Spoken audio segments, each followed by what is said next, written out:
Welcome everyone to Uncensored Saturday Open Topic Talk. This is your host James P. Madonna. As you well know, for those that tune in every week, and for those that know me when I started doing this in 2007 with the late, great original co-host, the Reverend Dr. William J. Eisenman. God rest his soul, rest in peace. Anyway, we are streaming on YouTube and Twitter X. That's what I like to call it, Twitter X. Because some people know it as Twitter, some people know it as X, and some people see it as both. Anyway,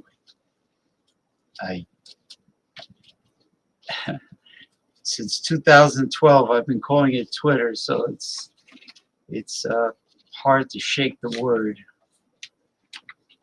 So I say Twitter X. Anyway, it is, let's see, we are halfway through the month of June 2024 already. How about that? It's Saturday evening, June 15th, and before you know it, we will have the summer solstice. The first day of summer is not far away. Let's see. Not even a week away, actually, right? But anyway, let me have a sip of my elixir.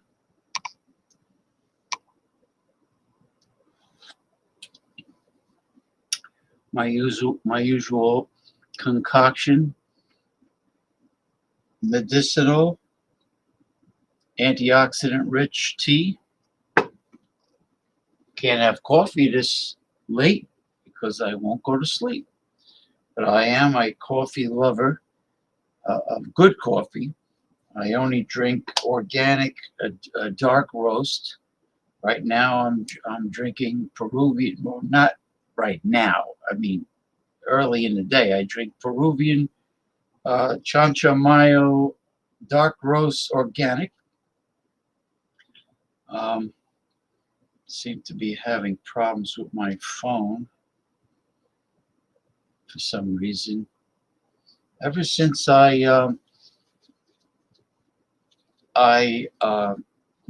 downloaded on a bunch of apps that I used to have, I added a bunch of apps, at least several apps.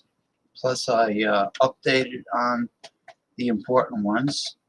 So, do you think my phone keeps on freezing, and I have to keep rebooting it because I downloaded on too many apps? I've added on too many apps. You think that would do it? Give me problems where the phone keeps on freezing? Jeez. It's never happened before, so I'm assuming that might be the reason.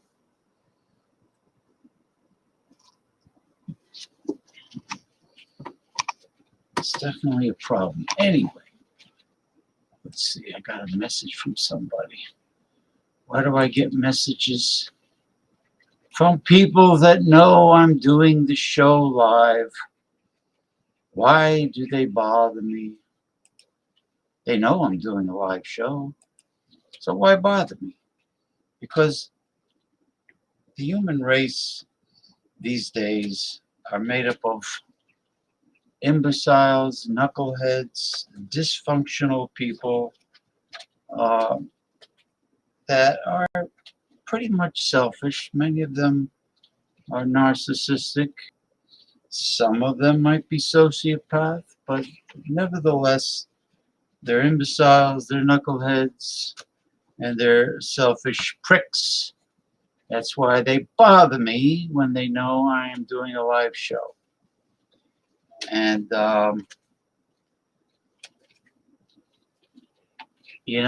they really deserve to get bada bing, bitch slapped, and my pointy western boot up their ass. Really. Okay, let's see. I wanted to add something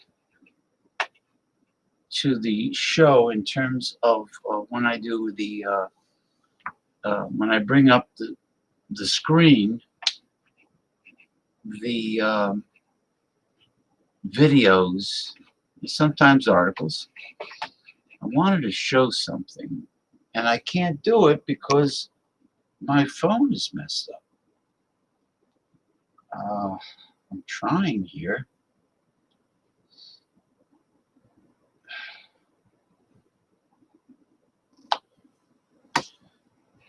Well, let's see. Let me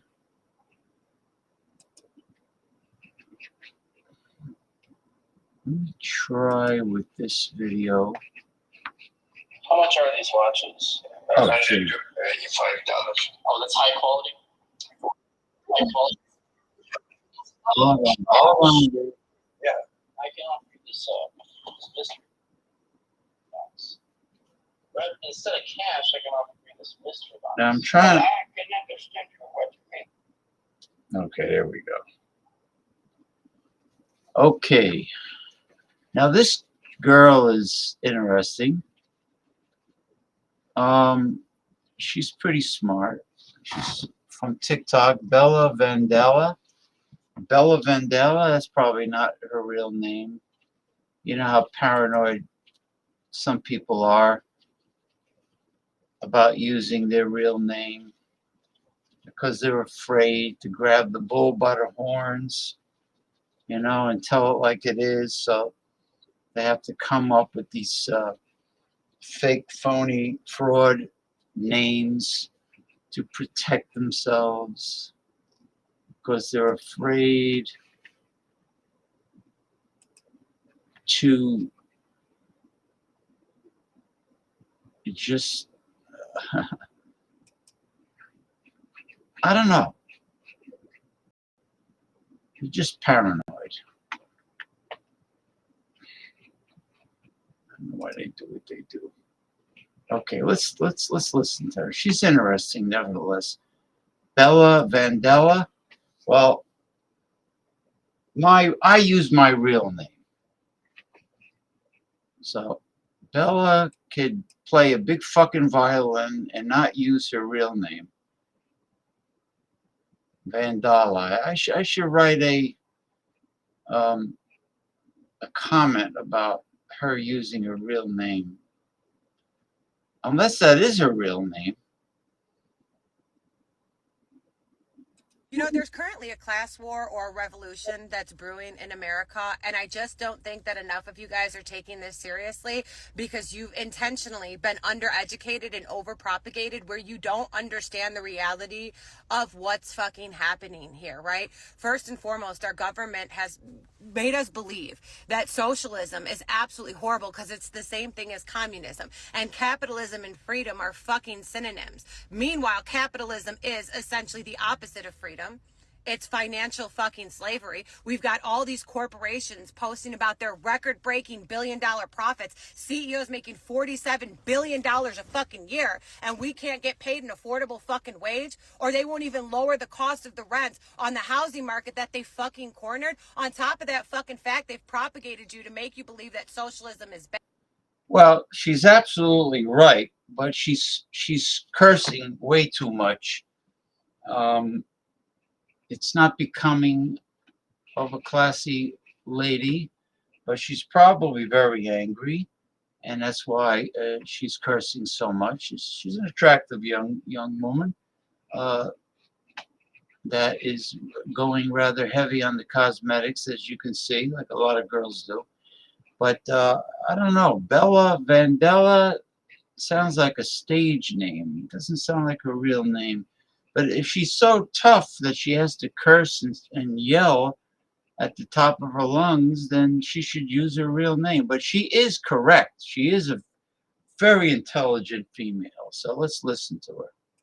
Is bad. But every socialist country that fucking exists pays less taxes than Americans do and has substantially far superior qualities of fucking life and benefits given to them by the fucking government. All of our money goes to the industrial military complex, but you guys think that means a soldier's wages or cool aircrafts and boats, when in reality, the industrial military complex is a global welfare war system for places like fucking Israel to commit a fucking genocide. We're funding their genocide for a country that has free fucking healthcare by the fucking by. And if that's not fucking insulting enough, right? Just the audacity that they're sending them billions of dollars. They're now trying to push back the retirement age for you to get Social Security because essentially they don't have the money to fucking pay you. Guess where all that money that goes to the industrial military complex, aka Israel's fucking genocide, came from?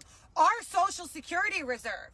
So as if we could even live off of $2,000 to $3,000 a month in America at fucking present. Now they want us to work until we're fucking 71 so we can fund a fucking genocide.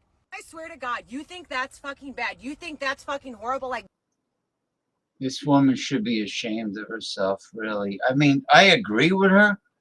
I agree with her anger, but she's cursing way too much for a woman. I mean, for a woman that wants to get people's attention to the content of what she's saying, to focus on the content of what she's saying, there's no need to curse that much. I mean, I wouldn't. It's a turnoff. I mean, in my opinion, to a man, it's a huge turnoff. Damn, I gotta work until I'm 71 so you can fund a fucking genocide? It gets fucking better. They're now trying to write into our Constitution that it is unconstitutional to speak against Israel as a fundamental fucking whole. It's anti-Semitic and unconstitutional. So not only are you taking all my fucking money to kill a bunch of innocent fucking civilians, making me work till I'm 71 for the fucking shit just to get a couple $1,000s to die uncomfortably in a fucking country that spent my entire life working me to death and feeding me fucking poison, giving me subpar health care that I double fucking paid for. Now you want to tell me that you're going to take away my constitutional right to freedom of speech. To say no, that's fucked up. You're not finna do that shit to me. You're not gonna do that with my fucking, like, is this a fucking joke, you guys? Is this a fucking joke? Where's Ashton fucking Kutcher? You know, our government, it just takes and takes and takes and takes. It's just constantly fucking withdrawing from us. And with every transaction, we lose a different freedom. And this is what they tell us. They tell us this is the cost of freedom. This is what freedom costs. Freedom is fucking free. It doesn't fucking cost. Damn sure it doesn't cost a bunch of innocent Palestinian lives. It doesn't cost me working until I'm fucking dead, spending a lifetime in America being overworked and underpaid so I can't afford my fucking house, being fed poisonous food, double charged for private healthcare and government funded healthcare, neither of which actually cover deductibles, copays, or fucking affordable medicine, because guess what? Corporate America and fucking government are now fucking synonyms. They're the same fuck. We don't even have a fucking government anymore. We've got big pharma. We've got CEOs. We've got a bunch of money-hungry, morally depleted fucking pedophiles just concocting new ways to bleed Americans fucking dry. I'm so sick of the previous generations trying to blame the younger fucking people like y'all didn't leave this world behind. Like y'all weren't responsible for raising us and educating us. Like you didn't create this fucking disaster talking about just stop buying coffee and pull yourself up by the bootstraps. I can't afford bootstraps. Bootstraps cost me my left fucking kidney and 5 dead Palestinian children. Pull yourself up by your bootstraps. Fuck you, you decrepit piece of shit. I gotta go to war for the fucking America you left behind. Hop on my fucking shit ass, so what's to be done? There's nothing to be done. You gotta vote. Vote Trump. Vote Biden. Voting ain't gonna fucking fix shit, right? You think voting is what got America its fucking freedom in the first fucking place? Yeah. Great fucking idea. Let's hop on the internet and argue about which crook is better to fucking vote for while they keep picking at all of our fucking freedoms. While I keep picking at all of our fucking money. Like, are you guys fucking kidding me? You know what the fuck needs to be done, and you know that I can't say it. You know that I can't say it out loud because currently they are infringing upon our constitutional right to freedom of speech, freedom of press, our constitutional right to peaceful assembly, and the right to fucking bear arms. You guys know what the fuck needs to be done. You know what the fuck needs to be done. You know, bitch. Stop playing fucking stupid. Well, I agree with her, but I don't agree with the way she's communicating. I mean, there's nothing wrong with being angry at something worth being angry about and raising your voice, but my God, the potty mouth on her, you know, and but I do understand her anger. Oh, let me do something here. Oh boy. Oh, okay. What I was trying to do, I am able to do now. This is a video that someone took, some private, ordinary citizen took, okay, of what looks like an alien abduction in progress. You believe that? Now, you be the judge. It looks like an alien abduction in progress to me. A friend sent me this. Let's see. Full screen. All right. Here we go. Now, you watch it and you be the judge. Seen that? Go back some. What? Go back a little bit, then zoom in so they can see it. All on the Ring camera detection. Now watch this, the next one. What the hell? Pause it on that. Yo. He lit up the whole street. Look how big this thing is. Yo. Look at that. Okay. Seen that? Go back some. Play it again. What? Go back a little bit, then zoom in so they can see it. All on the Ring camera detection. Now watch this, the next one. What the hell? Pause it on that. Yo. He lit up the whole street. Look how big this thing is. Yo. Look at that. Now I'm gonna play a third time, one more time. Seen that? Go back some. What? Go back a little bit, then zoom in so they can see it. All on the Ring camera detection. Now watch this, the next one. What the hell? Pause it on that. Yo. He lit up the whole street. Look how big this thing is. Interesting. Yo. Well, you saw it. You saw it for yourself. Definitely looks like an alien abduction in progress. They're kicking it up again. Let's see. Burn identity.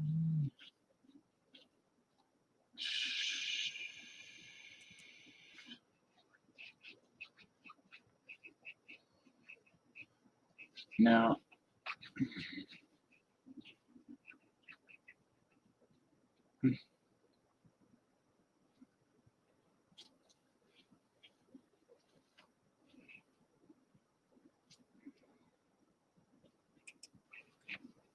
okay.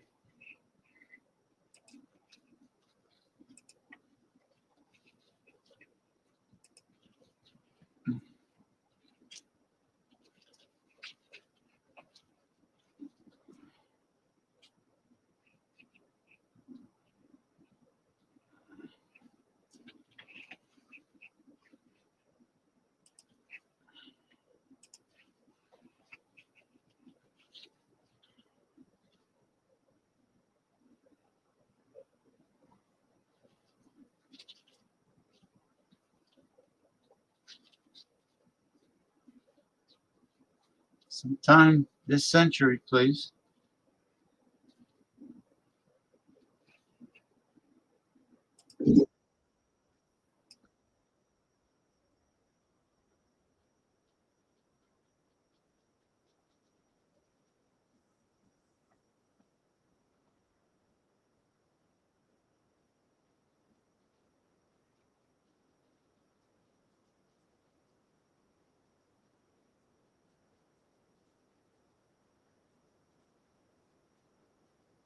Oh,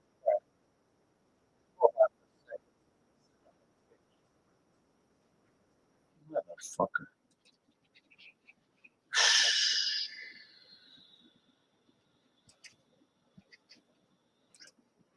Let me try this again. Let me try this again. All right. Let's see. Are we here yet? Has to do with the world's richest man.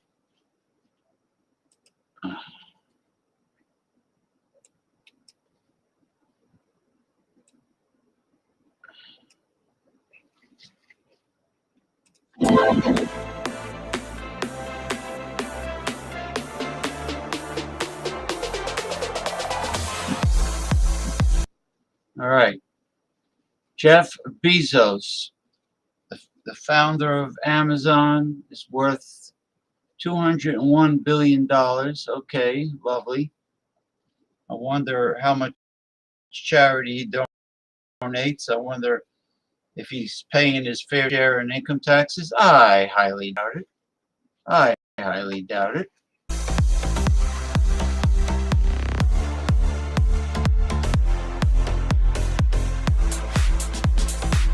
Did you see the gold digger with her breasts hanging out?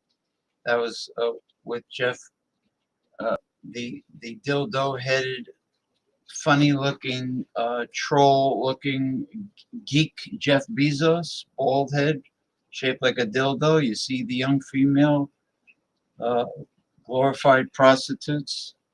These gold diggers are. Elon Musk's net worth is $190 billion. Lovely. Same questions about this entitled, spoiled, coddled rich kid.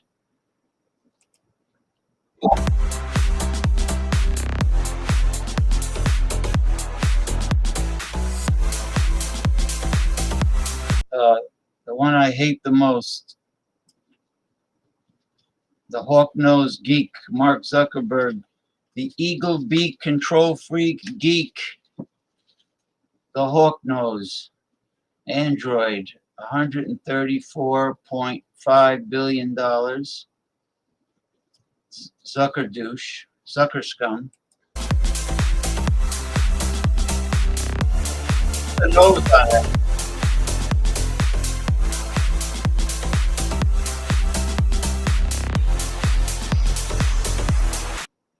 Another young gold digger. Let's see, what is he worth again? There she is. Look at it. Look at it. They're all these dorky, geeky nerds. 134 billion. Okay, got you.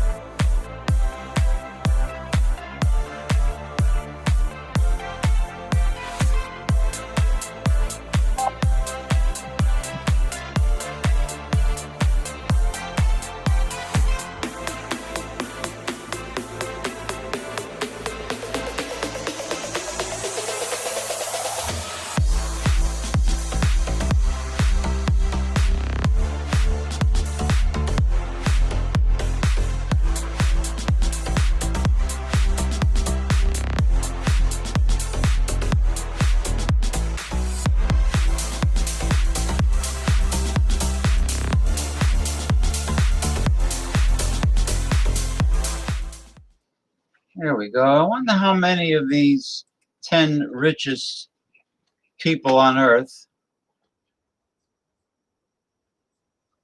among the 10 richest people on earth, I wonder how many of them are paying their fair share in income taxes. And I wonder how many of them give to charities, to worthy causes. Gee, I wonder. I wonder. Okay. Let me catch up here with commentary. Oh, Enjoy the Decline. I haven't heard from Enjoy the Decline. Hanes? Hanes is an underwear company. Enjoy the Decline. Yes, with the tree frog, right? Is that a frog laughing? A bullfrog or a tree frog? James, that's right. Hanes, you know my name. You will call me Hanes. I don't wear Hanes. They use cheap fabric. I get my underwear on Amazon, and I found a much better company that no one has heard of, where the fabric is very high quality, and my fingers do not go through it when I grab it, like the Hanes did. You dig where I'm coming from, man? James, what are you saying tonight, buddy? No, I'm saying what I'm saying. I'm saying what I'm saying. I'm not going to repeat everything I said when I went live at 8 p.m. Eastern Time, but I say what I say. and whatever I say is my honest opinion about every damn thing. I'm no sycophant. I don't walk around with a big Cheshire cat, phony smile, just to appease people, to win their approval and their validation. Good morning, Masumi from Chiba Prefecture, Japan. Good morning to you, and happy Sunday to you, Masumi. It is 9:32 a.m. Sunday in southern Japan. So good morning to you, Masumi. Thank you for stopping by. Okay, let me get. This has to do with. I think it's Bernie Sanders saying something. Oh, let's see. You suck. Afangu.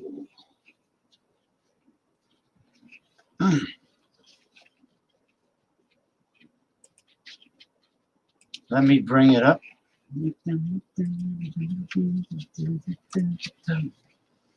Okay. Okay, let's see what Bernie Sanders has on his mind.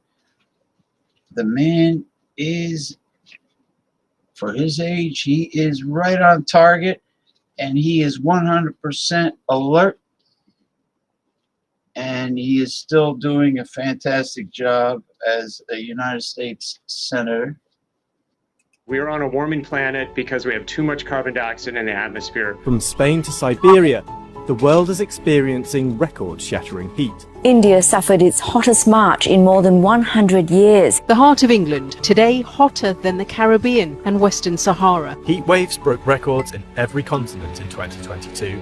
If the atmosphere continues to warm, you will see heat waves worse than we've seen historically, and you will see them over larger areas. In terms of heat waves, more often we see that every study that we do, we see the fingerprint of climate change intensifying this type of events of heat waves. Now, scientists say that the recent deadly heat wave in West Africa and the Sahel would not have taken place without the impact of climate change. The researchers here link this very clearly to the use of oil, coal and gas, to deforestation, to agriculture around the world that have driven up emissions of carbon dioxide and other warming gases.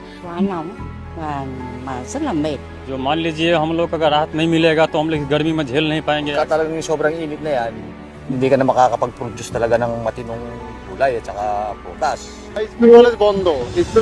Following what was recorded as the hottest summer in at least 2,000 years. And this could be our 16th in a row warmer than normal summer in the U.S. Many countries have recorded the hottest April on record. Heat waves are going to impact crop productivity around the world. This will lead to food shortages and increasing food prices. Uninhabitable Earth pattern is coming. There needs to be much more recognition that this is not what the nature is. This is what we have done. This is climate change in action. Wow. I hope you paid attention to that video. That's for sure. That hits hard. The very survival of humanity and our planet. All right, we're going to move along to... now, you know what? We'll save Donald Trump for last. I got 3 Donald Trumps. Let me do Robert Reich here. Let me play Robert Reich's video.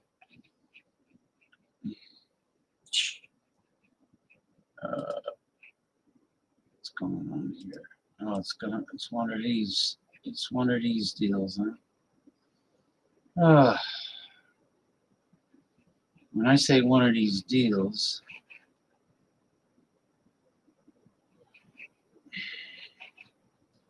it means there's no way to control the video.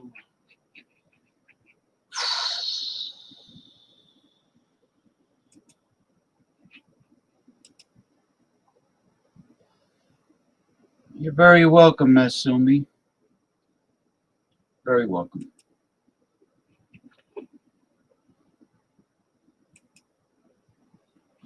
Hmm.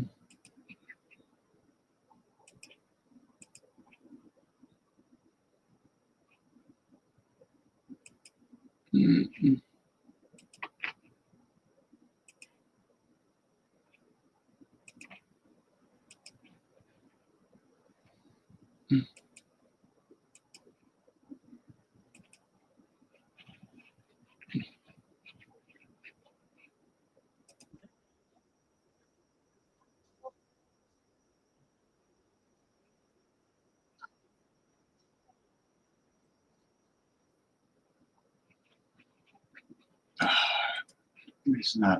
It's not working.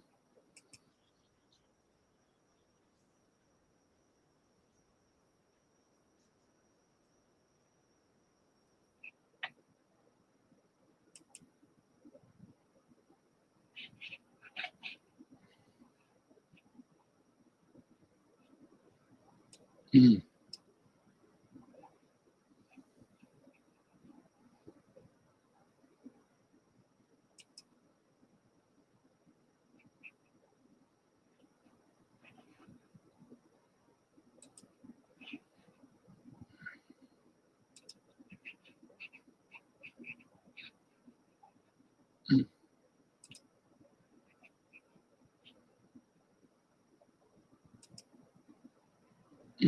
Okay.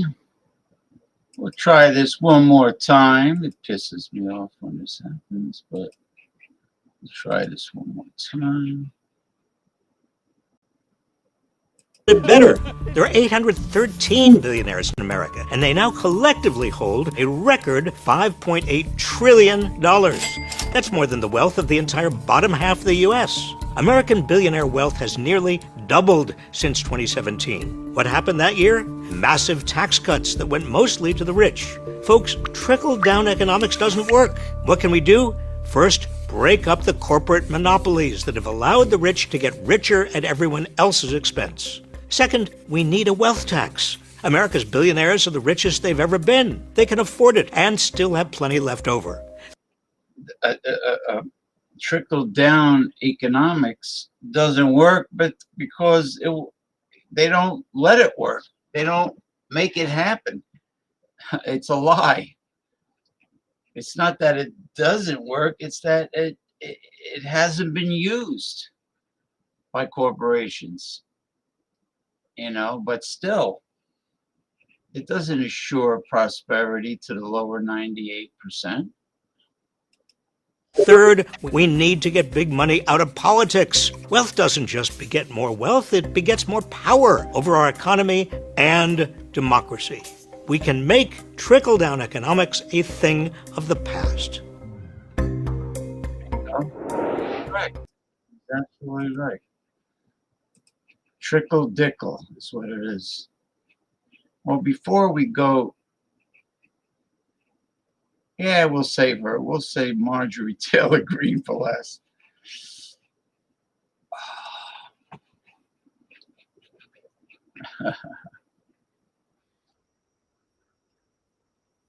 Here we go.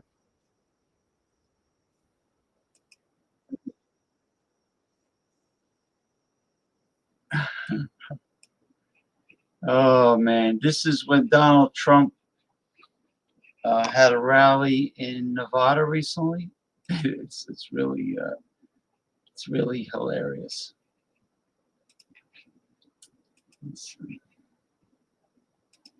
Trickle-dickle economics. All right, here we go. Trickle-dickle. By the way, isn't that breeze nice? Do you feel the breeze? Because I don't want anybody going on me. We need every voter. I don't care about you. I just want your vote. I don't care. See, now the press will take that and they'll say he said a horrible thing. Did you hear what Donald Trump just said right there? He said, I don't care about you.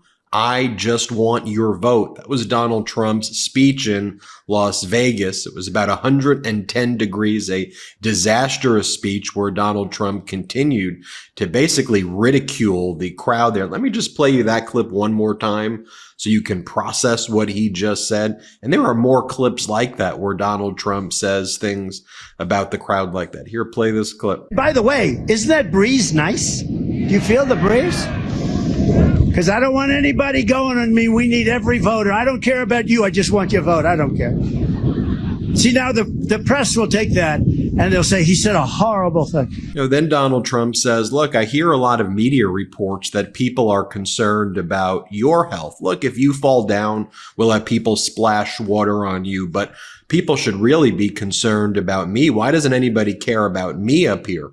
That's what Donald Trump says next. Play this clip. We don't have enough time. And now, by the way, it's 110, but it doesn't feel it to me, right? So we'll stay out here for a little while. If anybody gets tired, you'll let me know. And if anybody goes down, if you start going down, we have people, they'll pick you up right away. They'll throw water. You know, they were so worried. Everybody was so worried yesterday about you. And they never mentioned me. I'm up here sweating like a dog. Secret Service said, we have to make sure everyone's safe. I said, what about me? Oh, we never thought of that. They don't think about me. I'm working my ass off. I'm working hard. And Donald. He's working his ass off. He's working hard. See,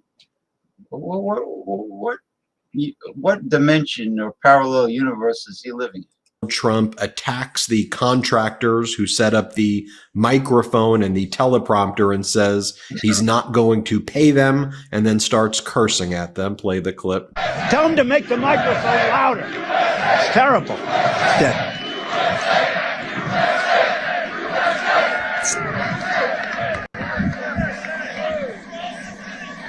He just came up. Are the teleprompters not working? So not even a little bit. Great job. And then I don't pay the company that does it, right? And then I end up with a story Trump doesn't pay. I don't pay contractors that do a shitty job. And that's a shitty job. That's a shitty job. You can't read a word. But you know what? It usually ends up that the speech is better. It's crazy. Then they'll say, oh, isn't it terrible? Trump takes advantage of his No, I take great. When I have a good contractor or a subcontractor, nobody gets paid faster. But when I have contractors that do this kind of work, you can have them. Then there's more wine. Yeah, shitty's not a curse word. What is he talking about? This Momo. He looks like he's ready to fall asleep. Look at this guy. Look at his eyes. Droopy.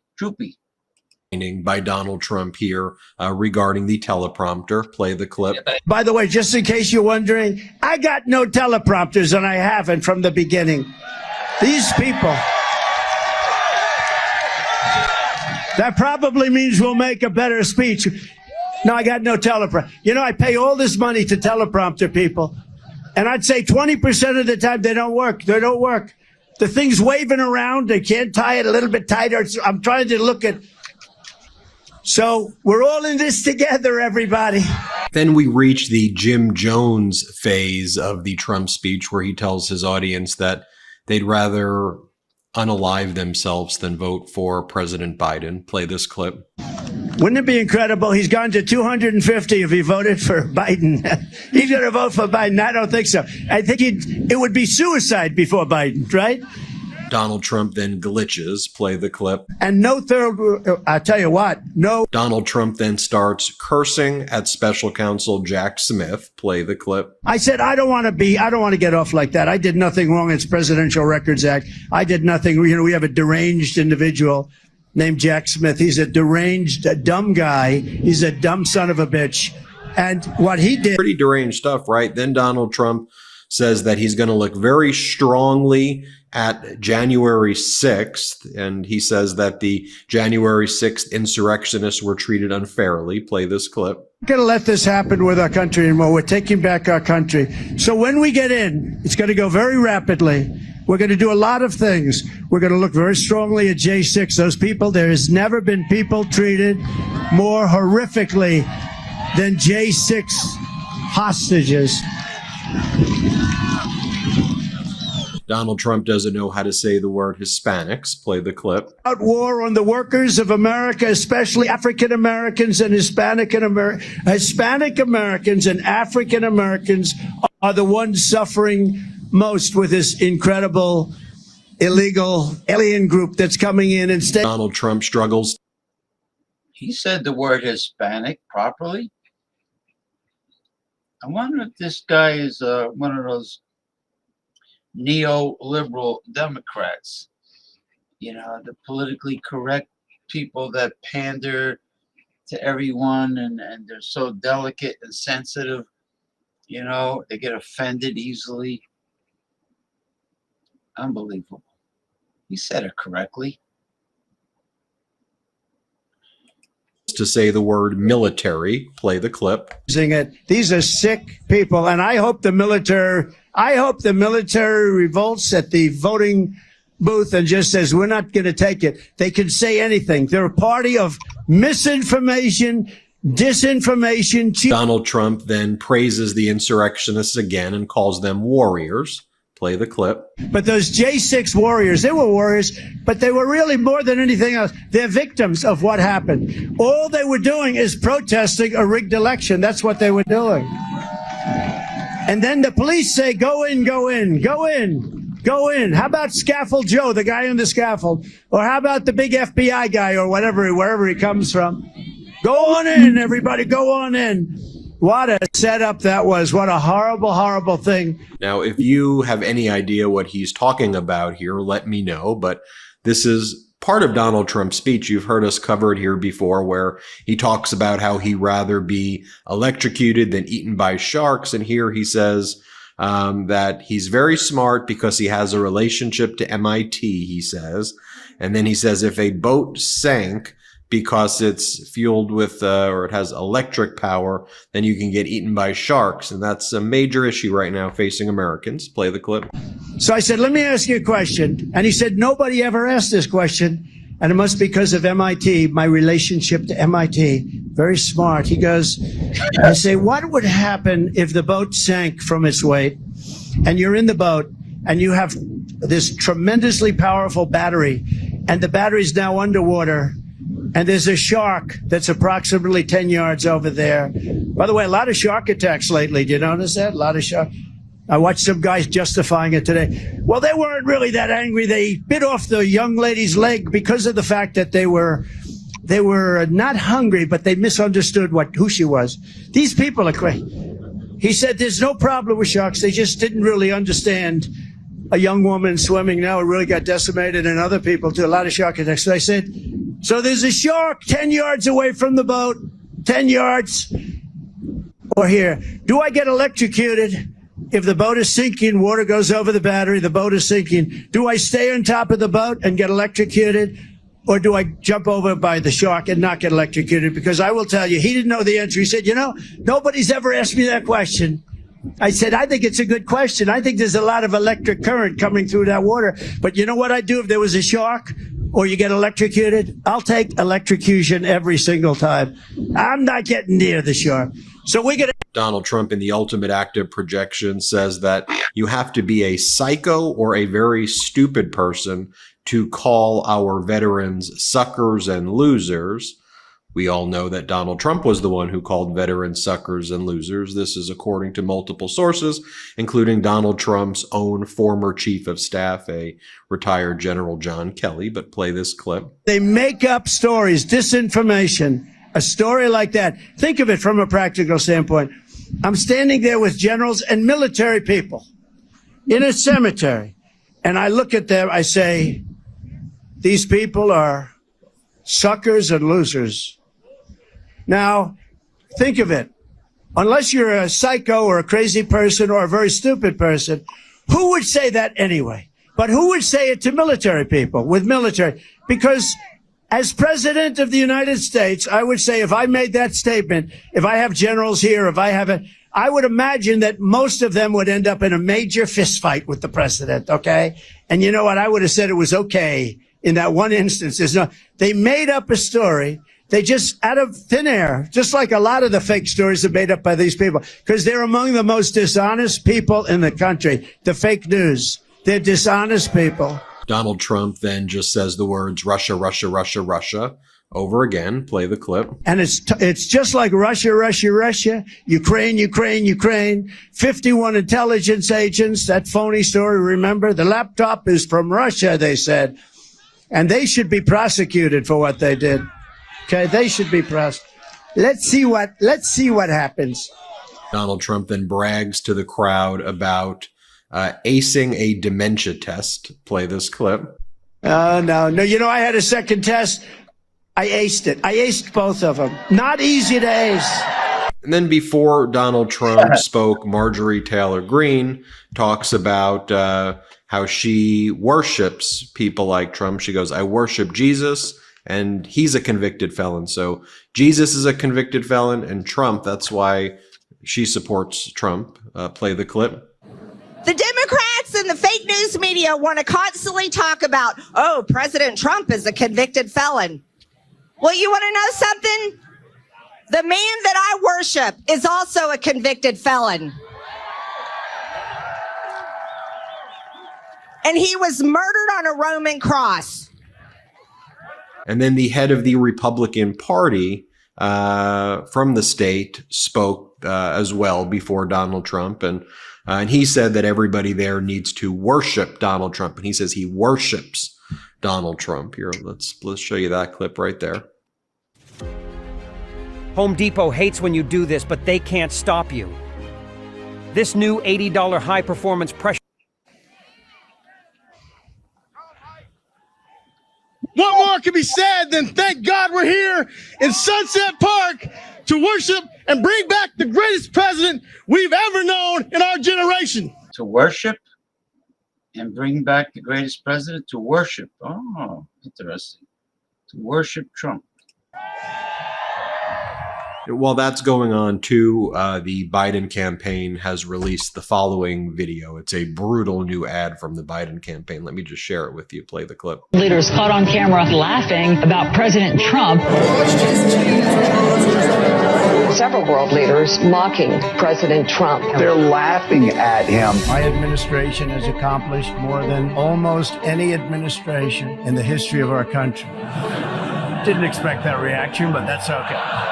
World leaders mocking and ridiculing him for being completely off balance. Allies are deeply worried about it. They say he's becoming increasingly isolated. Something is very wrong. The world sees Trump for what he is: insincere, ill-informed, corrupt, dangerously incompetent, and incapable, in my view, of world leadership. And if we give Donald Trump 4 more years, we'll have a great deal of difficulty, if ever, being able to recover America's standing in the world and our capacity to bring nations together.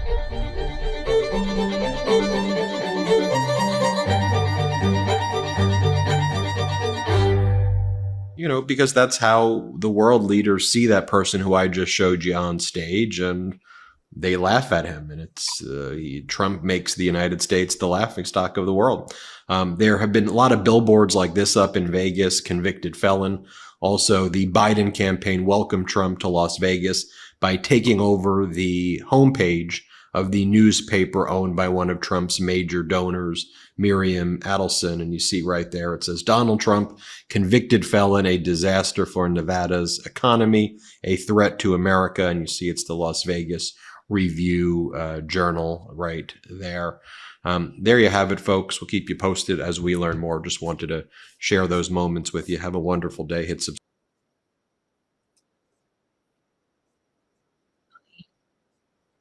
Oh, shut the fuck up. You notice how small Donald Trump's hands are in proportion to the rest of his body? Let's see. Hopefully this is not a long one.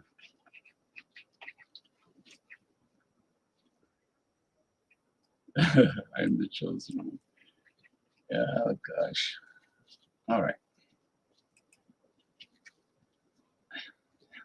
This is really quite amusing.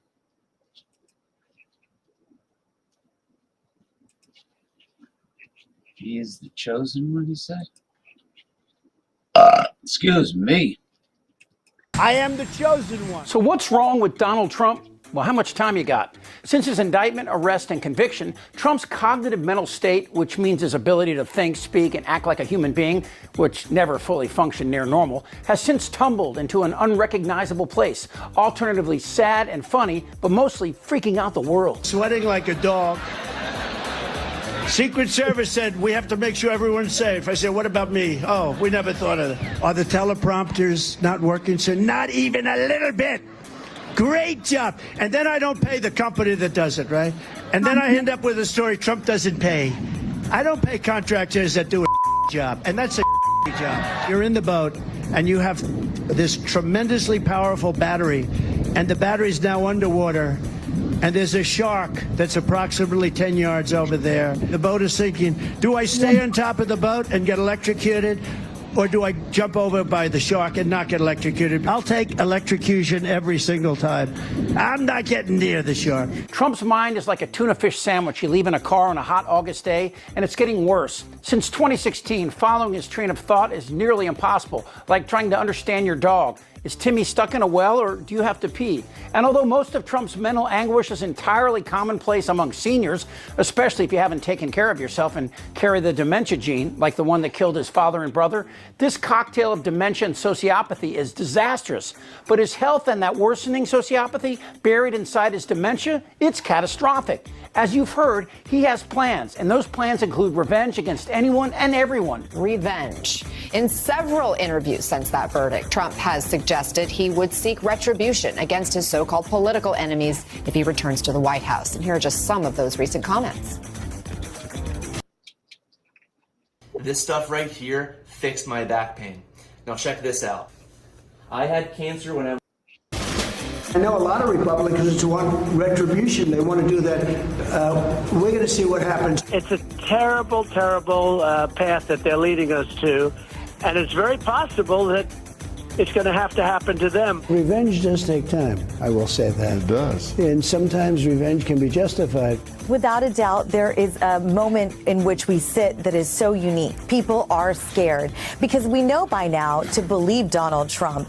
And the moderates in the party, though they have not shrunk in size, they've remained pretty steady, they don't know what to do. There's the conundrum of, do we, again, trust Donald Trump? And when you talk about trusting Donald Trump, that kind of flips both ways. You don't know what day of the week to trust him on and what issue to trust him on. Now that is troubling, almost as troubling as the Republican support for attacking political opponents. MAGA cannot be ignored. Dairy Queen and her Cracker Barrel militia want to put President Biden and his wife in jail, as well as the FBI director, Chris Wray, and Rachel Maddow. I know it sounds insane, right? But it could happen. After hearing Alito and his wife's secret recordings... You know what I want? I want a Sacred Heart of Jesus flag, because I have to look across the lagoon at the Pride flag for the next month. Where he pledges to never compromise and build a Christian nation. Well, one could easily say, how did we get here? I am the political prisoner of a failing nation. I mean, at least RFK can blame it on a worm. You know what I'm hearing? The Pence. I'm hearing the Pence just caved. No. Is that true? I'm hearing reports that Pence caved.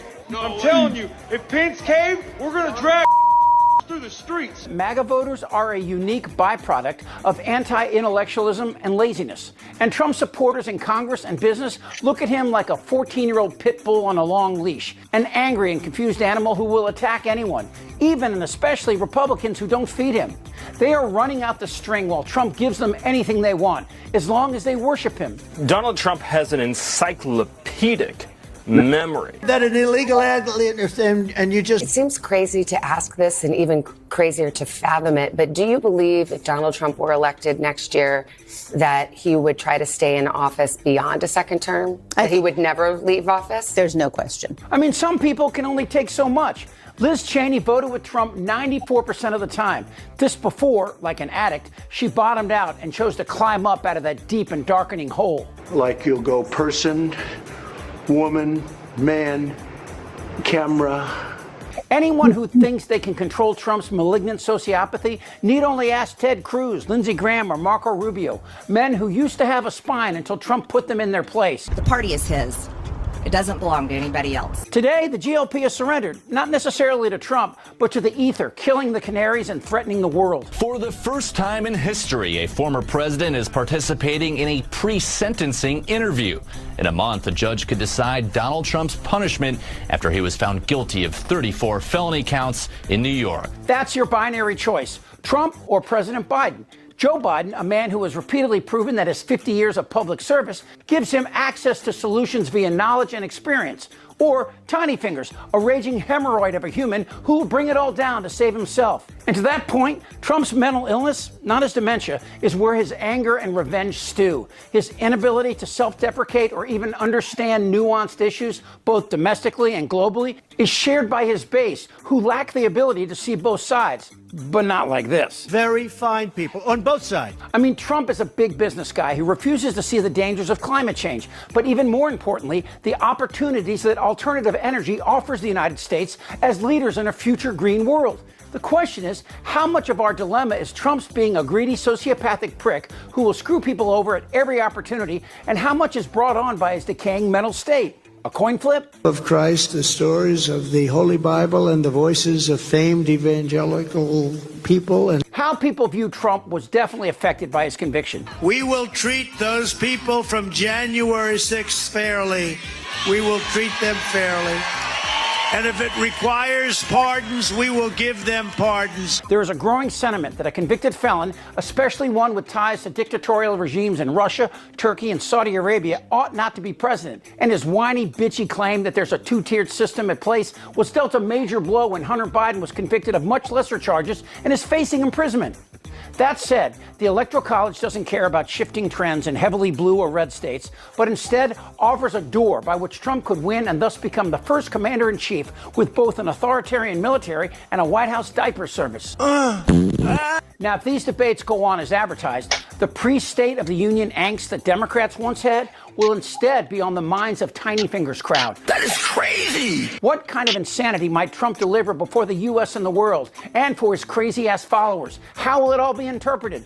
I don't know, but it won't be boring. J6 warriors, they were warriors, but they were really more than anything else. They're victims of what happened. All they were doing is protesting a rigged election. Trump won't arrest Biden and Rachel Maddow on day one, but Trump's dementia won't improve. He will become even more angry and paranoid while the Thomases and Alitas shape the new United States. And it won't be pretty.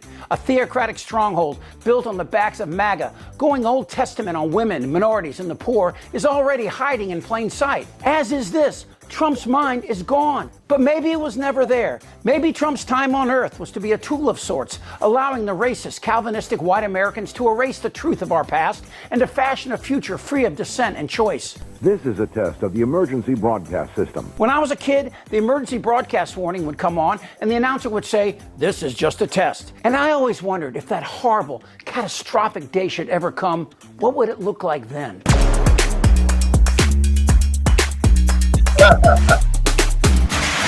Damn right. This isn't their Republican Party anymore. Out of sheer morbid curiosity, I'm allowing this freak show to continue. You're in a lot of trouble, Donnie. I'm Chip Franklin.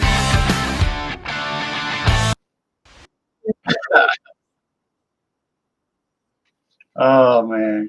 That was good. That was really good. Now, if this is long, I'm not going to play it. Let me see.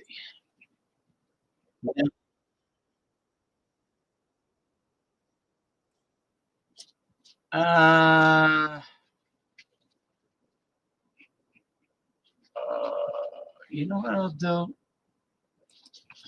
Let me get this out of the way.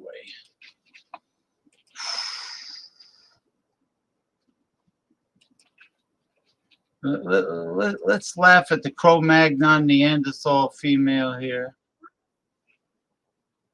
Marjorie Taylor Greene. I can just imagine the people that elected her in that section of Georgia, right? Just imagine, Oh, God. All right, let's see. Marjorie Taylor Greene.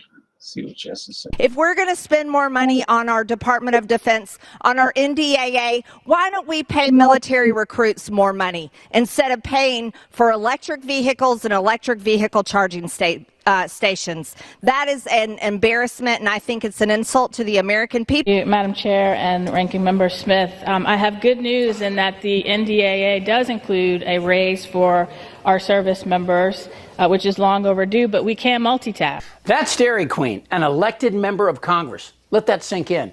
The U.S. House of Representatives and this grunt muffin. How did that happen? Well, it started here. Trump single-handedly lowered America's expectations from the best and the brightest to dull-witted wife beaters cheating on their GEDs. Open borders. The Green New Deal.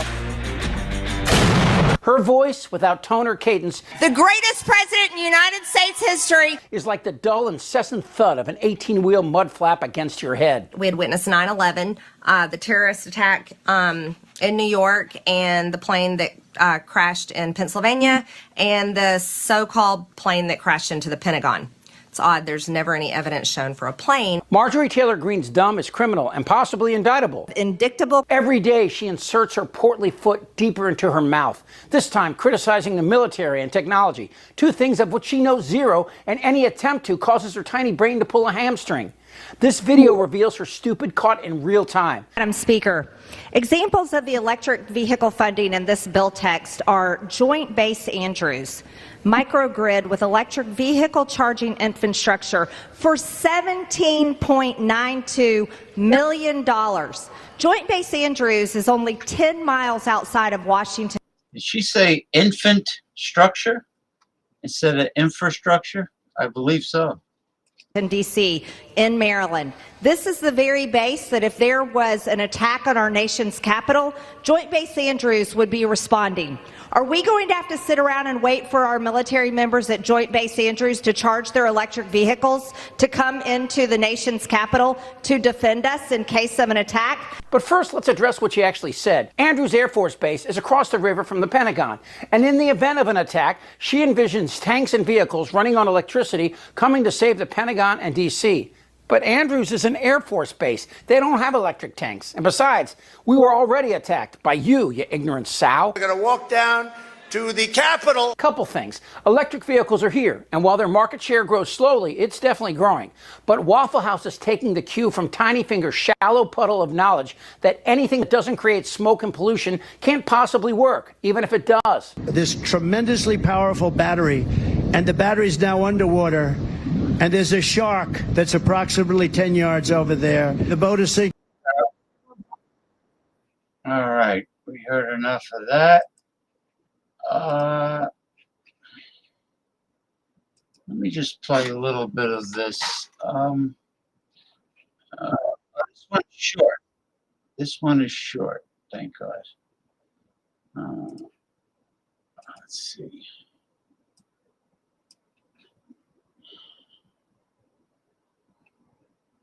Okay, I'm just trying to do something here. Bear with me.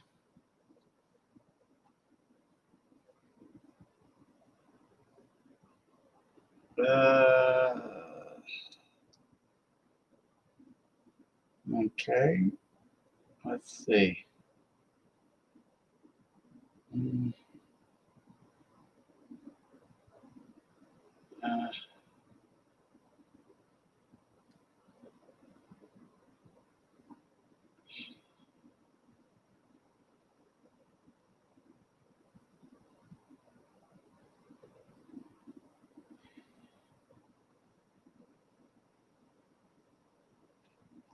Okay.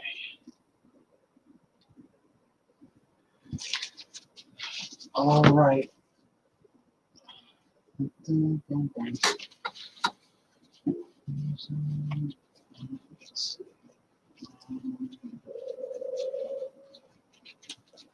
All right. Let me just play this.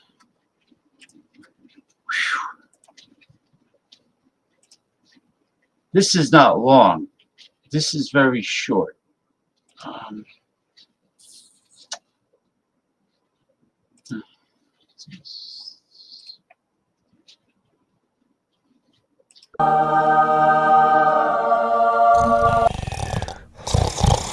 So here's the problem when you combine religion and mental illness. I am the chosen one. Somebody had to do it. If you don't think religion and government are a bad mix, well, ask anyone who's lived in the Middle East over the last, 3,000 years. In fact, if you don't think there's a problem here, then why did Madison choose to instill this premise as the First Amendment to our Constitution, which reads, Congress shall pass no law respecting an establishment of religion or prohibiting the free exercise thereof.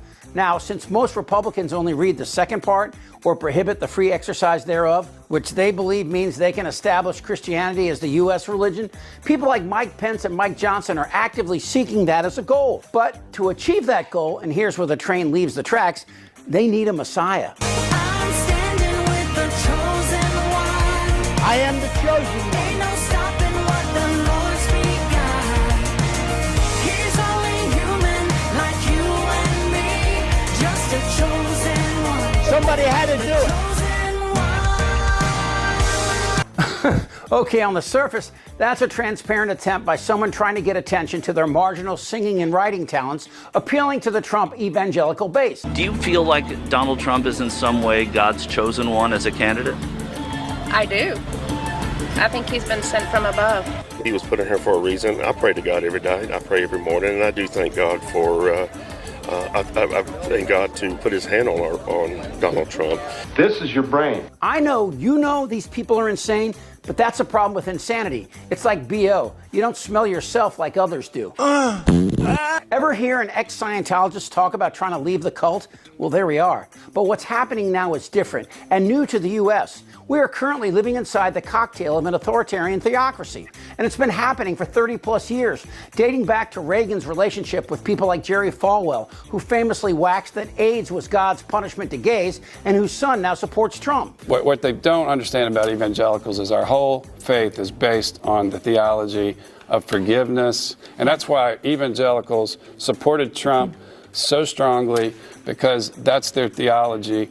And he supported the policies that they thought were important, protecting the borders, cutting taxes. If a man also lie with mankind as he lieth with the woman, both of them have committed an abomination, they shall surely be put to death. So would the real Christian please stand up? Please stand up, the one who wants to block families at the border based on their skin color, or the one who wants to kill gay people? Stand back and stand by. But like the frog in the pot on the stove, the increase in temperature might be such that we are unable to stop it. But how did we go from the 50s Old Testament perceptions to TV evangelicals to this guy? I mean, does it make any sense? This great nation is under attack, and its real leader has arrows in his back.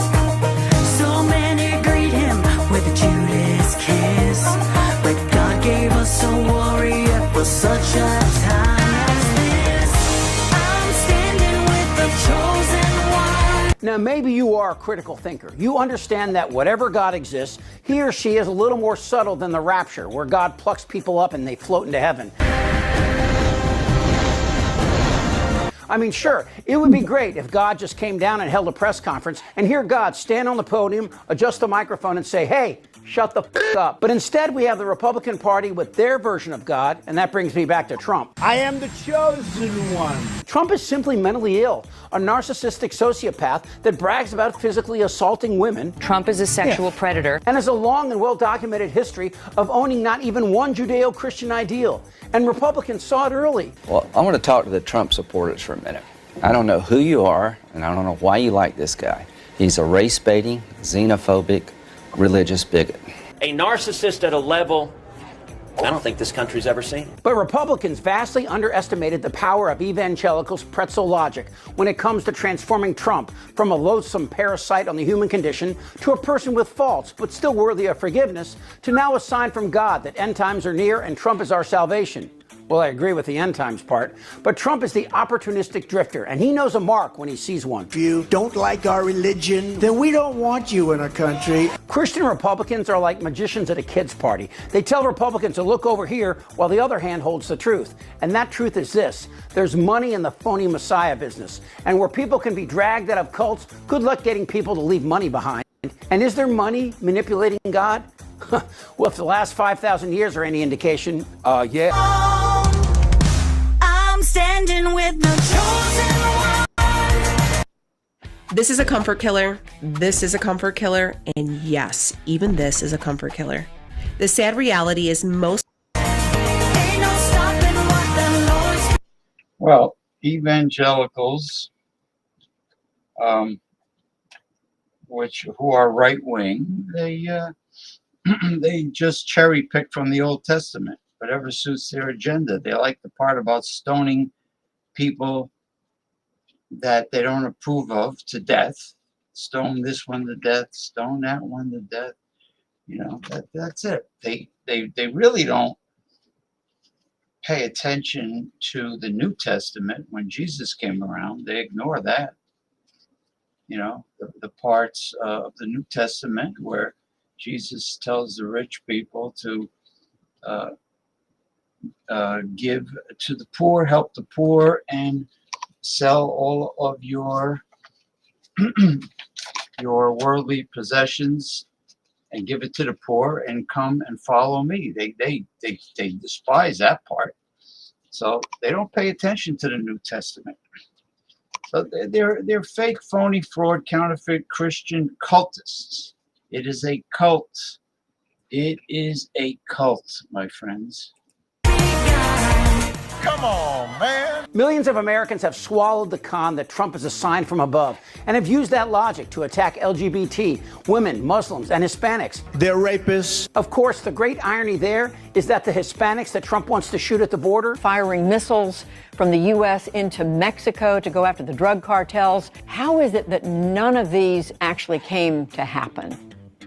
Well, I think, Judy, that there were myself and others in the cabinet who successfully at times, either individually or together, were able to talk the president and others out of these ideas. these undocumented Americans and Hispanics wishing to live here are overwhelmingly Christian and actually honor the things that Republicans only give lip service to: church attendance, marriage, and large families. But that's not surprising. So much of the evangelical theocracy espouses racist blather like the mongrelization of the species, a code word for racial intermarriage, which was illegal here in the U.S. for the majority of the last century.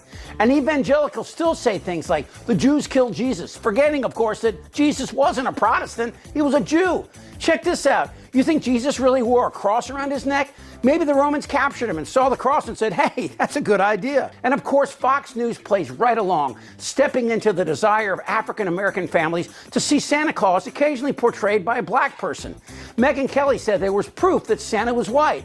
Dude, Santa's made up, you ignorant twit, but she took it one step further. Move on, because I want to get to this other topic. So in Slate, they have a piece on .com. Santa Claus should not be a white man anymore. And when I saw this headline, I kind of laughed and I said, oh, this is another person claiming it's racist to have a white Santa, you know? And by the way, for all you kids watching at home, Santa just is white, but this person is just arguing that maybe we should also have a black Santa. But, you know, Santa is what he is, and just so you know, we're just debating this because someone wrote about it, kids. Just because it makes you feel uncomfortable doesn't mean it has to change. You know, I mean, Jesus was a white man, too. Jesus was white? Have you ever seen indigenous people from the region? They ain't white. And of course, that's bothersome to America's evangelical message. Jesus was not white.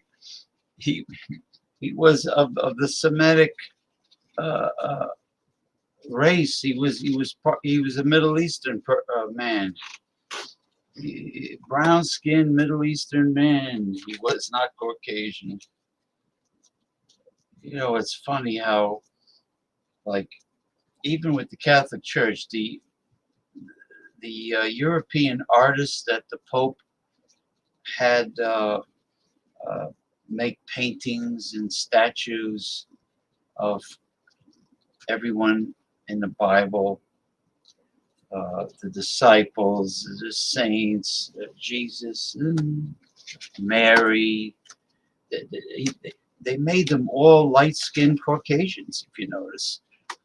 The European artisans, on behalf of the Pope, made everyone in the Bible light-skinned, light-eyed Caucasians, and they weren't. They were Middle Eastern people.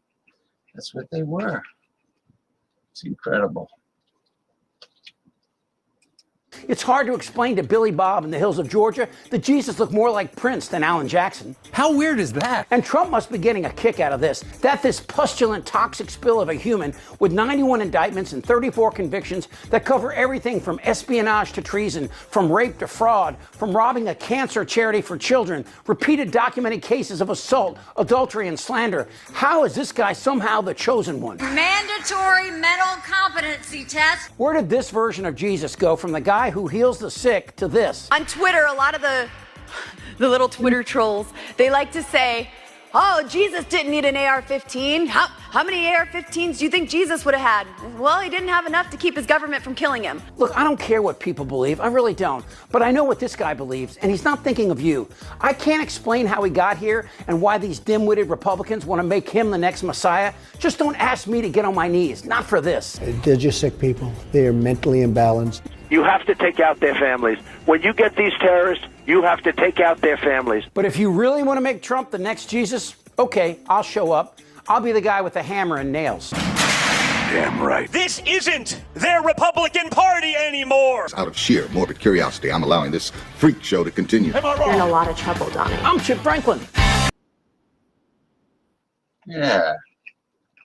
I like this guy. Well, we're gonna have a little humor here while I wait for the one and only, the dynamic dissenter Damian Owens. While I wait for him,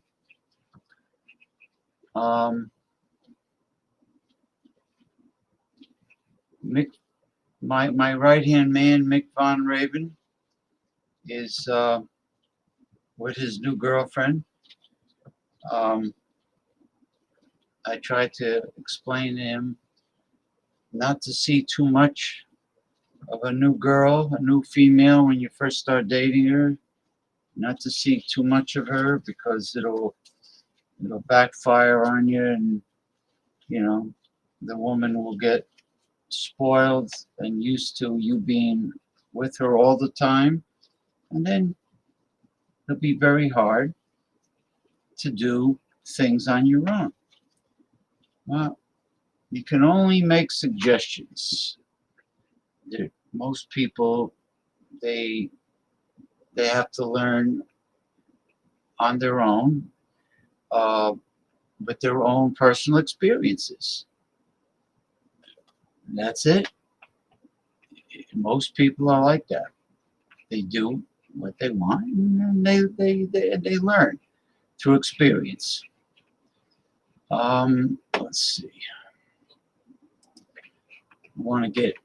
Figure we get a good laugh while we wait. Let's see. All right.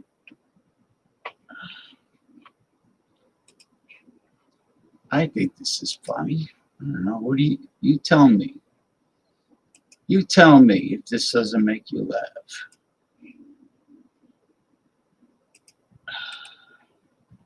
So we got here. There you go. There you go. Remember him? Trump's former lawyer, the America's mayor, former America's mayor of New York City, Rudy Giuliani, with a crazed look on his face, which represents what he really is now. And he's got the cheap hair coloring dripping down the sides of his face. He must have dyed his sideburns. He must have colored his gray sideburns with cheap hair coloring, and it started dripping down his face. Looks like he's leaking oil. All right. Well, we'll just get some laughs here until dynamic Damian Owens comes on, and hopefully he remembers that we're supposed to do tarot card readings for the country and the world, and I sent a link to Mickey Herzog. She said she's feeling better. The psychic, physical, medium, clairvoyant, and Reiki master. She said she's feeling better. And hopefully she told me she wants to be on the show. Hopefully she has serious intentions of being on the show. But I sent her the link. And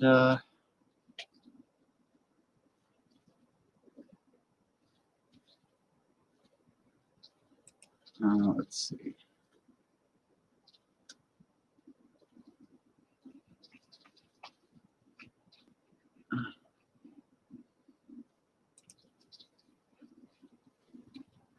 Well, Dynamic Damian Owens will be on, because when he says he'll be on, he will be on the show. You can take that to the bank. And that includes Mick Von Raven. Their word is their bond. So when they say it, they mean it. Now some of the other guys, not so much. Anyway, we are streaming live on YouTube, on the Progressive Discussions YouTube channel and the Progressive Discussions Twitter X channel. All right. So anyone on YouTube or Twitter X have any questions about anything? If you have a comment or question about any topic, it could be on any subject. It doesn't matter. Any subject at all, ask me and I will do my best to give you a practical, sensible, logical answer. So whatever topic it happens to be, it could be dating, relationships, marriage, it could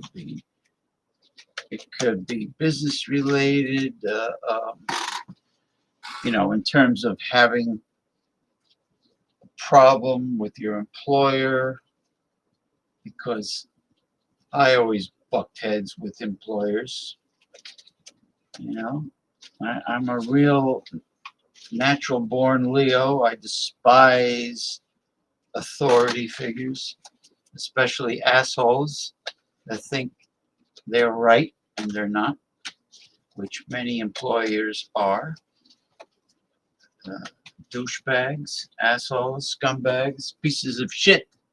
In my personal experience, you want to bring up something involving employees versus management. You want to bring up something about the environment. You want to bring up something political. You want to bring up something religious. Whatever topic you want to bring up, feel free to post it here in the commentary.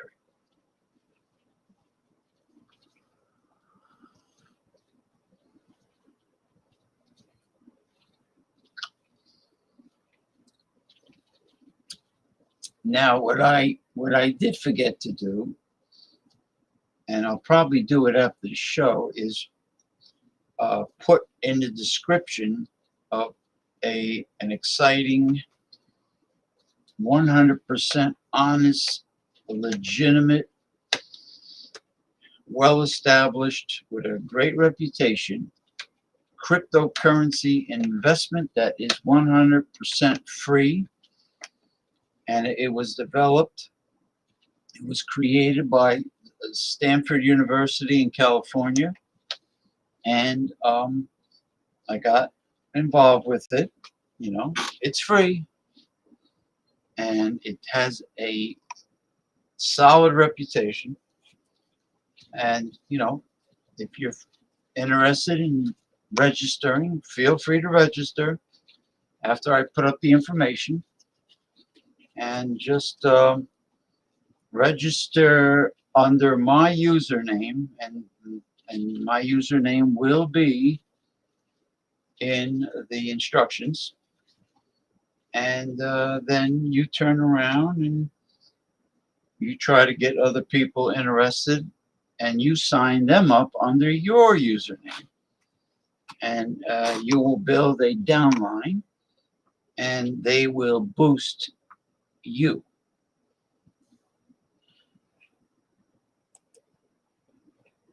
Hey, Gunner Ling Bloom is 2 Alpha.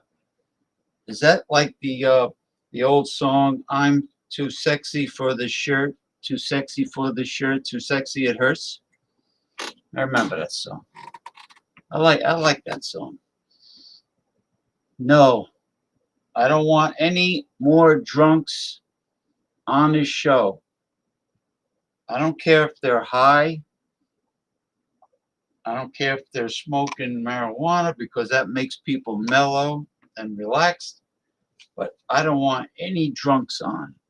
If they come on and they start talking with a slurred speech and they're intoxicated, I don't want them on. And I'm serious. They can get insulted if they want. And especially if they're confrontational drunks. I definitely don't want them on. It's not good for the show. I mean, they could destroy their own health. That's their business. They're grown men. That's their choice. They want to destroy themselves. You know, what can I say? Be my guest. But they're not going to negatively affect this show. Plus, I don't feel like trying to understand what they're saying when they're talking. You know?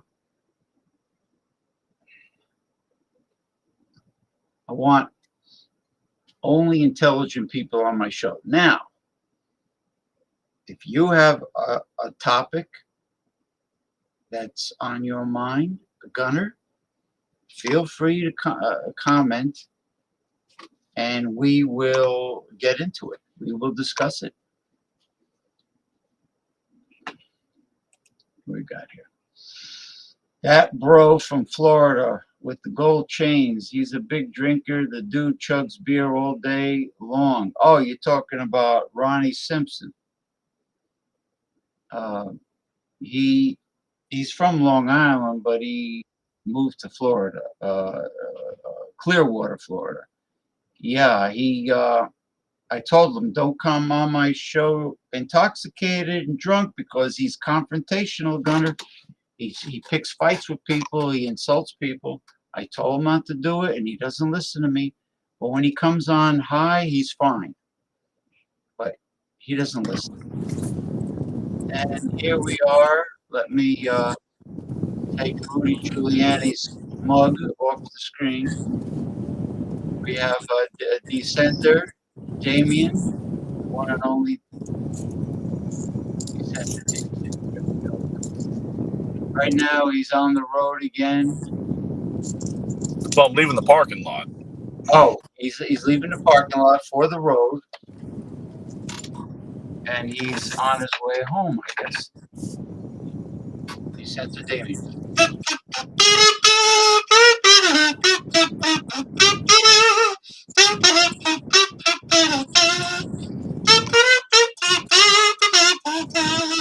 On the road again, the center Damien is on the road again.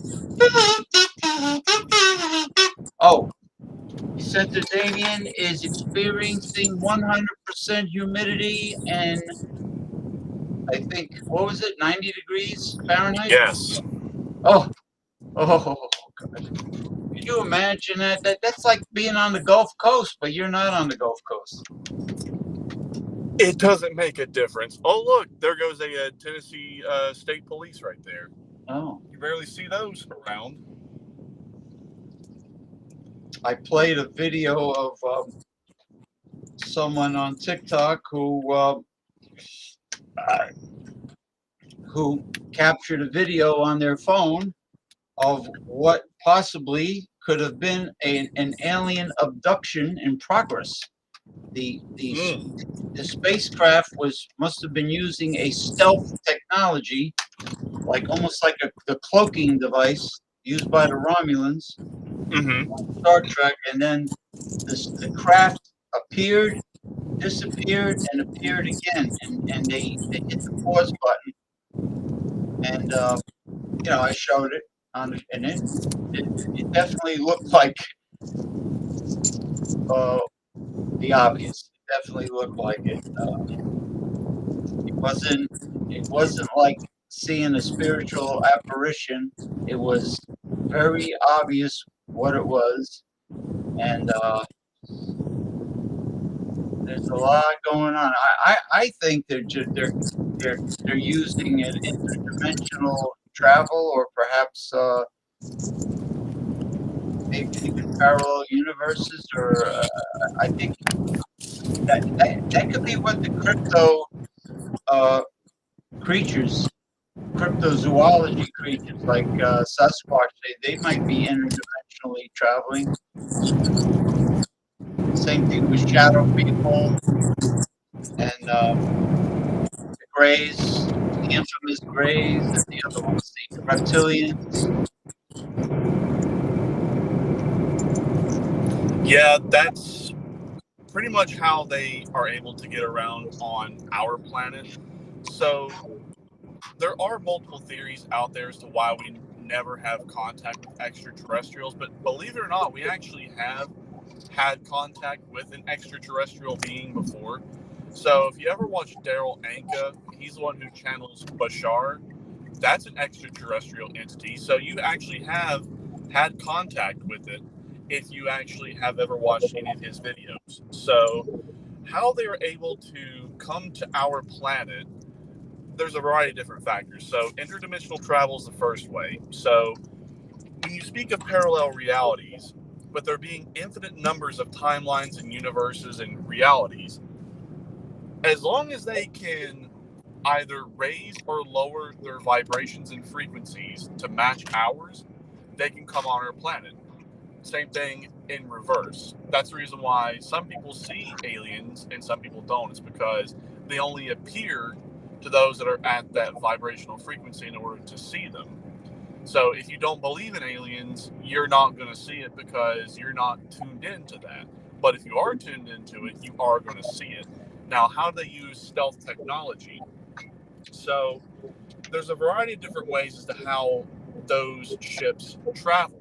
So if they can transport through the illusion of space and time, all they have to do is just think of where it needs to go, and it pops up instantaneously, not having to travel many miles and light years. All they have to do is just type it into specific devices, and they can either travel through a wormhole or it disappears briefly and then reappears where it's supposed to appear with pinpoint precision accuracy. And another way is a part of their ship. So they are vibrationally tuned into that ship, just like with Bashar.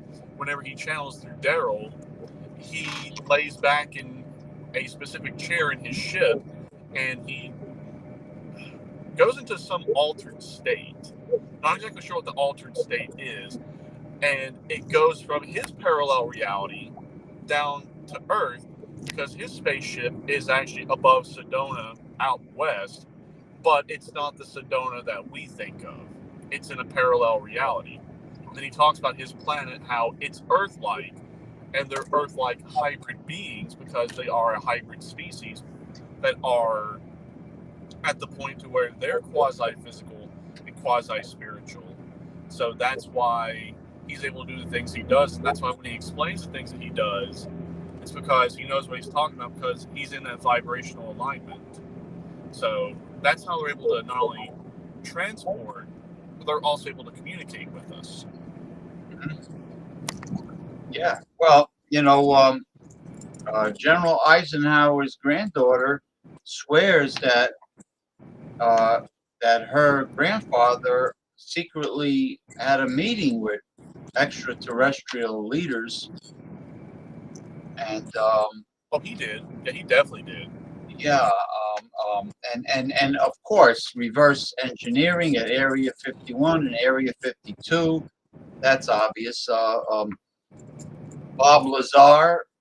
I mean, I love all of his documentaries, and he personally worked on reverse engineering. Well, this is a nice Mitsubishi in front of us. This is a red Mitsubishi Evo with a modified exhaust, and it's not that. I don't know what the hell that was, but that just sounds horrible. But that actually sounds nice, the ones in front of us. I can hear, I don't know how well you can hear it, but it sounds really nice. I don't know what he's got on it, but it's not loud, but it's not quiet. I heard like a meow. Oh, that was probably like the red car that was way over there in the right lane. I don't know where he's going, but he sped through like a bat out of hell. Is that Mitsubishi a hybrid, or is it a standard? What, the one I'm in, or that one? No, the one that the red one. The red one that was in front of us, that's a Evo. So those are like late to mid 2000s Mitsubishis. Oh. So they have like the 2.5 liter engine in them, and I think those came in automatics and 5-speed manuals. I think they may have made a 6-speed in a very rare model, but as far as I know, it's an automatic or a 5-speed. The way he was driving, probably a manual. Mitsubishi is the company that made the Japanese Zero aircraft during World War II. Right. Yeah. Japanese Zero planes. Now, the 3-cylinder car you used to have, that was a Subaru? No, that's a Mitsubishi. So that one was a silver one. My wife has this blue one that her and I are using for the time being. So it's the same car. It's a 2017 Mirage G4. And I love this little car.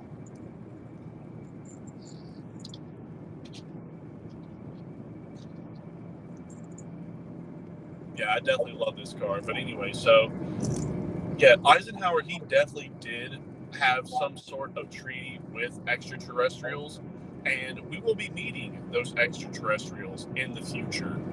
Once we go through our ascension that we are still currently undergoing, we will be at the vibrational alignment and vibrational frequency in order for there to be first contact with them, open first contact.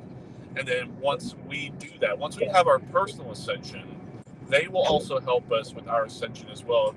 They will help us in terms of improving the science and technology that will be coming out when the implementation of Nasara and Jasara happens, because we'll understand it to a really good extent, but whenever we have the first contact, which Bashar has talked about, that's going to be probably sometime in 2026, 2027, that will really begin to take off. And then that's when extraterrestrials will also begin to start living on this planet in more frequent numbers, and there will also be another hybrid species that will also be formed on this planet as a result of it.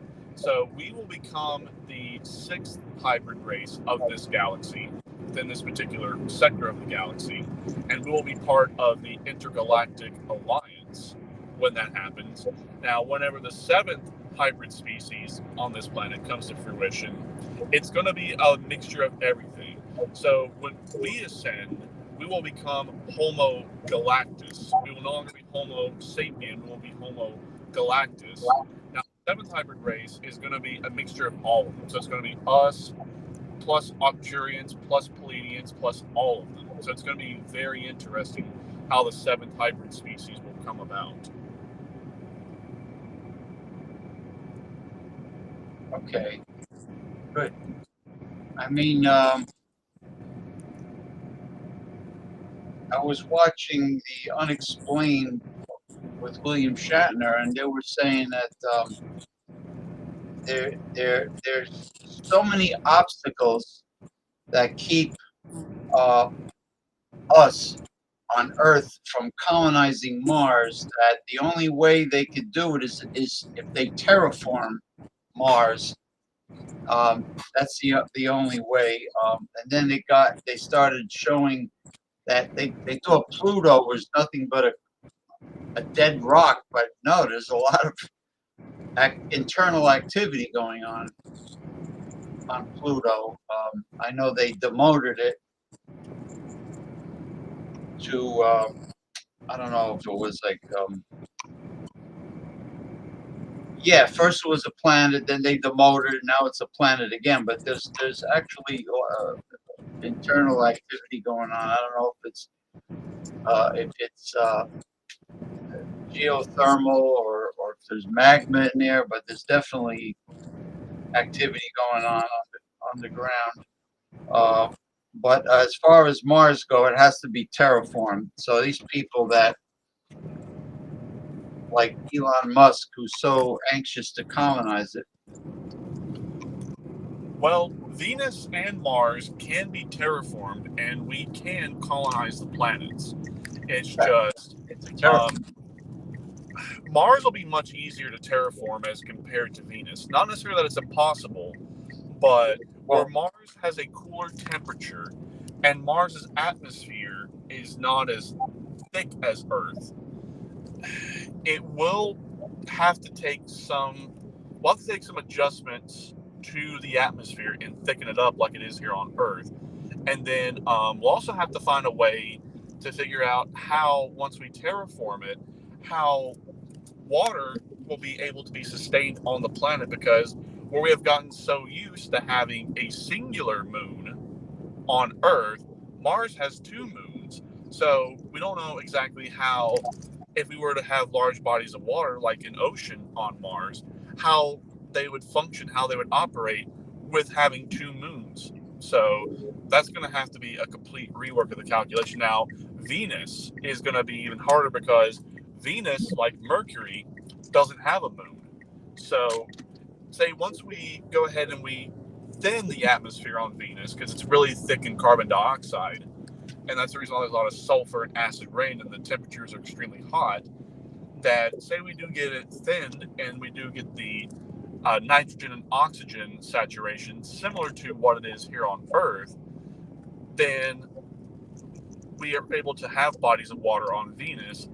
How would they work and how would they function if there's no moon? So would we have like an ocean that's just flat and almost lifeless? There's like no waves or anything. So not impossible, but there's going to have to be a lot of stuff figured out before we are able to do that first.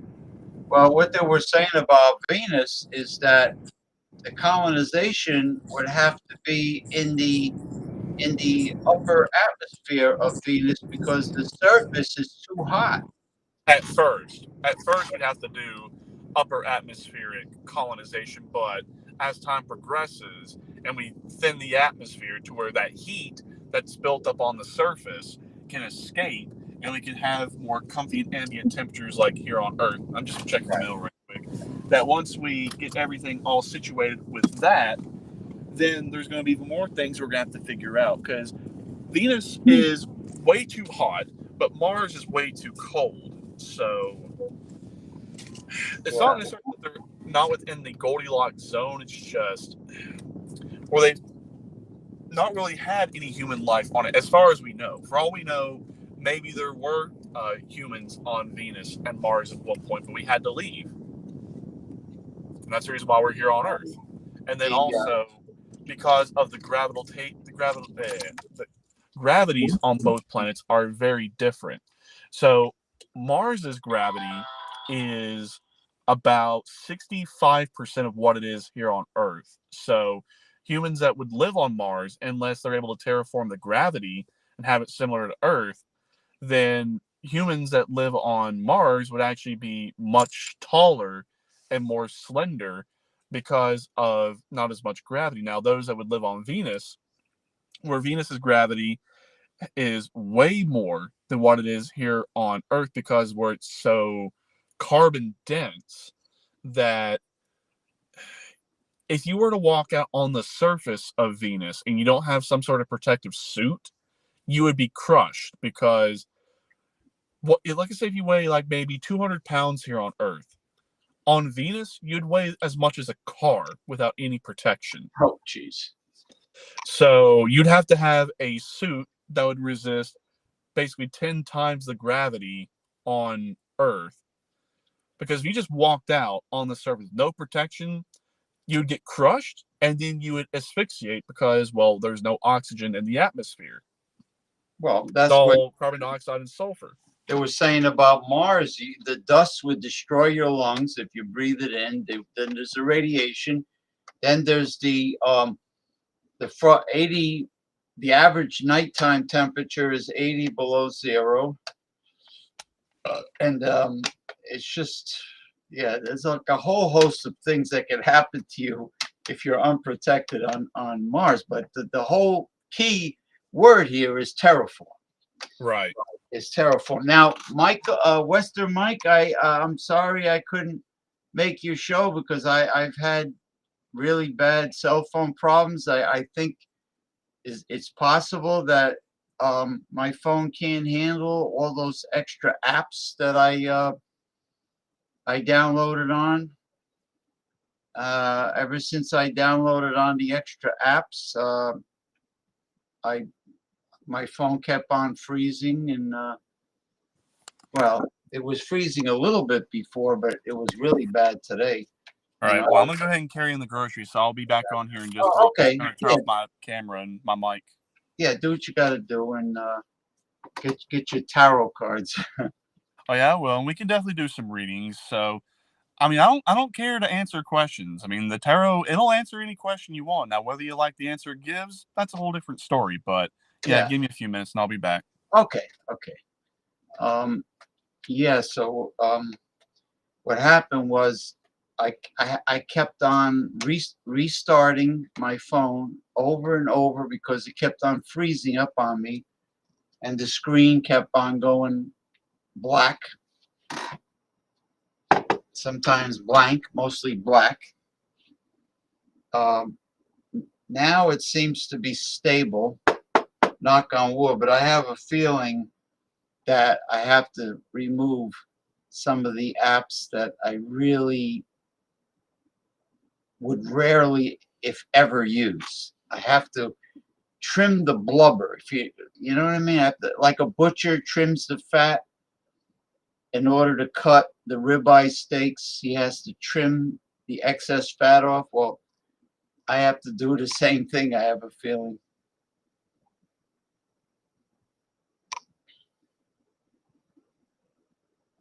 Let's see if let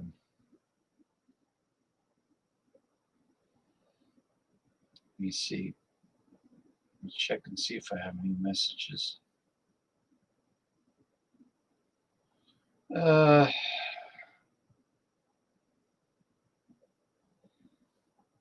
But anyway,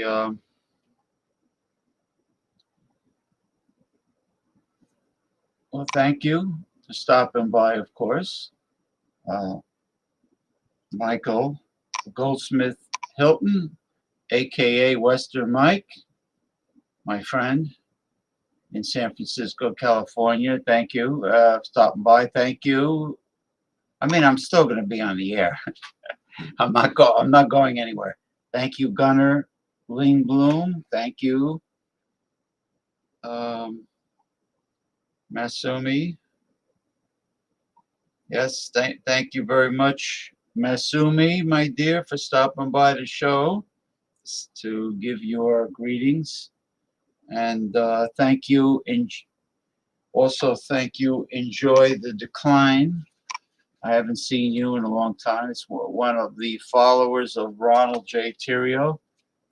Enjoy the decline. He never answered me when I asked him about his logo. Looks like a frog.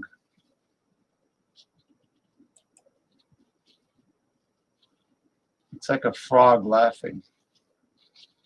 Hey, Haynes. First he calls me Haynes, like I represent the underwear company. I would like to be Mr. Haynes because I would be financially independent, but I would not. I would totally change the fabric and make Haynes a heavy-duty material that a well-known clothing manufacturer company should have. You know, it's like Fruit of the Loom, Haynes. You wouldn't think that they would have cheap material, but I'll tell you, the Haynes t-shirts that I had gotten, my fingers went right through the fabric. As soon as I tried to pull the t-shirt off, my fingers went through the fabric. You believe that? It's incredible. But I found another company, I believe it's called Gildan on Amazon, where the fabric is strong, thick, heavy-duty quality fabric at a lower price. And I'm wearing one right now. Let me get the spelling. No one will shut up and nothing ever turns on anymore. Yeah, you know, maybe my phone just can't handle that many apps.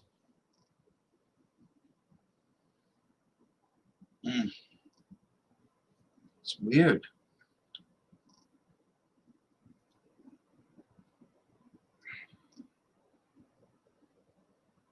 I mean, there's supposed to be some kind of protection with the Android phone. It says protected by Knox. Knox. What the fuck is Knox? Sounds like Cox. Protected by Cox? I'm just getting the name of Gildan. Gildan Men's Crew t-shirts. Very high quality material. I highly recommend it. I got them on Amazon and I paid 6-pack, 6 t-shirts for, don't tell me my fucking phone is freezing up again, $21.97 with free shipping. Okay, $21.97 free shipping for 6 t-shirts. And of course I picked black. They come in let's see, black, white, or gray, or mixed. All right. Anyway, Gildan, Gildan. I highly recommend it. And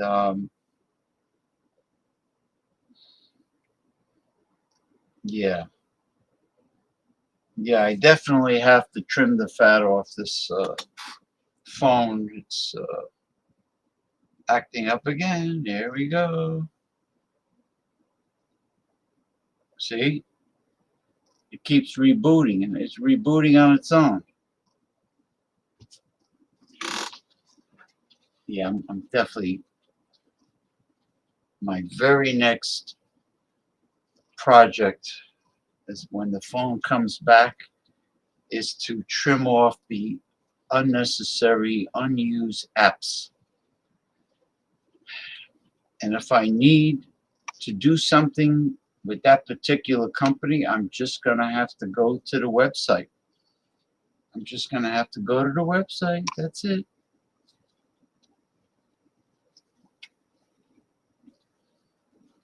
Because I'm assuming that the more apps you have, that these apps are running in the background. Damien would know that. Is that true, Damien? If you have a lot of apps on your phone, that their existence draws energy, draws power. Yeah, it can draw power, and on how many you got actually running in the background, it can cut into your processing and your RAM. So That's why my phone keeps on freezing up, because of the past couple of days I downloaded on several more apps. So you could be low on memory, or I don't know what kind of processor or how much RAM you have in your phone, because I know my iPhone has 6 cores, so it's a 6 core processor. I think it's got 4 or 5 gigs of RAM. So, but I think I've got like 64 gigs of storage on board, and if I want to put in another SD card, I can. But oh, really? Well, that's but good. yeah, I got my cards ready. There we go. It's kind of dark. I'm being. It actually is very dark. I can barely see the card. It's probably just where the lamp is, like way over there. It's in that corner, so I'm over in the complete opposite corner of the room. So, I mean, I can see it pretty good. So, yeah, I can definitely see it pretty good. All right, so let me go ahead and shuffle the cards. I'll go ahead and just set that down for a moment. So, what do we want for first question? Well, I would just do like a general layout for the country, and then just do a general layout for the world. Okay, so let's see. But there's got to be a way to shine. Unless, do you have any kind of like an LED lantern or a flashlight or something? I don't. I could maybe try moving a few things around to see if maybe I can shed a little bit more light on it. But I think that's probably about as good as it's going to get, because in this room, there's an overhead light, but I don't know when it was changed, because trying to get that hub that's on it off is a pain in the ass. Yeah, it was probably changed a long time ago, and I know what you mean. There's that little screw in the center, that little protrusion that unscrews. Yeah, because I think this was built in 2003. So I don't know when they changed it or how. I don't even think I have the tool to even get that. All right, so I went ahead and I shuffled. So I'll go ahead and do a general. We'll just do a general spread just to see where things are and where we're going to be going here in the next little bit, because I could definitely tell we have shifted timelines. We're in a completely different timeline as compared to what we were in before. Your camera's off. Well, it's just I've got it down. I've got it just set down for right now. Oh, okay. All right. Because I'm still going to use my usual spread that I usually like to use, but I've actually perfected it, and there's more to my spread that I like to use. I've added in more layers to it to get more details on what it is that we need to look for. You know, this has nothing to do with mysticism or the tarot, but I'm trying to understand what made him say this. Ronald J. Theriot said that the United States official peacetime flag, that he doesn't believe it is what I claimed it was. Mm-hmm. He doesn't believe it. So, which means he believes in the wartime flag, and but what are you gonna do? He is right wing, so. Oh, yep. I'm just about got all the cards laid out. So let me just get an overview of everything, because I can definitely tell there's a lot to go over, because there's a lot going on. Because like I said, we have shifted timelines. we are in a completely different timeline than what we were in before. So let's just go ahead and get this pulled up here. All right, so now here is the new spread that I like to use. Let me go ahead and just put my phone like that. So this is my new spread, and I do my typical past, present, future outcome, three connection cards, 5 influences, 2 clarifiers, and the 4 pillars that hold up the reading. So, first thing we have here is the question I asked was, what's the state of affairs here in the United States and the entire world? So, in the past, here we have the Ace of Pentacles. So that means that we definitely have stepped into something new, that we're in this new era of abundance, that we're still in that weird transitionary period, that this is what's coming in and the old is on its way out. Because that's why we're in 2 realities right now, but we're on this side of reality as compared to the other side of reality, meaning we're anchored, but we're not all the way there. We still have a little bit more to go through. So that's indicated by this being in the past, the Ace of Pentacles. Now, the present, we have the King of Wands. So anytime the King of Wands shows up in the present, and let me go ahead and just mute this for a moment. There we go. Put it on silent mode. So anytime the King of Wands shows up in your present, that means that we have definitely stepped forward into, I was saying, new timelines, new universes, new dimensions and vibrations and frequencies. But we've come to an end, that we're at the end of the desire of ending what it is that we're currently going through, that we've ended it, but we're not quite in the beginning. So we're still in that weird transitionary period, but we definitely have ended something. And it's not just been one person doing it. It's been a whole entire collective. So now in the future, we have the Knight of Pentacles. So anytime the Knight of Pentacles shows up in any position, it's always about an offer of new wealth and new abundance. So this is definitely what I call one of the Nasara Jasara cards. That this is all about bringing in a new monetary system that really is for us, the people of America, and then for the entire world, that we are now seeing the end of this fiat Federal Reserve System. Whether we want it to end or not doesn't really matter. And when I was telling you that Sunday, when we had the end of the petrodollar agreement with Saudi Arabia, now Saudi Arabia is going to be aligning with BRICS. That's going to ultimately force de-dollarization. So what's going to happen is all of the dollars that the Saudis had are going to flood the market and ultimately come back here to the United States, and then all other countries are going to de-dollarize. And then once that happens, we're going to experience hyperinflation, the likes of which we have not seen, and then it's just all going to crash and burn. But it has to crash in order for this to come in. But it's okay. It's not going to last super, super long, because when I get over here to the influences, we'll see that things are moving at a very rapid speed. Then here in the outcome, we have the Knight of Cups.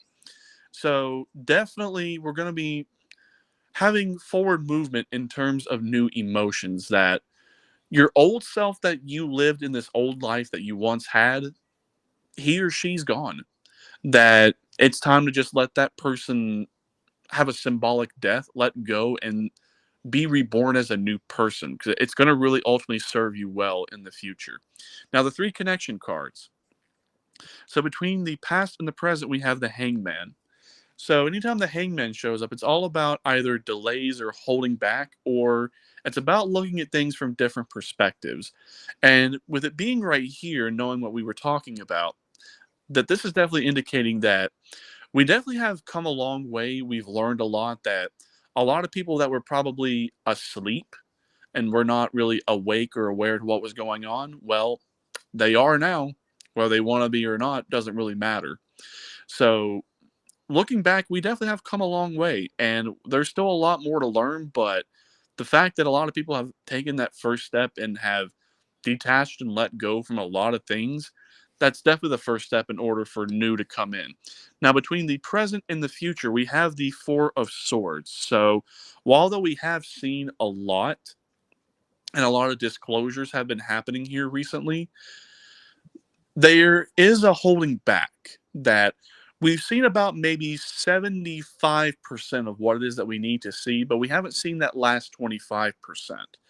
Because, yeah, we definitely see the 3 swords, but right down here, there's a 4th one that's out of sight, out of mind. So right now is a time to just take a step back, take a little time for yourself, have some R&R, rest and recoup, because for this last little bit that we're going to be going through, you're going to need all your physical, mental, and spiritual strength to push through this last little resistance barrier to go through. And then between the future and the outcome, all the 4 pillars right here, we have the 3 of swords. So definitely here in the future, a lot of people that either are not awake or aware or are still invested in this old system and this old way of thinking, they're going to be heartbroken. And they're going to see that everything that they thought was true is a lie. And that when more disclosures come out, that ultimately this is what's going to push things to the very edge, to bring people to the precipice. Because as that saying goes, only at the precipice is there the will to change. Well, we're going to the precipice. We are fast approaching it. But a lot of people, they're going to be heartbroken. And it's going to be up to us to really be there for them. Now, not necessarily like pamper them and coddle them like babies, but just say, yeah, I know what you went through was tough. And a lot of people believe the lie and the illusion, but at least you learned from it. And now you can learn from your mistake and move on. So now let's take a look here at the clarifier, not the clarifiers, the 5 influences. So the 5 influences that we have here is the 7 of Pentacles. So right now, any kind of effort that you have been putting into anything, it could be financial, it could be spiritual, or it could just be following your passion. That if you put in the work, well, now it is definitely time to reap the rewards and the fruits of your labor, because now that fruit is ripe and it's now beginning to fall off. So you will start to see your results if you haven't already, or if you're starting to see the results, expect more to come. So if you have seen it, more will come. If you haven't seen it, then it will be coming here very soon. So the next influence we have here is the 8 of Wands. So with the 8 of Wands, things are picking up, that we have hit hyperdrive, that things are going to rapidly accelerate, that there's going to be a lot more thrown at us, but we can handle it. It's just a matter of the disclosures and truths being released to us have been like drip, drip, drip, drip, drip. Well, now we're going into, instead of just like maybe a drizzle or a light, steady rain, now we're going to be going into a potential downpour, if not outright floods of truths and disclosures. So, and also with that, things are really propelling in the direction of where they need to go. Like everything is in alignment, everything is moving forward, that all of the elements, earth, air, fire, water, and spirit, they're all in alignment. They're all working together rather than against each other. And that's why we don't really see that very often, but when it does, expect a lot of hyper acceleration. Now, the next influence we have here is the 6 of Pentacles. So, with this also being there, where we have been through a lot, and we've put in a lot of work and a lot of effort, that it's now time for us to reap the rewards and the fruits of our labor. But if there has been something that has been withheld from you, either for good or for bad, doesn't really matter, then you will be getting what you deserve and then more. It's going to be fair and balanced and just. So don't be surprised if here in the near future that we start seeing more abundances coming into our lives. Not just wealth, but other abundances as well. And the next influence right now we have is the 4 of Pentacles. So anytime the 4 of Pentacles shows up, it's all about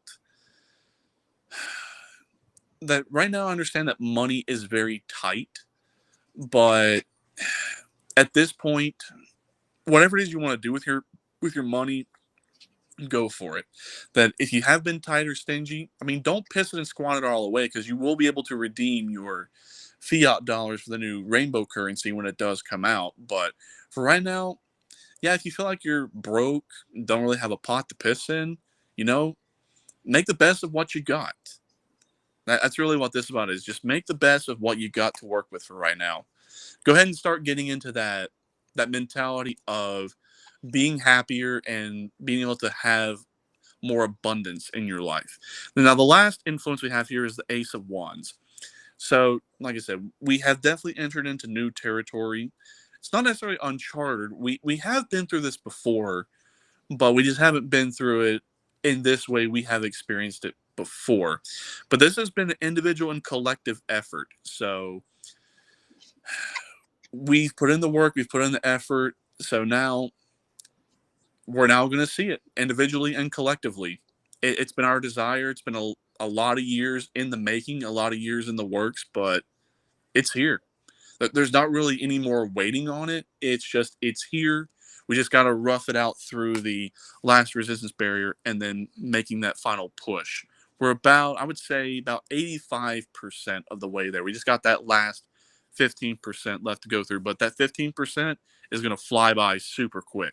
Like, you'll be like, wait, that was it? That's what we had to do? Shit, that was easy. So now the two clarifiers. We have the Page of Cups and the Page of Swords.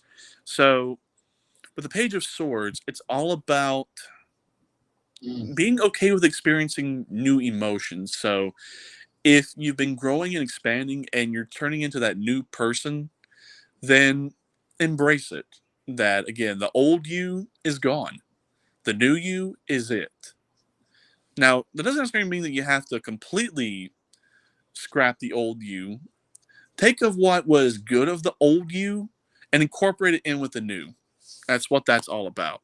Now, with the Page of Swords also being a clarifier, then it's all about that if you've definitely been experiencing new emotions, don't be afraid to take new actions that you have never done before.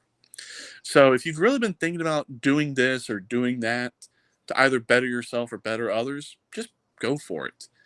That anything you really want to do, you can do.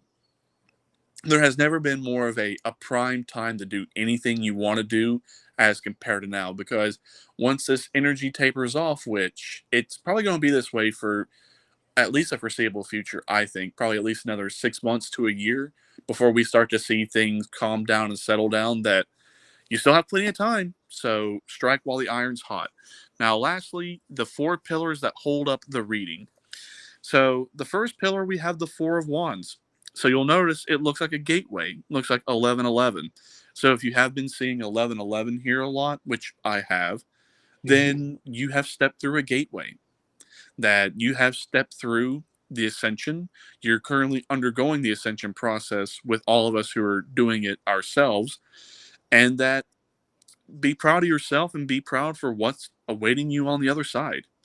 And that right now, go ahead and start celebrating. Celebrate as if it's already done, to speed up the manifestation that we want, like here and now. That's really what that's all about. The next pillar is the 9 of Wands. So I understand that what we have gone through is difficult and we're still weary of the unknown, but there really is no way of going back.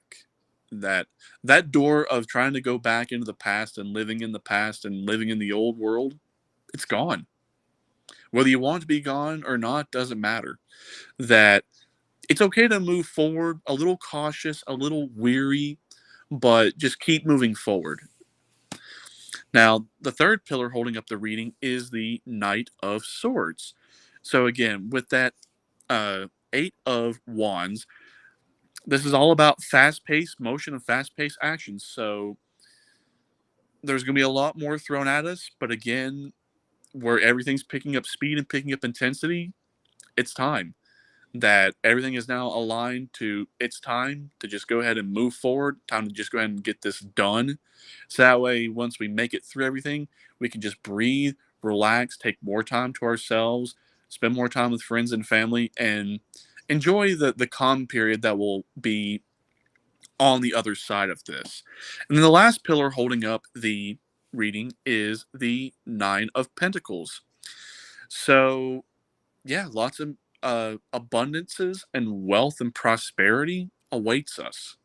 that this old world of living in just fear and lack and anxiety and depression of feeling like you're not worth anything or just feeling like you're worthless or you're just a slave to a 9 to 5 job or you're just only meant for this or only meant for that. No, no, go ahead and get out of that mentality now because that mentality is not going to be good for you in this. Go ahead and start acting like you got the abundance, that it's already yours, you've already claimed it, and you'll go ahead and start experiencing that reality more than what you already are now. So, again, just a quick recap. Everything's picking up with speed and intensity. We're ready for it. This has been a lot of years in the making, but yeah, a new world, a new system awaits us now. How much longer do we have left to wait? Let me see what I can try to get a timing on this because with everything being so fast paced, I'm not going to say that it will happen tomorrow definitively, but it stands a possibility of happening tomorrow, or it could be weeks, days. I don't really see anything like years or months, but let's see. Since we have a lot of cups and a lot of wands and a lot of pentacles and a lot of swords with this, that I don't really know how to peg a timing on it. I really don't. Because we got everything here and nothing's really standing out more as compared to the others. So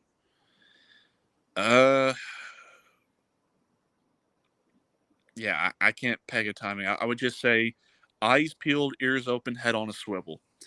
So yeah, that's for where things are at for right now. Let me go ahead and get these up and reshuffle for a possible next question.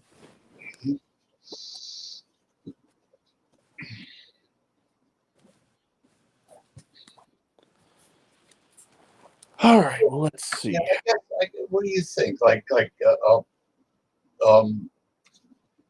Something involving international or planetary reading for the Earth and for international issues. I just saw an article that France is on the verge of a civil war. Yeah, a lot of countries right now are on the brink of collapse. So that's what happens whenever the old dies and the new is born. Because anytime a revolution or a civil war happens, or any war for that matter happens, it's all about the old trying to hold on and try to stay alive and try to stay relevant, but it can't. That's why now we're starting to see the collapse of the fiat dollar, the collapse of the Federal Reserve System, and the collapse of like the deep state, the cabal, the Khazarian mafia, and ultimately the New World Order. That's why it's all crashing and burning because people see the system for what it really is. People see the politicians and the oligarchs and the corporations and those who run the corporations for as they really are. They see the politicians for as they really are. They see the rich elitists for as they really are. That there's really no way for this system to survive in this new way of thinking, in the way this new world is coming into fruition. Like, it's dead. It's gone. It's best to just go ahead and just let it die rather than try to save it. So that's why they're trying to plunge the whole world into World War III, thinking that's going to whip us back into line to where we'll listen to what they say or that we'll conform back to their system and go back to our slavish mentality. And no, it's just not going to work. But where they're so stubborn and so pig-headed that they're not going to go down without a fight. Like, they're going to fight this to the very brutal end. But we've already won on a lot of fronts. We've already won in more ways than one. So it's just making it through this last little bit, like actually watching it collapse publicly, which we are now starting to see the collapse of everything publicly. Whether we want to see it as that or not, doesn't really matter. I mean, I see it for what it is now. If others don't, that's really up to them. All right, so I've just about got all the cards shuffled. So let's see.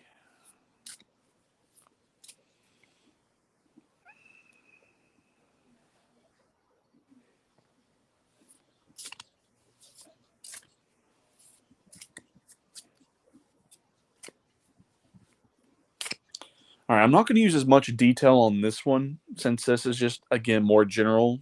That was more for the United States and the entire world, but I can get a little bit more specific. Well, I like your system of reading because I mean, what's the point in laying out the Celtic cross shape if the sequence of the cards that you grab off the deck are going to be the same? Exactly. Card number 1, number 2, but it doesn't matter. You don't have to make a Celtic cross. You just take the cards that normally would make the Celtic cross off the deck, which is what you did. Right? 10 cards, was it? Let's see here. 7. Yeah, how many cards usually make up the entire Celtic cross layout? For the Celtic cross, that's usually 10, but for mine, I usually do about 13 to 14 with mine, so I can get as much detail as I possibly can. Oh, okay. All right, so let's see here. Just to simplify it. Okay.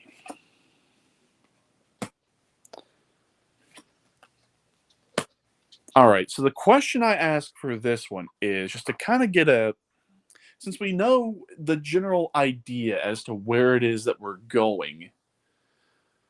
The question I asked for this one is, since we know generally where we're going, is there anything else that could be elaborated on that is still going to be relevant to what it is that we need to know?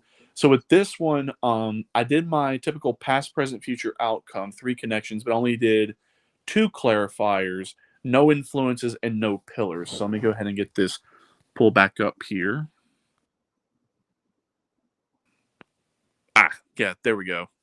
So this one, not as many cards, but since we just are looking for a little bit more specific details rather than just something that's very broad and general. So we're going to start from the top and then work our way down and then do these last. So right now, justice. That this is looking at the situation in its entirety. So don't be surprised if we start to see more justice coming forward. Or don't be surprised if we start to see more like lawfare or legal warfare against a variety of different individuals. So I know right now that Donald Trump was convicted of 34 felonies, and then now we have Hunter Biden, who is now convicted on 3 different charges, and that he's facing up to 25 years in prison. Yeah. So I have talked about this briefly, that a precedent has been set. That so now it's take the how can I word it? It's take the gloves off and have a bare knuckles brawl. That it's no longer handling with gloves. That it's going to get just downright nasty and dirty, and there's going to be truth and disclosures coming forward. That we have probably till July 11th to kind of see where things are going, because that's when Trump's sentencing is supposed to happen. Now the Hunter Biden sentencing, nothing's been definitively set in stone with that. And again, a lot of stuff could be coming from the Supreme Court because they're going to be coming to recess here soon. So we still have the Brunson case, the Lindell case, then now we have more forensic audit evidence coming out of Fulton County, Georgia, now Maricopa County, Arizona, and then some more stuff coming out of Michigan and Wisconsin, and now Pennsylvania. So a lot of stuff is now coming out about the 2020 election, and it's riling people up, and people are really taking a keen interest to it again. So that really makes sense with the Justice card. So here in the past, we have the Two of Wands. So with the Two of Wands, now that we've stepped forward into our desires, now we got to start looking forward and looking forward to the future, but not just for our futures individually, but also our futures collectively as well. That, yes, it's important to be an individual, but also think about the collective, because pure individualism and pure collectivism is not going to be the way going forward. It's going to be a hybrid mix of both. So just bear that in mind. Now, here in the present, we have the Queen of Wands. So anytime the Queen of Wands shows up, she's all about being loving and nurturing with your desires. So definitely keep moving forward with your passion and your desires, but don't do it at the expense of others. That it's okay to have healthy competition with your desires, but there comes a point where you just become a dick or an asshole or a cunt about it. That it's okay to be the best you can be, but don't do it at the expense of others, because moving forward, you can be the best you can be, but at the end of the day, it's not going to really get you the prestige and status that the old world had. That, yeah, you will get it, but not in the way you think. That it won't be just all about fame and glory and money. So just bear that in mind while also going forward. Now, here in the future, just like with the Justice card, the Moon card showing up also is interesting and really makes sense, because where a lot of stuff has been kept hidden and suppressed, that a lot of trickery and deception has happened, and there could be some more trickery and deception in the future, since we're getting to the very tail end of it, that everything in the kitchen sink is going to be thrown at us. But we're going to be just fine. We're going to be able to handle it, because if you look very carefully, while everyone's paying attention to the moon and paying attention to the trickery and the deception, there's been a new path that's been illuminated, and this crab is going to take it. So don't get distracted by all the things that are going to be thrown your way. Just keep your eyes focused, keep your eyes on the goal, keep your head in the game, because now's not the time to quit. Now's not the time to give up. That we're in it to win it. No ifs, no ands, no buts. Then lastly, the outcome here is the Tower. So just like with the Three of Swords, the Tower moment. So yeah, this is all about destruction, chaos, and disorder. So the dismantling of the old world, the old system, it's going to happen. And it's happening right now. It's unfolding before our eyes, whether we want to see it or not, whether we just want to be the ostrich and just stick our heads in the sand and just pretend we don't see it or hear it. It's just not going to work. But it is needed, it is necessary. But for those of us who have been awake and aware for a long time and have been waiting for this moment for years, decades, it's here. And all we have to do now is just watch it. That we've done our part, we've done everything we can do, that we can't take it any further, that it's just time to just let the natural order of things take over. That we've done our part as co-creator, we've done our 50%, now reality existence now has to do its part. So looking here at the connections between the past and the present, we have the Ten of Cups. So we're in the ending. We're in the happy ending. It may not look like it. It may not feel like it, but it's unfolding. Whether you see it or not doesn't matter. We know where we're going. We know the destination. We know the end goal. All we have to do is just enjoy the rest of the journey.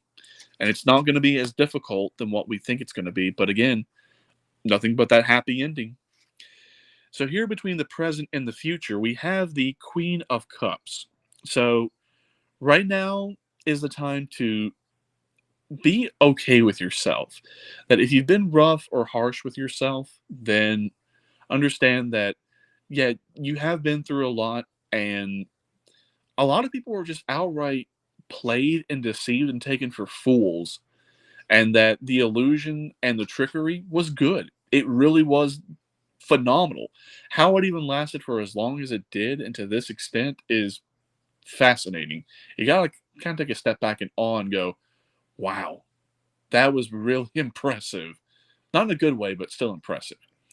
So yeah, if you definitely have been rough with yourself, or you're beating yourself up over being lied and deceived, you're not alone. But the fact that you realize you were lied to and you were deceived, and now you see things for as they really are, and you just want the truth and nothing but it, now's that time. So those of us who have been awake and aware, now we do have a duty and an obligation to give some tough love. That, like I said, be a little empathetic and a little compassionate, but just don't be a hard ass. Give a little tough love, but not too hard of tough love, because people are going through that enough as is anyway. And then lastly, between the future and the outcome, we have the Three of Wands. So It's all about we've stepped into the gateway, and now it's just time to look forward that we have a clean slate, a fresh sheet of paper that we can start over, start fresh, that whatever life you had before doesn't matter. Whatever it is you want as a new life, you can have. So then, lastly, the two pillars, we have the magician and strength. So you'll notice the two infinities right here. So with the magician and strength, it's now time to realize who you are as a person and what you are as a being. That you truly are an infinite being that knows no bounds, no limits. And I know this is probably going to ruffle some feathers, but that God is you and you are God. Not to sound like a Satanist or a Luciferian, but just keeping it logical and rational, that since all of existence comes from source or the one or whatever you want to call it, that anything that comes from that is going to be nothing but that. We are no exception. So don't be surprised if now we realize we truly are infinite beings, that we are infinite, we are all knowing, we are all powerful, we're omnipresent, that we can have a truly infinite existence because we are infinite. We just gave ourselves the illusion that we were not infinite to experience finality because we've already experienced infinity infinite times over, so it gets boring. So that's why we had to forget we were infinite and have the finite experience in order to remember what we are and now reincorporate back into our spiritual selves, which is where we're going with 5D. So overall, this is really nice, really impressive. I mean, I don't really see anything negative. Like, I don't really see, people are saying that, oh, World War III is going to happen, that we're all going to be nuked. No. It's going to get to a certain threshold, and then it's going to stop. That it's going to stop and stop abruptly. And it's going to end in a way we did not see coming. So we can try to think, oh, is it going to come from here? Is it going to come from there? Don't really focus on so much on the finite details. Just know it's coming, and just keep your eyes open, your ears open, and a head on a swivel, because it's going to happen so quick. And if you don't stop to take a look at it, you just might miss it. So yeah, that's all there is for this reading. All right. Oh man. Oh, excuse me. Oh. Excellent. Oh. Well, let's see here. I can probably think of one more question to ask. All right. Well, here's a good question to ask. Since the Justice card kept coming up, and it keeps showing about a lot of truths and disclosures happening, let's see exactly what the different kinds of truths and disclosures will be coming forward, so that way people are not caught completely unaware as to whenever it does drop in mainstream media, or it is disclosed by some means, however those means may look, to where it does maybe soften or cushion the blow, so to speak.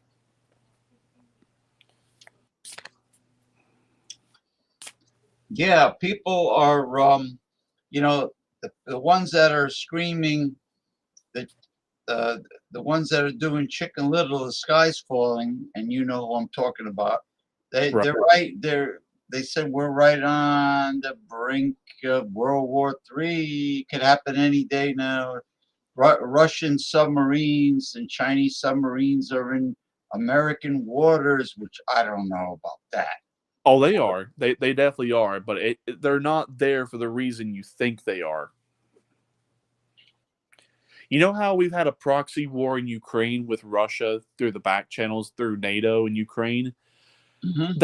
That's basically Russia and China saying that, hey, you've been at our doorstep for many years. Now we're going to come to your doorstep, and we're going to have a little chit chat, a little show of force to show you that, hey, either cut the shit or we're going to cut the shit for you. So that's why they're there. It's a tit for tat thing, Yeah, it's a standoff. So when I say that it's coming to an end and it's going to end abruptly, we're now seeing that end. So, yeah, they're what a around. lot, They were near Cuba first, right? The Russian right, subs. and they're still there, by the way. Yeah, why don't they just? What is taking them so fucking long to end the embargo on those poor Cuban people? Oh, don't worry. The embargo will be lifted whenever the new system comes in. That embargo will be lifted. I thought Obama was going to do it originally. He was supposed to, but again, Obama was a puppet. So he may have said all these things that he said he was going to do, but in reality, he never did because he was controlled. Yeah, he was always a useful idiot to him. I have to say this. I'm sorry, I totally forgot to say it at the beginning of the show, but I am so happy that President Obrador's right-hand person, the woman, won the election, and Mexico is going to see 6 more years of democratic socialism and all the wonderful things that it brought to Mexico. And Well, Mexico is part of BRICS. They're going to be experiencing all the Jasara benefits. But one of the things they definitely did was they got rid of all of the fraud in their elections that we have had for many years, and that's why. Yes, they did. You're right. So they got rid of the mail-in ballots. They got rid of the Dominion machines.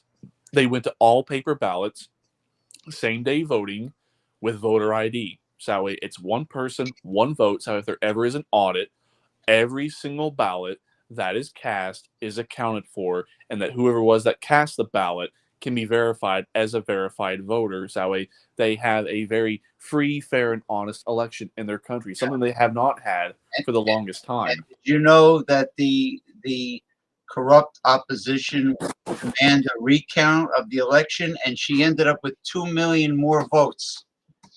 Ooh. After the recount. But the point is that their Obrador, well, his aside from free health care for Mexican citizens, his next step was to get rid of all the corrupt judges in Mexico and replace them with honest ones, and that's what this woman is going to do. So it sounds like this democratic socialist is not super far to the left as what we might think. Well, you know, look at Scandinavia. I mean, you never hear about corruption over there, except their free borders fucked them up. Right. They're having all the riffraffers. All right, well, I got the cards laid out here. So the question I ask here is, so what kind of disclosures should we be expecting here in the near future? So, based upon what I'm getting, is that it's not going to really be any one specific disclosure that we really have to pay attention and focus on. That it's going to be just blatant, in your face truth and disclosure. And I'm getting that it's really going to really shake and rattle and rock all sides to the core. So here's why I've arrived at that conclusion just looking at the cards. So the first card we have here is the Hierophant. So this has definitely been a work in progress by spiritual beings that we have not really been savvy privy to knowing about, although some have known about them, some have not.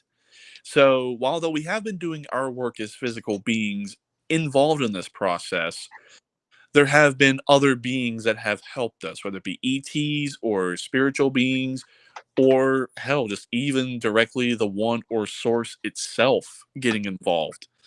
And that this has definitely been ordained. It has definitely been written into its existence in order for it to happen. And it's been, I can't even begin to imagine and fathom how much time and effort has been put into this from all sides.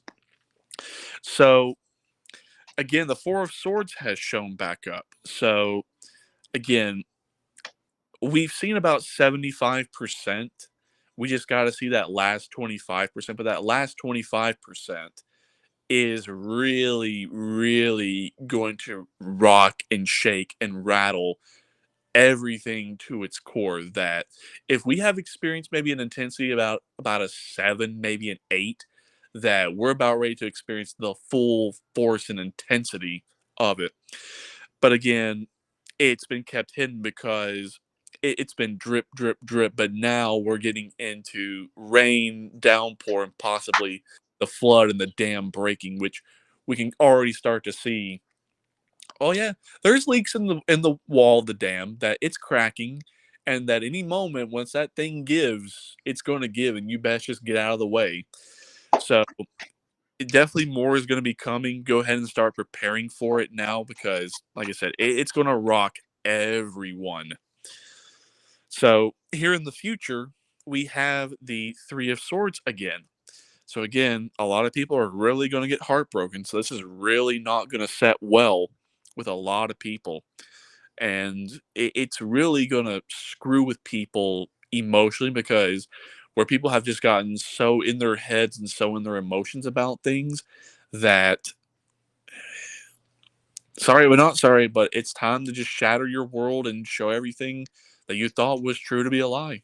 That it's just that time. That it's gone beyond the point of, in order for things to move forward, it has to be done. That, yeah, we tried it the easy way. We tried doing it the long drawn out way, but it's just not worked. That the people that have held out for all this time, that have really put in the work and effort, that even they may start to fade away. And we don't need that. We don't need to piss off those that have been so helpful in disclosing and bringing out the truth, just to not only not step on or offend those that are not. That's not a deciding factor anymore. Then lastly, with the outcome, we have the Seven of Pentacles. So interesting, this has shown up that once we see everything and we are presented with everything as the truth and everything just becomes common knowledge, that we will kind of feel bad, but again, we'll feel so much better and liberating from it. So it's now happening, that the disclosures are happening, that the fruit is ripe and it's just falling off. So any specific time frames as to when this is going to happen or that's going to happen, can't really give a definitive time, but it's definitely been, based upon just this card, that this has been at least to the point we are at now, about 7 years in the making. So since 2017, that's when this has started. Now, between the past and the present, we have the Eight of Wands again. How interesting. So, yeah, we are now in a hyper accelerated state that, although we're not at the speed of light, we are definitely much faster than where we were going. That's why now, if you feel so light, so airy, and that time is moving by so quick, that's a result of quantum leaping and jumping into another timeline in another universe. So, if you're also feeling different emotions, if you just feel like so great and so empowered, which I definitely have felt over this past week, that's just a result of quantum jumping, and it happens. So let's see here. I moved the cards a little bit, so I kind of got lost to where we were. Oh, here we go. Between the present and the future, again, we have the Six of Pentacles showing up. That it's now time for your just rewards. That it's time for all of your hard work, all of your hard effort, or time to compensate you for your pain and suffering and all the bullshit you have been through. That it's not that you have to wait. Like, the waiting is over. The time is now, and it is unfolding. Whether we want to see it or not, doesn't matter. It's happening. Then lastly, between the future and the outcome, the Three of Pentacles. So now is just the time to take a step back in awe of watching everything unfold, watching the old die and the new being born. That it's going to be just as amazing watching it crash and burn as it's going to be watching what takes its place be born. That it's going to blow everyone away. That the life that you thought you could have ever had, take that and just go wild and crazy with it. Let your logic and creativity just run wild with it. And probably even then, it still wouldn't do it justice to see how well it will be going forward. So the two pillars we have here are the Emperor and the King of Pentacles. So with the Emperor, this has always been a very interesting card, depending upon where it's in a spread. But compared to the situation, I've also been getting that this is like the masculine aspect of Source, or the One, that he has definitely been involved, or the he aspect of it, I should say, is really putting his foot down, is really being like the divine father, the king of all the divine fathers, so to speak, in this instance. But also some other people that have done readings with this, and they see the Emperor, that they also think of militaries and intelligentsia, and those that are in like a fatherly or a warrior like position, which kind of makes sense because the Emperor definitely is a warrior. So wouldn't be surprised if we see more disclosures about how a lot of stuff has gone on covertly with the militaries, not just here in the United States, but globally, where it's been a global effort with all the countries involved globally, that we're going to see that disclosure.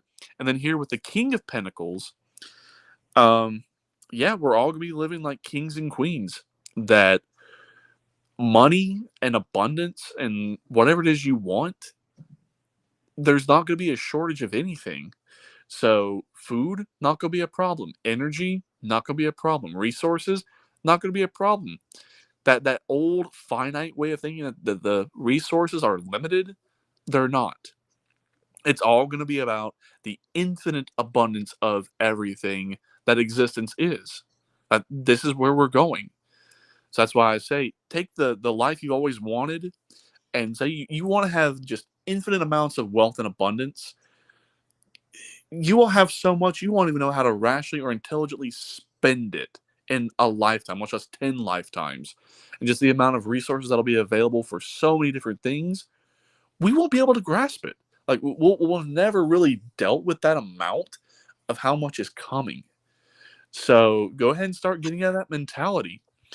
So yeah, just overall, it's not going to be one specific thing for disclosure. It's going to be all across the board. So my saying is throw a dart, see where it hits. More than likely, there's going to be a disclosure on it. So, all right. I think that's really all the questions that I have for right now. Now, did I ever tell you what the book I have, Mastering the Tarot, says that you can answer yes or no questions with the tarot by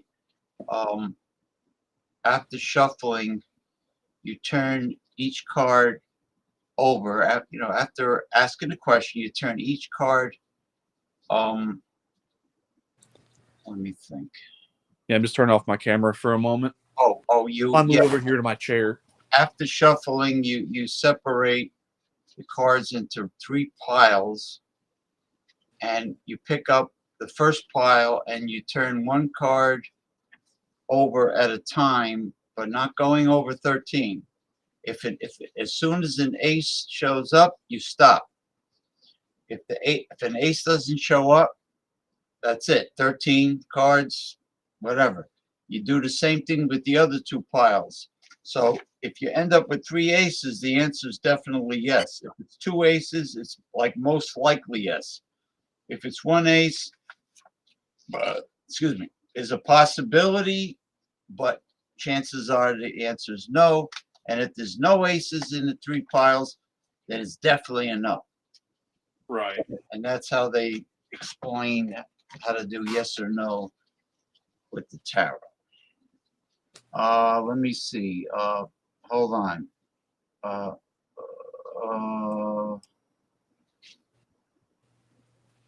Michael Western Mike says, what about trying to be more patient and less greedy and fake? Yeah, well, there's definitely a lot of them around. Where is the guy from Chicago? Is he still trying to screw the Virgin? I know you told me you're talking about. Yeah, the answer is yes, Gunner. Is yes. Oh, I'm just hopping over here in my chair. What do the cards have in hand for the Virgin? I went ahead and put the cards up. I think I'm good for right now. Yeah, we don't bother the tarot deck for any trivial things. It's I could, but it's just it's mocking. you know, It's mocking the tarot. It's not. well, the tarot doesn't mind to answer any question. It kind of likes to answer questions, even if the answer is like so far and bizarre out there and it may not make sense, but just to ruffle people's feathers, it'll do it. Well, little questions like this that are amusing and trivial in the whole scheme of things.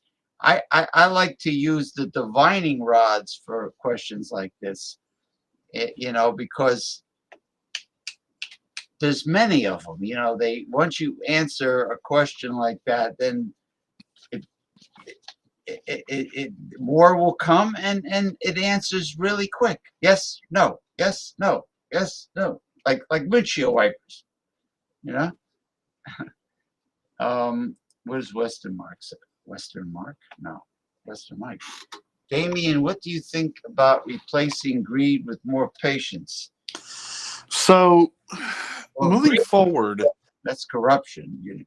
So, moving forward, we're going to understand more as to why we had the system that we had and why people were the way that they were. That we're seeing the beginnings of it now, but ultimately, the reason why someone is so greedy and so selfish about a variety of different things is it's a product of what the system itself is. Like, it is predicated on selfishness and greed and cruelty. But why is that so ingrained into the system and so ingrained into the people that are under the system, that run the system? It's because they have such a fear and lack mentality that they're stuck in the finite way of thinking that, that they have to become millionaires because there's only X amount of millionaires that can be millionaires. Well, sorry, but not sorry to burst a bubble, but there could be an infinite number of millionaires. Anyone can be a millionaire because there is just that infinite of an abundance of wealth and prosperity for everyone to go around. So that's why they're stuck in that mentality and why they act the way they do, because they're stuck in that finite mentality that they have not broke through the barrier of realizing that there is an infinite amount of everything. There's infinite good, there's infinite evil, there's infinite neutrality, there's a whole spectrum of it. And there's more than one type of abundance. There's an infinite amount of abundances that one can experience. And it's to the point of, I think Bashar did a very interesting video on it to explain that you don't lack abundance. You have an abundance of lack, which is a paradox.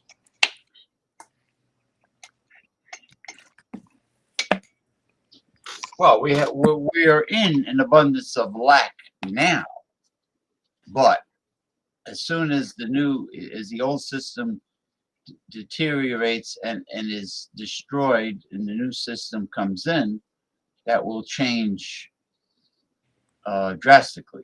Exactly. See, we have been conditioned to think that money is evil and that it's the root of all evil, and that money is a limited resource and that there's only so much to go around. Well, money, yeah, there's an infinite amount of abundance of money, and that there can be an infinite money supply, but it's just in order for money to actually have value, it actually has to be backed by something, which there's an infinite amount of ways money can be backed. It's just the tried and true method is gold, silver, and precious metals and other physical, tangible assets. So with the new currency, it is, of course, be backed by gold and silver. There's also going to be other precious metals. Titanium, platinum, palladium, and copper are also going to back it. However, we're also going to have our own petrodollars as well, that it's also going to be backed by other physical tangible assets. So it can also be backed by physical commodities like food or oil or gasoline or hydrogen or something. So that way it does have value.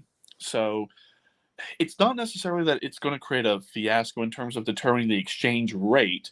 We know what it's probably going to correlate to, that there's going to be coins going to have a fixed weight of that particular metal in the coin, and then the paper currency, which will be like an actual like gold certificate or silver certificate, is going to correlate to how many ounces of silver that it's on that fixed weight. So I could say a $1 would correlate to, I could say, maybe an ounce of silver or an ounce of gold, and like $100 would be equivalent to like 100 ounces of silver or 100 ounces of gold. So that way, at least we know if we want to go directly to the Treasury, which the Federal Reserve is no longer part of the private central bank. It's no longer in the hands of who it was in prior to. So it's now technically been under control of the federal government since 2020 via the CARES Act, that the Federal Reserve is now part of the Treasury, and now the Federal Reserve is going to get phased out under the Treasury. So that's why you'll have a time to redeem your fiat dollars for the new currency, because once that time passes, then that is going to be completely worthless. So that's why I say save what you can now, but don't be too stingy or greedy about it. It's okay to still kind of be comfortable and still live a good life, but you'll want to hold on to it. So what you're saying is that all the printed money under the new system, the dollar bill, $5 bill, $10 bill, $20 bill, $50 bill, $100 bill, will be certificates equivalent to a certain amount of precious metals. Exactly. It will now be the coins, the coins will have a fixed weight of that particular metal already in the coin. So don't be surprised if you start seeing like so much silver in dimes or quarters or half dollars or actual like $1, $5, $10 coins. So, but the reason why it's a certificate is to actually know that it's backed by that asset, to where it can be redeemed to the payer on demand. Is it's going to correlate to a very specific serial number, and that serial number is going to correlate to a physical amount of that metal in a vault in the Treasury. Okay. So that way you know definitively it is backed by it. I understand now. Now, Western Mike asked if France dissolved its parliament. Yes, they dissolved parliament. It's just now making mainstream news, but that actually happened. I want to say that actually happened like late last year, early this year. Like that happened months ago. Oh, interesting. So yeah, France has dissolved their parliament. Osteen. Oh, screw him. Joel Osteen. Osteen. Oh, okay. So speaking of real estate, so whenever I had talked about debt cancellation as to why it's going to be canceled, so any personal loan that you had, whether it be like a auto loan or a mortgage or a business loan or a personal loan, right, you're going to have to get all that money back, because the whole entire way it was set up is why, how can I word it to where it doesn't oversimplify it or undersimplify it. Whenever you would sign the paperwork in order to run your credit to get a loan for whatever, the whole paperwork structure was screwed up, because all the banks never lended money in the first place because they couldn't. So what it would say was the bank was the lender and you were the borrower. That's incorrect. Here's why it's incorrect. Because the banks never lended money. So any financial institution that quote unquote lended you money could not do it. Now, who would lend the money? The Federal Reserve. So technically, the Federal Reserve was the lender, but even then, the Federal Reserve is a bank. Well, the banks could not really technically lend money. So technically, the banks were supposed to be the borrower, and you were supposed to be the creator of the wealth. But here's why it was all a scam from the beginning. So the Federal Reserve note itself was always a debt instrument. You can't pay debt with more debt. That's not how it works. That's why if you try to pay debt with, like, let's say, a credit card, it doesn't work. It's the same principle in that theory and also in this theory as well. But I'm using the theory loosely because people just want to say, oh, that can't be true. But hold on, we're getting to the juicy part. So what they would do is when they would run your credit score and then they would lend you the money, here's how they'd give you the money. It was technically yours all along. They would take it out of your SISTY-QV trust account, which is your strawman corporation account that is tied to the QSIP numbers tied to your birth certificates. So they were frauding and scamming you out of your own money. Like you weren't being given the money as a result of this and having to pay it back. They were giving you your own money and saying, oh, we're giving this to you. You have to pay it back. No, no, no, no. If you pay for something out of someone's account or their money, it's theirs. No ifs, no ands, no buts. And not only that, the title that you were given to own property is the incorrect title. So like I could say if you own a vehicle, they would give you a vehicle title, or if you owned a piece of land or a home or a building or whatever, you would get known as a general warranty deed. Well, you can't be given general warranty because if you were to pay to own that property outright, you cannot be given title in the way that you were given it. You have to be given a very specific title, which no one's really heard of. I had never heard of it until recently, called allodial title. ALLODIAL, allodial title, which means that you own that property free and clear of any obligations. Now, how do they work around that? Eminent domain, where the state owns all of the property. Well, if you really think about it, that's a paradox in of itself because the state is not a living entity. The only reason why a state exists is because the people say it exists. So, in a roundabout way, the people own the respective property because the people own the state. So,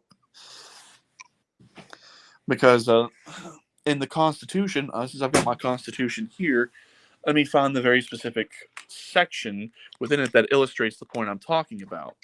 That how the people are the owners of government, but also co-trustees and beneficiaries of government. Now, it doesn't say that directly, but when I explain this section, you'll completely understand what it is that I'm talking about. Hold on, just one sec. All right, I'll do the. All right. Here we go. So just quick section, in case anyone wants to fact check me on it. Here's my my Constitution, my pocket Constitution. I always carry with me, and it is Article 4, Section 1, and also Section 2. Article 4, Section 1 of the U.S. Constitution clearly states, full faith and credit shall be given in each state to the public acts, record, and judicial proceedings of every other state. And Congress may by general laws may prescribe the manner in which such acts, records, and proceedings shall be proved and the effect thereof. Now, Section 2 is the citizens of each state shall be entitled to all privileges and immunities of citizens in the several states. So that right there shows the people are sovereign and that the state only exists because the people say it does. That we, the people, consent to being governed, that since we consent to this entity existing, that we are sovereign over it. It is not sovereign over us. So since we own it, it's our property. We are co-beneficiaries and co-trustees of government, that everything government does is to our benefit and our benefit alone. Period.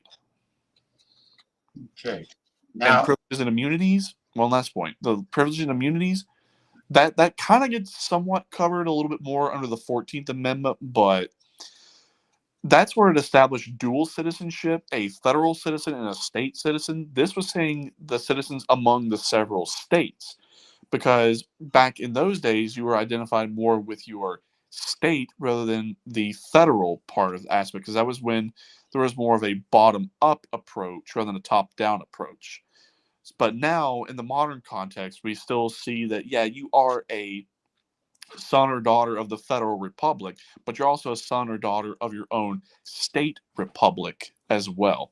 So if you have the privileges and immunities of a particular state, whatever that may be, if you are in that state, even though you don't have residency or citizenship in that state, you still get all the privileges and immunities of that state.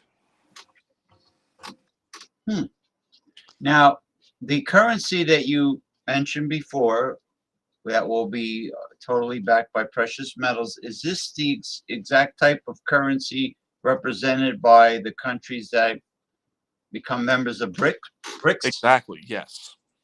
Okay, okay. Now, to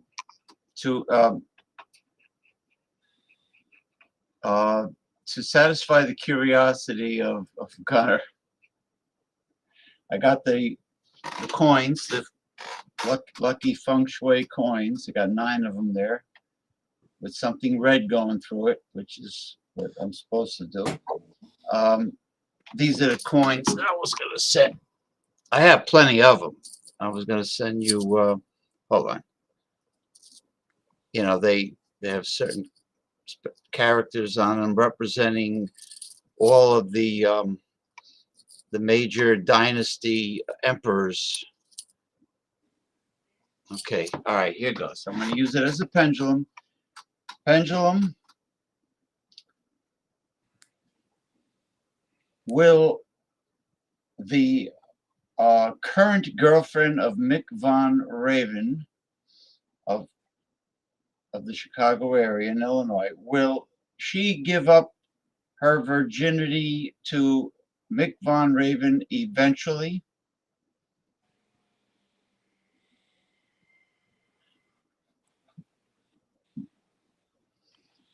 No.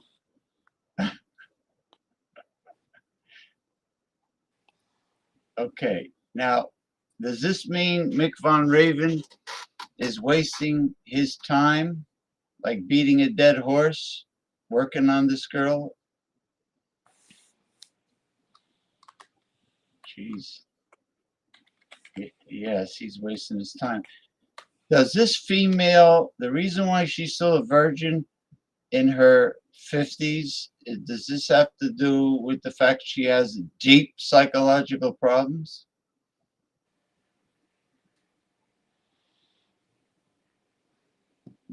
Yeah, no kidding. No shit. Does Mick, is there a paranormal reason why Mick attracts all this bad luck with females?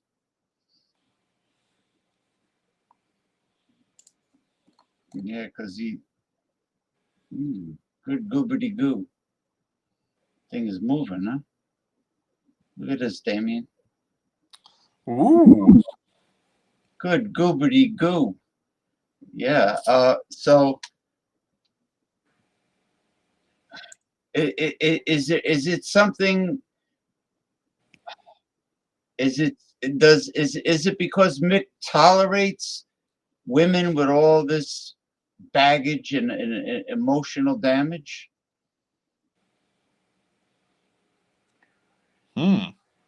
Yeah, he tolerates it because he's not a bad looking guy. I mean, you know, he's not Quasimodo or anything like that. I don't. Yeah, she's not going to give it up. Now, honestly, a woman like this who's a virgin in her 50s, does she belong in a padded room right now? I can tell you that. That's gonna be a yeah. Yeah, I'd put her in a padded room. I'd throw away the key. I would slide that military food through under the door. You know, the kind that comes in pouches. They squeeze it and the food comes out. Yeah. Nah, she's out of her fucking mind. Nobody's a virgin in her 50s. You gotta be insane. Right. Insane. Okay, where was I? We bring back Damien. So All right. All Well, right. I got this pulled up here because I was actually going to elaborate a little bit more on the U.S. debt clock. So that thing I sent you where it showed the Yeah, national debt went to zero. So that was actually a very hot topic for a couple days, but now it shows back that it's $34 trillion in debt. So yeah, when I sent you that where it actually went down to zero, that's a little taste, a little sneak peek behind the curtain as to what's coming, because once the system crashes and burns and we go into what's called insolvency, all of the debt becomes uncollectible because the dollar's insolvent and the system of which perpetuated it becomes insolvent as well. So if it's insolvent, you are no longer under the obligations to pay that debt. That's why when I talk about the debt jubilee, that's where that comes from. So the fact that the US debt clock showed that for just a brief little bit and then they put it back, I'm going to call it more like it was a like a little hat tip, a little thing to show you that, hey, when they say that there is going to be a debt jubilee, well, that was just a brief little hint, a brief little look to show that it was coming. But since I got the U.S. debt clock pulled up here, I know when people look at it, they see like all these numbers and don't really understand what any of this means. Well, I can elaborate a little bit more. While even though I don't have my screen share on because you can download the app, but you have to pay for the app. You can just look at it for free on the desktop. But anyway, so when you look here about the center to the right of the page, you can now actually see the very beginnings of this new currency I'm talking about. You just got to know what numbers to look at and see what they mean. So if you look over here on the farthest to the right side, and you look at the dollar supply added, which is in the top right corner, for the longest time that was in the negative, meaning that there were dollars coming out of circulation. They were getting rid of the money supply, the M.2 money supply, which we'll get to that in a moment. But now we are seeing that money is being added back into the dollar supply, and that it's not in the negative, it's in the positive, that it injected about $400 billion of new money. But you're thinking, okay, is that going to be all of the sureties and reserve dollars that are going to be brought here to the United States after de-dollarization? Not necessarily, because here's why. If you looked at old numbers on the dollar to silver ratio and the dollar to gold ratio, they were both at zero for the longest time. Now we see that the dollar to silver ratio for silver is $162 per ounce, but yet the spot price of silver, if you were to go buy it right now, is going to be about 30 to 32 an ounce. So that already goes to show you that right now we already have some dollars in circulation that are already backed by silver. And that's proof right there on the debt clock. Now, on the dollar to gold, that was also at zero. But now it's showing gold is $1,181 per ounce on the dollar to gold ratio. So that means that that's lower than the spot price of gold. The spot price of gold is about $2,400 an ounce. So it looks like they're going to really focus on silver first and then gold. That silver is going to be more for the common currency, and that gold is going to be held more in reserve for those stronger. Well, you could bring up the debt clock yourself. I mean, you just have to go to that little video screen there. that's underneath, a little icon that looks like a monitor, and you will be able to bring up anything. Let's see here. Share. It'll say share screen when you put your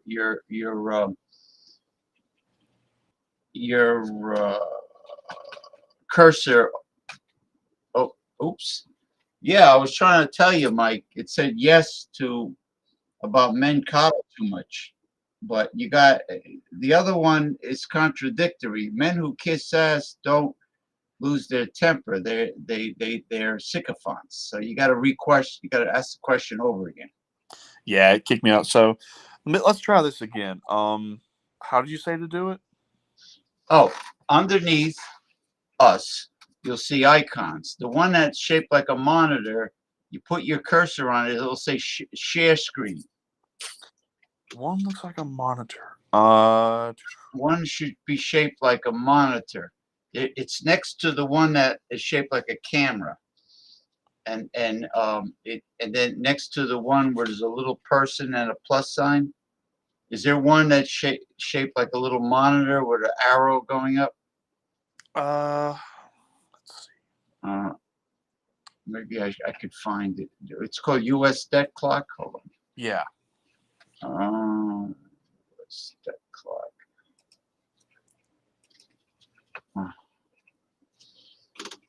Yeah, Mike, the question you asked was contradictory. Men who kiss ass are not like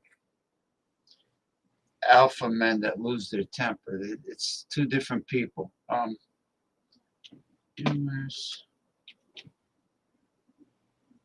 Oh, here we go. National Debt Clock. National Debt Clock in real time. Oh. Oh my goodness. Okay. Let me share this.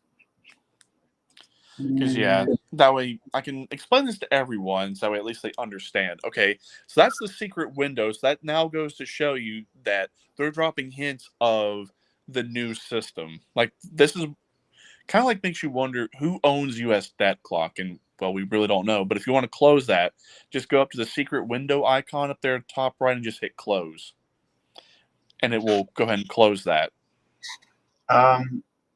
Secret window and hit Yeah, close. just hit close. Yeah. All right. So Now now we're here on the U.S. Debt Clock. Yeah, it will show like different things. So if you were to put your cursor over it, it will elaborate more on all the different things. Now sometimes it's accurate, but sometimes it's not. So the one we want to focus on is right here in the bottom right of the corner. It's like where you see like U.S. union workers, other side. But we'll come to that side in a moment. Hold on. U.S. Social Security, Defense,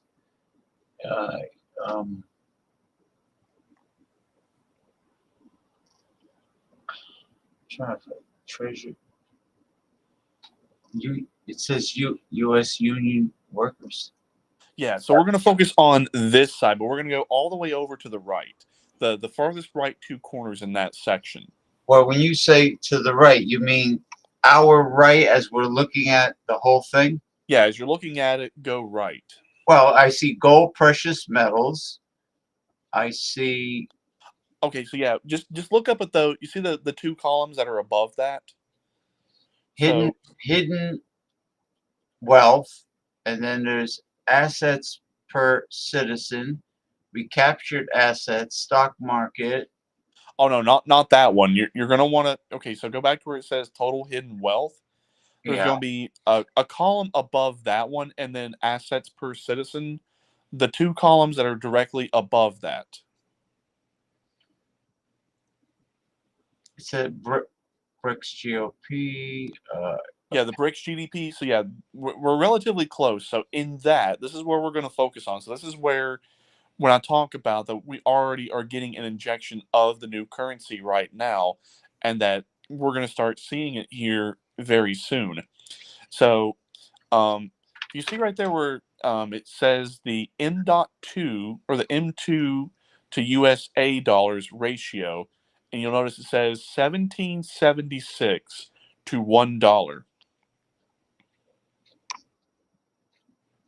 So that right there, that goes to show you the exchange rate of what it's going to equate to if it was to be released right now.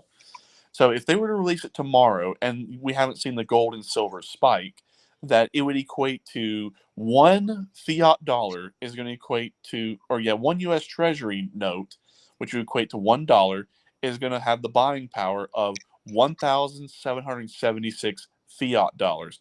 So right off the bat, you would have a one. I'm in the wrong. My cursor's over the wrong one, obviously. Yeah, there we go. So yeah, now you're at it. The one with Lincoln and JFK, the photos, or the one that says M2 to USA dollar ratio. Wait a minute. It's over here on the far right, and the bottom right of that, next to the very last corner, right there, where it says 1,776 dollars to a dollar. Yeah, to $1. So that's going to be the buying power. So the exchange rate, it's going to be 1-to-1. But if you pass a certain point, then that's going to be the exchange rate. So what it's going to equate to, if it was released tomorrow before the gold and silver spike, which we will see that here very soon, that one new U.S. Treasury note, which is backed by all the assets, would equate to 1,776 fiat dollars. So the buying power of the dollar will automatically increase 1,776%. So whatever money you have is going to increase astronomically.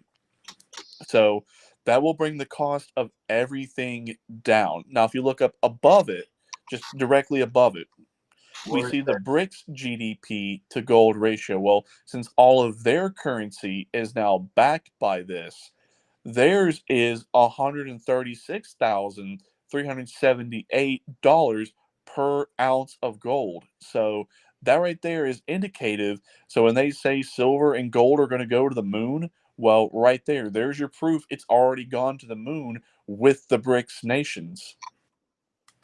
And then if you look over here to the dollar to gold ratio now and the dollar to silver ratio now, which are going to be on the corner, just one more column to the left, but they're going to be more towards the top. So you'll notice the dollar to silver ratio is $162 per ounce. So the spot price of silver, again, is about $30 to $32. Well, this is showing that it's $162 per ounce. So it's not been made public, but the price of silver has already, on the back channels, already hit this level. And since it's already hit this level on the back channels, the banks that were on the brink of insolvency, the 63 banks that was released by the FDIC, that's proof right there.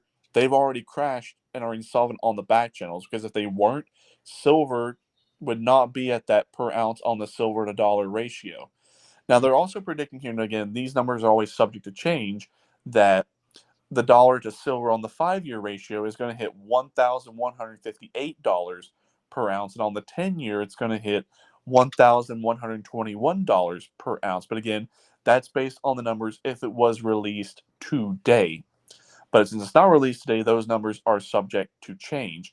Now, you'll notice the gold on the dollar to gold ratio is lower than what the spot price is for now. Then it's only $1,181 per ounce. That's lower than the spot price. The spot price is $2,400 per ounce. So they're focusing on silver right now, because silver is going to be more of the precious metal that's going to be in play for the foreseeable future. Now, the others will have a role, but it's just silver is going to take the lead on it. Now, you'll also notice on the gold to dollar on the 5-year that it's going to hit $12,600 per ounce on the 5-year, and then drop to $9,329 on the 10-year. But again, that's always subject to change. So over here on the other column you were looking at, with the Abraham Lincoln and the JFK pictures, so it does give a little introduction about debt-free issued currency, which is what this new currency is going to be, it does give a brief history about how Abraham Lincoln did this and also JFK did this. So if you look at it, it says in 1862, President Lincoln issued $450 million directly from the U.S. Treasury, and these were debt-free interest. They were debt-free interest-free notes known as greenbacks. So they were issued directly by the Treasury, not issued by any central bank or private central bank like the Federal Reserve. And then those were like gold and silver certificates. Now, with JFK, this is part of the reason why he got assassinated, was he was going to take on the Federal Reserve during his presidency. So that's why it says on June 4th, 1963, President Kennedy signed Executive Order 11110, issuing $4.3 billion directly from the Treasury, bypassing the Federal Reserve. And it says that these were also debt-free, interest-free notes known as silver certificates, because to try to bring the dollar value back to somewhat good, standing at least to what it was in the 50s, if not better, then it was going to be backed by silver. But again, that's part of the reason why he got assassinated. Now, if you look here, you'll notice that it directly comes up over the USA Treasury dollars and not the M.2 money supply. And you'll notice that when you look at the USA Treasury dollars, you see that it's the old US flag with the United States country. And then if you look at the one that's M2 and it has the green and the gold pyramid, that's a differentiation between the new currency and the fiat dollars. So we're already seeing by 2025 that this is already going to be issued. So you'll notice that the fiat supply is increasing, and also this supply is increasing as well, which makes you wonder, okay, so if we already have 1.5 trillion of the new currency, then how is this going to correlate to this being on a one-to-one exchange rate? So my guess is that they've already taken into account how much fiat money there was in circulation, and to put it all on a one-to-one exchange rate, that this 1.5 trillion of the USA Treasury dollars is severely underestimated. That maybe that might be for once it gets going, that there will be that money supply ready to go to move, to have liquidity and solvency for it moving forward. I'm not sure what that is, but you'll also notice that the M2, we're seeing that increase because, like I said, de-dollarization is happening. So all of the reserve dollars, all of the bonds and sureties, those are now going to be dumped onto the market and inadvertently going to come to the United States, and we're going to have a brief period of hyperinflation, worse than what it already is now, but it's not going to be that long-lived. Like, it's going to be just enough hyperinflation to push it over the line, to collapse it, and to have that insolvency. So don't be surprised if you see things spike up really high for just a brief little bit and then it drops. Not saying that to fear monger, to stoke fear with people. I'm just saying this is what's coming down the pipeline. Go ahead and prepare for it now. Now, when you were talking about the one right here with the precious metal reserves, the mineral reserves, and the total hidden wealth, so right off the bat, this is already showing the amount of hidden wealth that, at least here in the United States, as Americans, we already have. So when I talk about the debt jubilee of you are going to own whatever asset that you have, you're going to own it outright. Well, that's going to be your solvency and your liquidity for your property. But the total hidden wealth is also going to be for the money that you'll be getting back through your 60QV trust account, through all of the other money that you have paid in taxes, paying into Social Security and things like that. You're going to get that back. So the total hidden wealth that we are already seeing is $169 trillion. So the recaptured assets is $7.5 trillion. Now, that's going to confuse some people because there was an executive order, and I've talked about these two executive orders. 13818 and 13848, how a lot of prominent individuals have already had their assets seized as a result of their various crimes. One that has been sort of disclosed, that you can go look this up. Kevin Spacey just did an interview on Piers Morgan. He's fucking broke. Oh, remember, he was the one that was on House of Cards and had to pay like all this money and had like millions of dollars of legal bills. Well, he didn't have to pay a lot of legal bills, but his assets and all of his wealth that he had was seized. And this is showing that right now. Otherwise, he wouldn't have gone on Piers Morgan and said, I'm broke.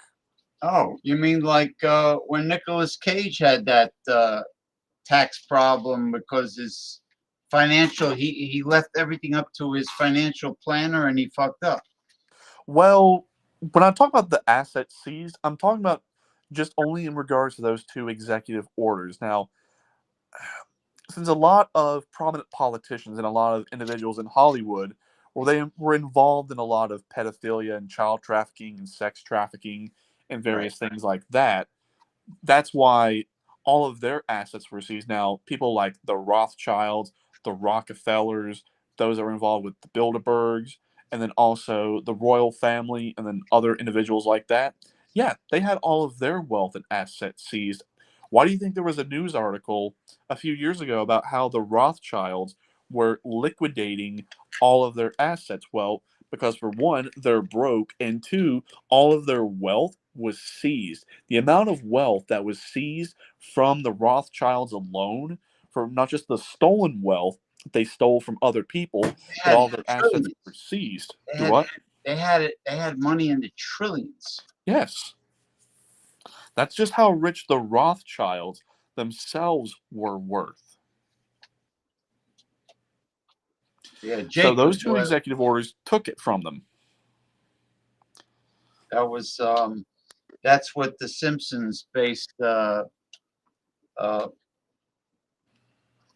do you call Montgomery Burns on Jacob Rothschild, the cartoon of Montgomery Burns. Yep. Jacob Rothschild. Yep. Which, by the way, I know I've talked about how a lot of people have already been dealt with on the back channels. Well, Jacob Rothschild, he was one of the latest ones to be announced that he passed away, but I've done previous readings on that. The cards are showing that he was actually dealt with as far back as like 8 years ago. That he was already, like, he was one of the first ones that was already confronted and dealt with, because when it came to who was responsible for a lot of things globally, it went through the Rothschilds, specifically Jacob Rothschild, that nothing would happen without his power and his authority and his go-ahead. That it didn't matter whether it was for this or for that. If Jacob Rothschild did not approve of it, it wasn't happening, period. Like, he was the head honcho. Was his main office in London, England? Yes. Okay. Specifically, remember how I've talked about Washington, D.C., the Vatican, and the city center of London all not being part of the countries that they were a part of?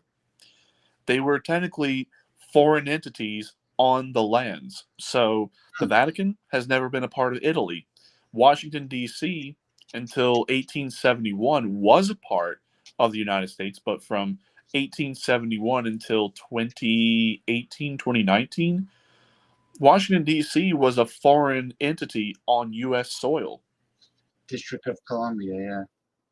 And that's why the city center of London, which was the finance district, even though it was a part of London, it was a foreign entity within a city. That's why theologians call that area of London the modern-day descendants of David's throne. Which David? Because there has been more than one David.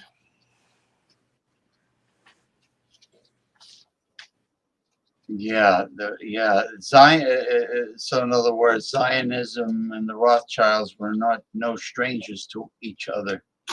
No. In fact, Baron D. Roth, or no, was it Baron D. Rothschild?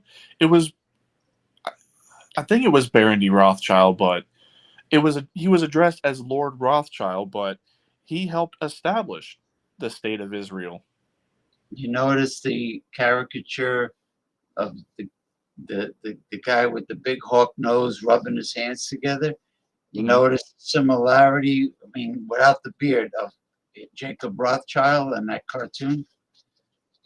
He had a big honker, Jacob Rothschild, and Yeah.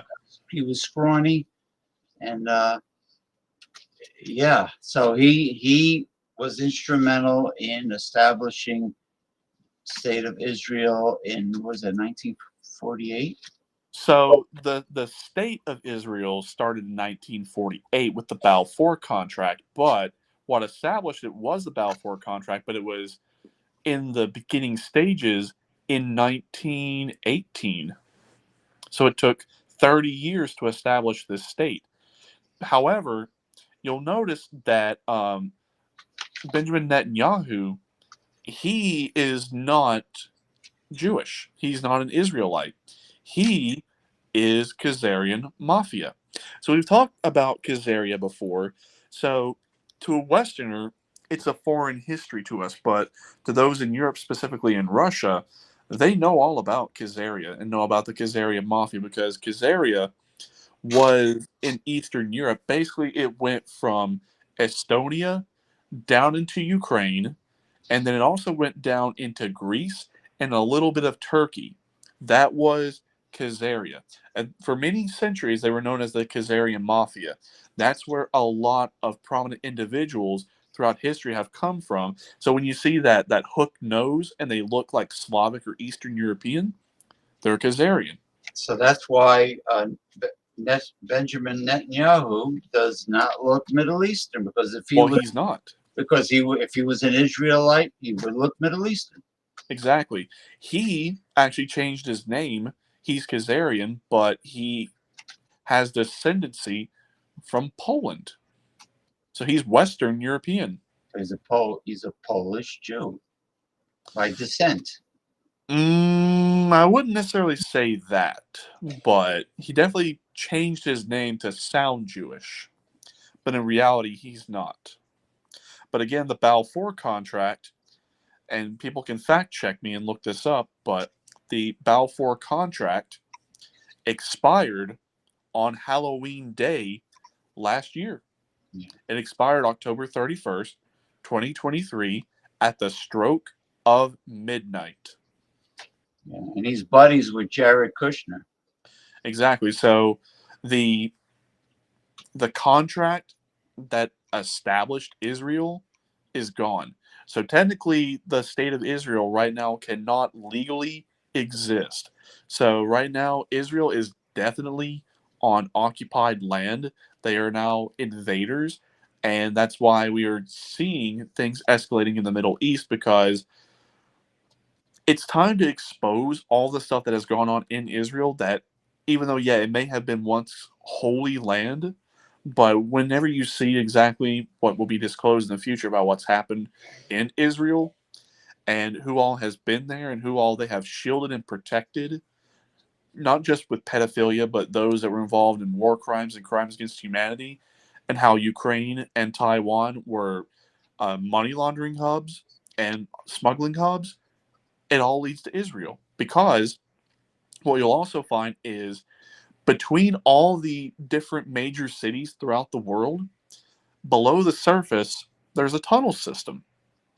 That's how a lot of stuff that we have not really been savvy or privy to is, because it's all happened underground. So when we've been having a lot of these earthquakes and a lot of what sounds like explosions and bombs going off in these areas where it would not make sense for them to happen, they're collapsing and demolishing the underground tunnel system.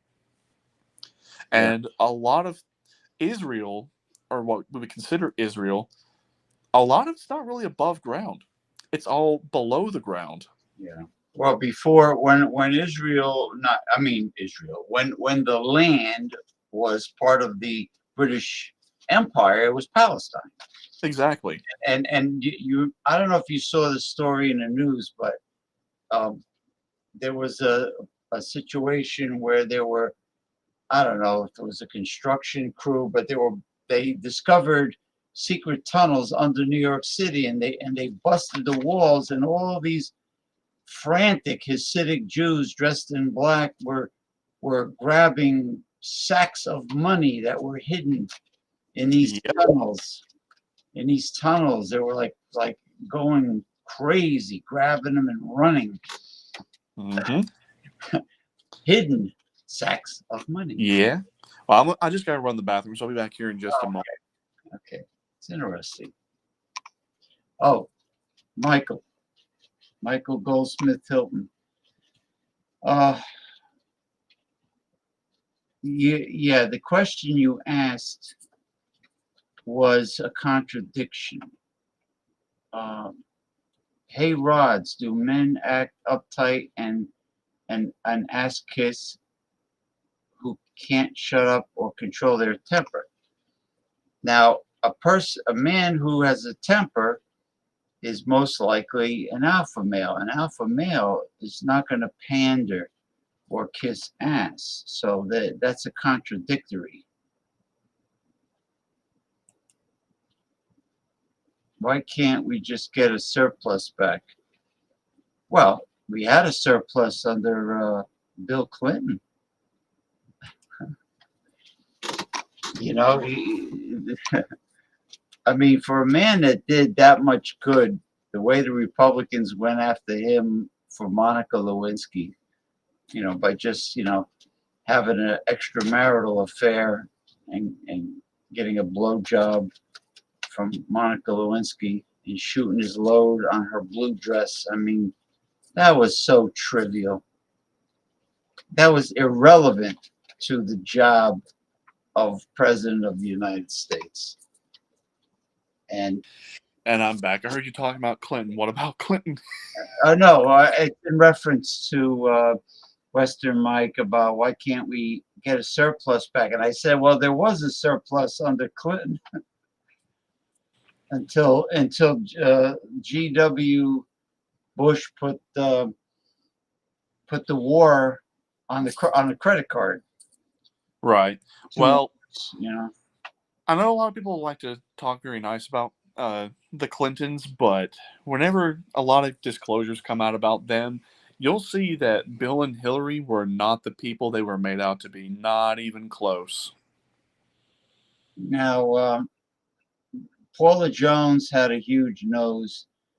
Did Bill Clinton have sex with her because he's just he's a sex addict, and she had two tits, a hole, and a heartbeat? Probably. Yes. But one thing that will definitely be coming out about the Clintons is their body count. How many people that have either mysteriously died or suicided. That will be coming out. A mysterious suicide note. Yes, but what's going to shock a lot of people about the Clintons is when we think of the Oklahoma City bombing, that people immediately think that it was a result of what happened in Waco, which we can talk about that at a later point. But believe it or not, the reason why Oklahoma City happened, and it was swept under the rug, but now it's starting to be investigated again, that it was the federal city, it was the federal building in Oklahoma City, but it was an FBI building. So the Clintons were actually under investigation by the FBI.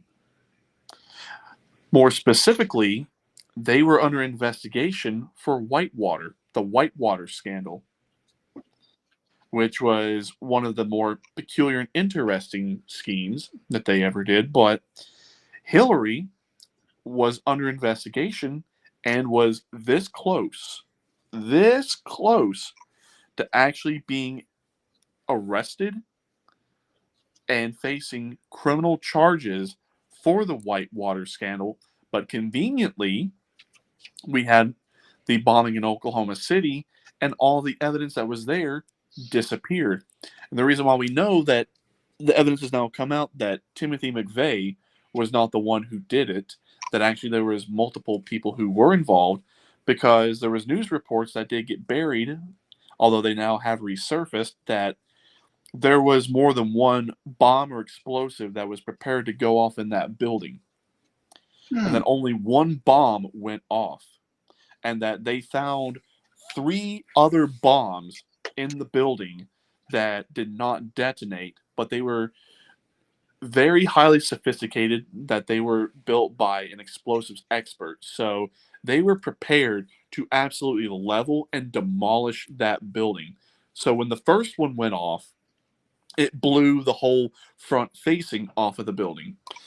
The other 3 were planted in the back because they were going to do like a controlled demolition, kind of like what happened to the North Tower and the South Tower in Building 7 of the World Trade Centers. That when the first one went off, that whenever they tried to go back in and get people and try to get some stuff out of the building, they said, no, it's too dangerous, you can't do that. So they removed the other bombs from the building, and then they leveled it. They got rid of all the evidence. So that's just one incident of Hillary Clinton being involved directly in terrorism here on U.S. soil. That was just the beginning. When Hillary Clinton was Secretary of State, was there some kind of scandal connected with Libya? Oh, Benghazi. So yeah, Benghazi, that will come out. There was more about Benghazi because those Navy SEALs that were there on that operation, well, let's just say that they could have been helped out of the situation and they could have lived, but they were deliberately abandoned and killed on that operation because they saw something they were not supposed to see. But that will be coming out as to what they saw there. But the other scandal that she was involved with when she was Secretary of State was the 33,000 emails that she just magically got rid of. If we as just regular citizens, you and I, if we would have done anything like that, you and I, we would have been handcuffed, thrown in the back of a black van, and thrown under the fucking jail, never to see the light of day again. But she thought she got away with it, but she didn't. The hard drive is what vanished, right? The hard drive, and then the emails and the servers. Oh, that's what Donald Trump was screaming about. Yeah, and then remember what I sent you on the channel where I actually did find Obama's real birth certificate. Yeah, I remember that. Well, I have a program. I don't want to tell you the program that I have on my computer, to where I can scan different documents to see if they are photoshopped, and I can tell just by looking at the document and then running it through the program, it's legitimate. He was not born in Hawaii. He was born in Kenya, and that actually is his real birth certificate. So if Obama can get away with running for president, Arnold Schwarzenegger can get away with it. I mean, Well, that's going to be part of the disclosure, is whenever people understand that he was born in Kenya, he could not have technically been U.S. president. So all of the things he did as a result of his 2 administrations are null and void, as if they never happened.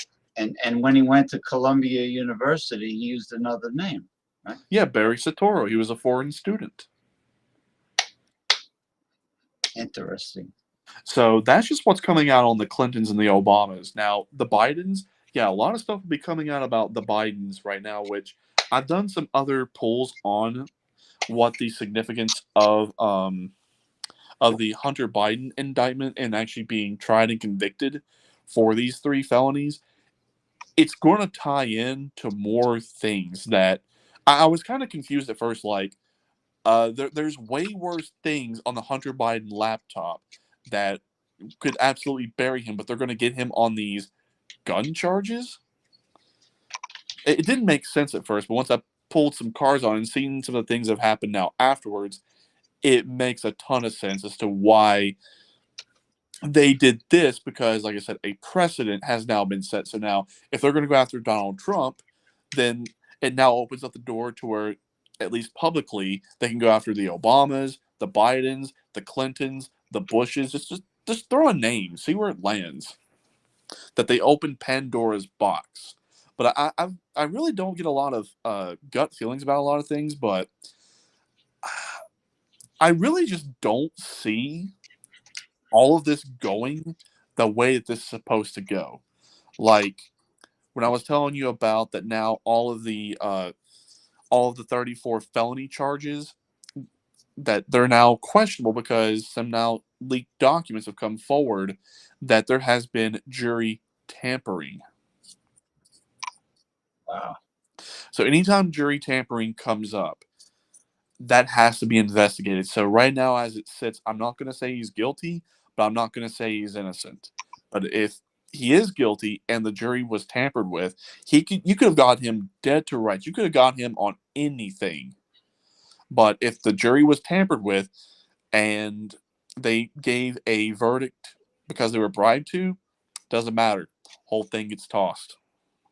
So what I'm thinking, honestly, is, okay, I don't really like Trump, but what I just find so interesting is if they're going to go after this guy and they're going to nail him to a cross and make an example out of him, they're fucking up at every step of the way. Like, good God. Why would you even open yourself up to the possibility of jury tampering knowing that could tank your case? You don't do that. Yeah. So Hunter Biden can really face that many years in prison? 25 years. Wow. But like I said, when I pulled some cards on it, this is a gateway to something more. So when I pulled about disclosures, this is just the beginning. So my guess is this is going to tie in to the laptop that so many people said was, excuse me, I had to burp, that it was Russian disinformation, but now it's not Russian disinformation. It's confirmed as real and genuine. But I've known about the Hunter Biden laptop for quite some time. A lot of people knew that it was real and that they didn't buy the whole disinformation nonsense. But some of the contents that were on that laptop got leaked, and I don't get physically or mentally disgusted at certain things, but when I saw what leaked, I had to turn off my computer and I had to walk away. I could not stomach to look at what I saw was leaked off that laptop. He really was a truly sick and... Oh, what happened? Sorry, my alarm went off, but yeah. Oh, he truly was a sick and what? He truly was a very sick and disgusting person. Hunter Biden. Exactly. So, my guess is it's going to tie into the laptop. This is going to implicate Joe. And then this is going to be what pushes at least the public removal of Biden. That this is going to force him to either resign or force him to step down. I don't see him lasting to 2024. And then the DNC is just going to have to choose somebody else. Well, here's the interesting part. So now, since everything's coming together, we're having a very interesting situation here. So the writing's on the wall to go ahead and see him removed, but who's going to be his replacement? I picked Gavin Newsom of California. California. Gavin Newsom. Wait till you see some stuff that's come out about Gavin Newsom.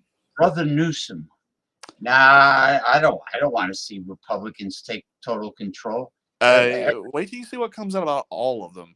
Everybody on a fixed income will be in the street, living in a cardboard, in a refrigerator box. The Republicans, they're not going to gain control. The Democrats are not going to gain control. Well, then hopefully progressive independents will gain control. Yeah. So this is what I'm definitely seeing. He's going to get removed. There's not going to be an adequate replacement. But again, we still have until July 11th. I don't see that going the way that the powers that be think this is going to go. You don't want Robert, was it Robert Kennedy Jr.? Yeah, RFK. Yeah, hold on just one sec. I got to just make my schedule for DoorDash. I'll be back here in just 1 second. All right. I mean, I can still hear you. I just think my camera is off. Yeah, Robert Kennedy. I'm Robert Kennedy. Yeah, RFK, he's not going to get the nomination for a variety of different reasons. He's like Joe Manchin. I just don't get a warm and fuzzy feeling from him. The vibe is not good. Anyway, I just want to tell Western Mike, if you want some lucky feng shui coins, I can mail them to you. I got plenty. I can make one for you. Same thing with Damien. If you want them, just send me your address privately, and I'll mail you them. But what I was also getting ready to say is I don't see any Democrat nominee and I don't see any Republican nominee, because isn't it odd that we are 5 months away from probably the most critical election in U.S. history, and there's no ads, there's no campaigning, there's no nothing. And it makes you take a step back and go, wait a minute. There's no campaigning, there's no ads. We got all this stuff going on here with Trump. Yeah, we got all this stuff going on here with Biden. I don't see any campaign ads. You're right. All I see is pharmaceutical drugs advertisements. That's all I see. Then you see all this stuff going on with Trump. You see all this stuff going on over here with Biden.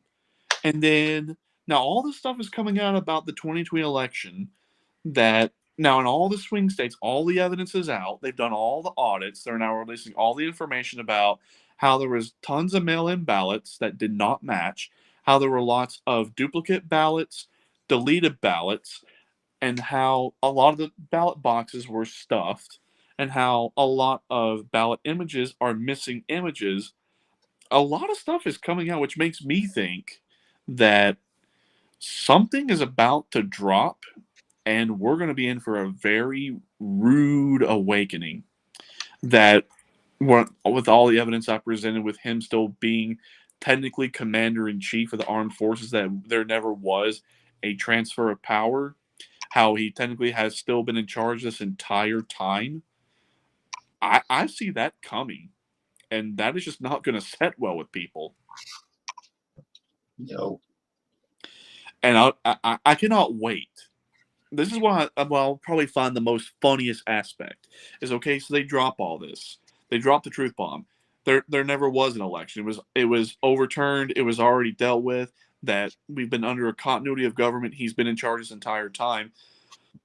I would love to see his supporters' face, and I would love to see Americans' faces just drop. Like, that's going to be eyes open, jaw dropped. Like, what? Because some of this shit you can't make up. That sometimes reality is stranger than fiction, but here's what I also think can be a plot twist.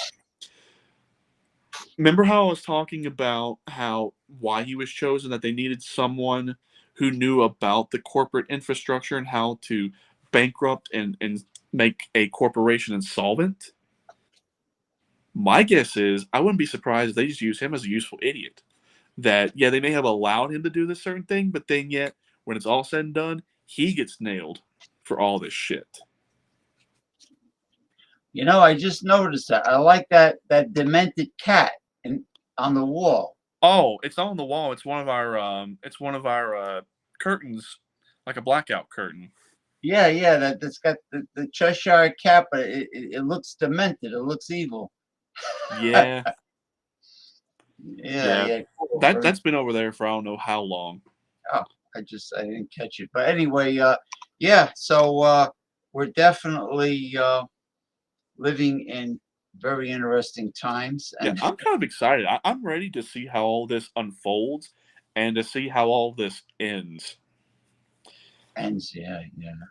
Because sometimes reality, it makes a much stranger story than what any human being can write.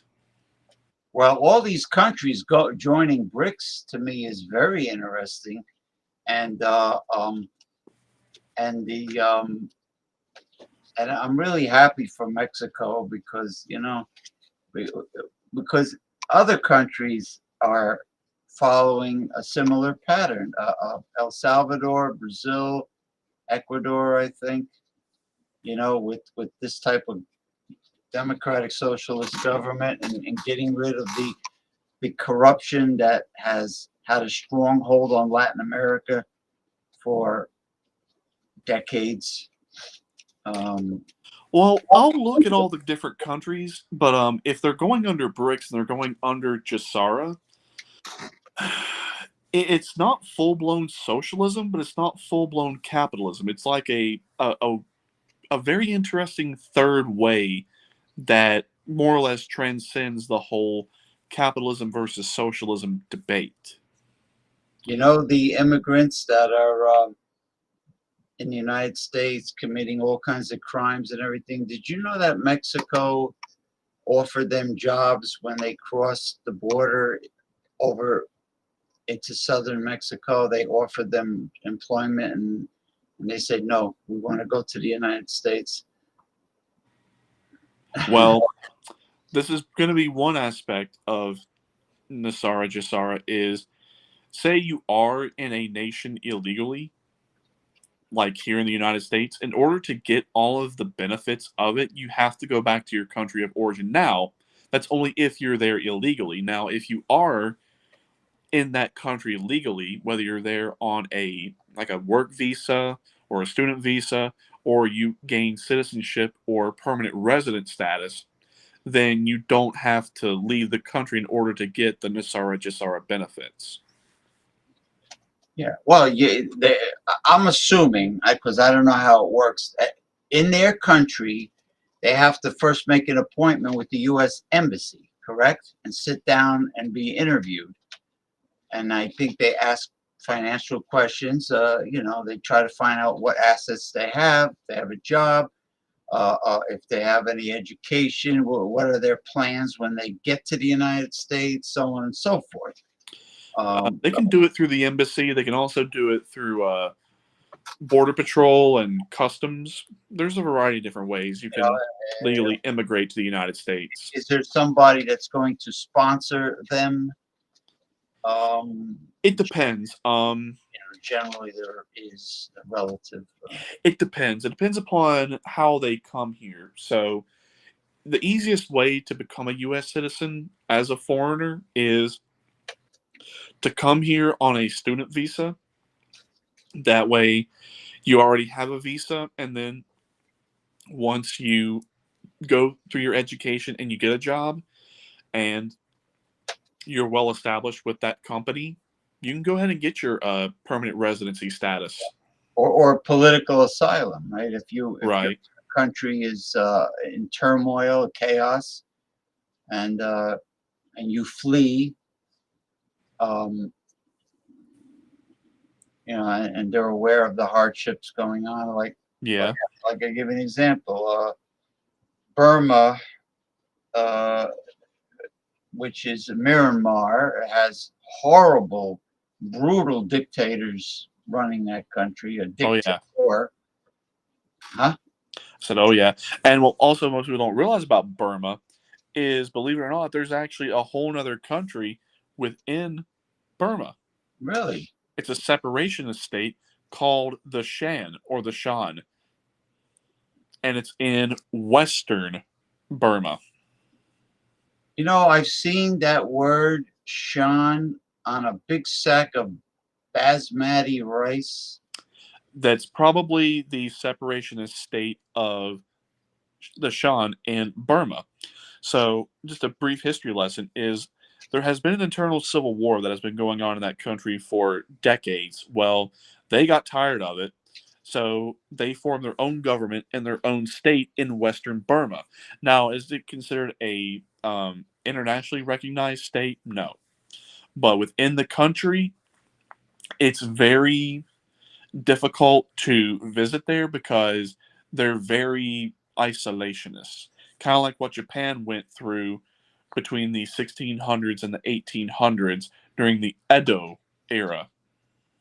Is that when they had shoguns or Yeah. after the shoguns? So during that isolationist period, that's whenever they really cut off influences of the outside world, and they didn't allow a lot of outside influences because they wanted to form their own cultural identity.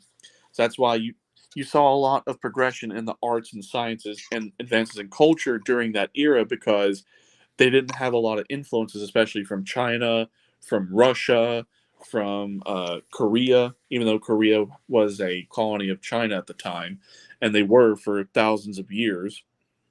So, yeah. So Burma's dictatorial, despotic country is extremely corrupt. They're involved in every black market racketeering you can think of, including human trafficking and human slavery. Also, don't forget drugs.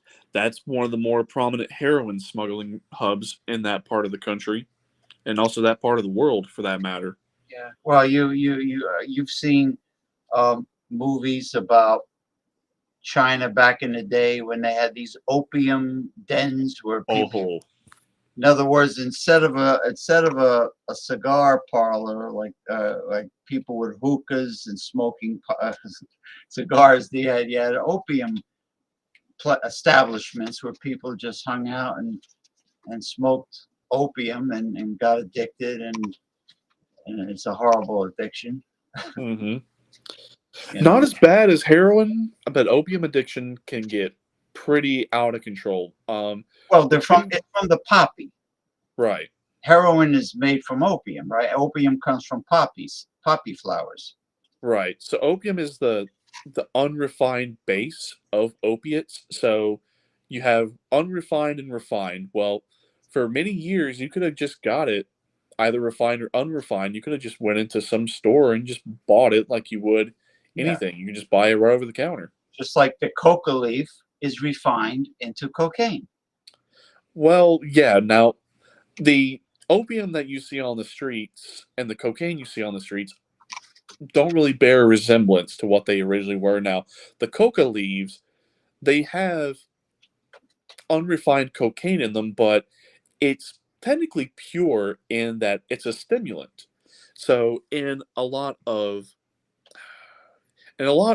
convenience stores and gas stations in Bolivia, they actually sell caramelized cocaine in the service station. Caramelized coca leaf or cocaine? Caramelized cocaine from the coca leaves they put into different products. The coca leaf is considered an herb. It's the native people used it for centuries, or maybe thousands of years. In the higher altitudes in the Andes, because in Bolivia and Argentina and Chile, in like that weird corner right there, those are the highest peaks of the Andes, where you can get up to like 15,000, even like 16,000 plus feet above sea level. So what they do is La Paz, the capital of Bolivia, is very high elevation. Not as high as some of the peaks. I think they're only up like 6,000 or 7,000 feet.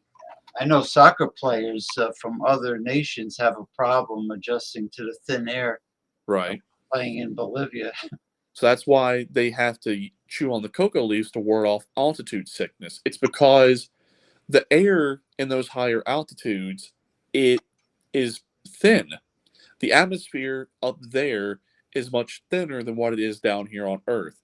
So that's why in the lower elevations, you have a very dense concentration of oxygen and nitrogen.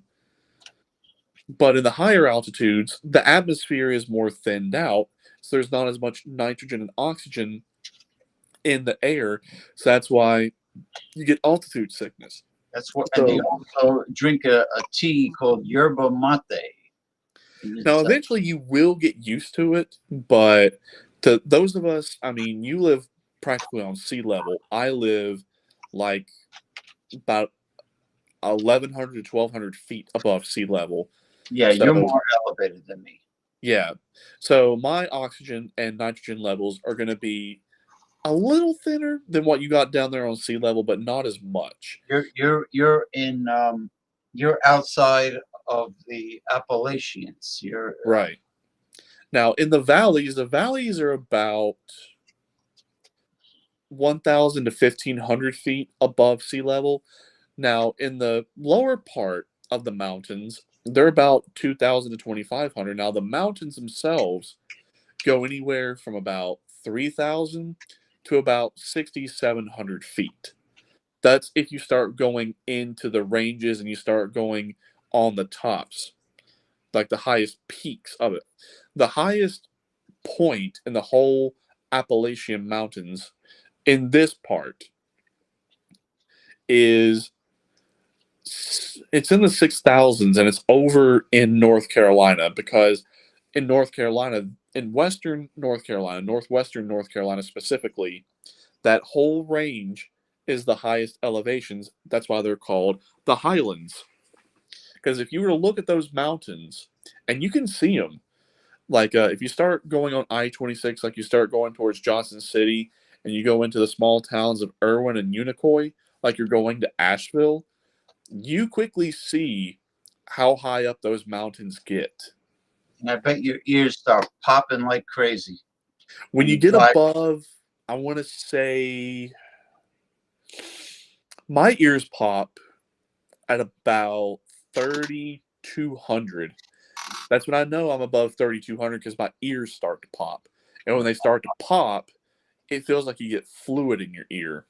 Yeah, that's how it feels. I know what it's like, and so those are the highest peaks in the Appalachians. Is that At least in this range. Now, when you were talking about up north, that the whole range goes all the way from Alabama and Georgia, and they go all the way up through, and they actually go all the way up through, Alabama, West Virginia, Georgia, South Carolina. It clips the very top corner of South Carolina, then North Carolina, Tennessee, Virginia, West Virginia, and then it goes all the way up through Pennsylvania, New York, and then it sort of branches off this way, and then it branches off into Vermont, New Hampshire, and Maine, but then yet that's just a branch off. The main part goes all the way up through Canada, and the reason why, it used to be part of a much larger range that the Appalachians, the Scottish Highlands, and the Swiss Alps were all part of the same mountain range back when it was Pangea. It was part of the Central Pangean mountain range. when it was the supercontinent Pangea, yeah. So yeah, they were all part of the same range. That's why the Appalachians are much older than the Rockies by a significant amount, because again, those ranges were part of the Central Pangean mountain range. And I bet there's a lot of precious, semi-precious mineral deposits, gems. Yep. That are waiting to be found. Oh yeah. It's funny. People don't realize that West Virginia has this panhandle, this skinny panhandle that goes like in the northwest, and Wheeling is in the panhandle. Right. Yeah. It's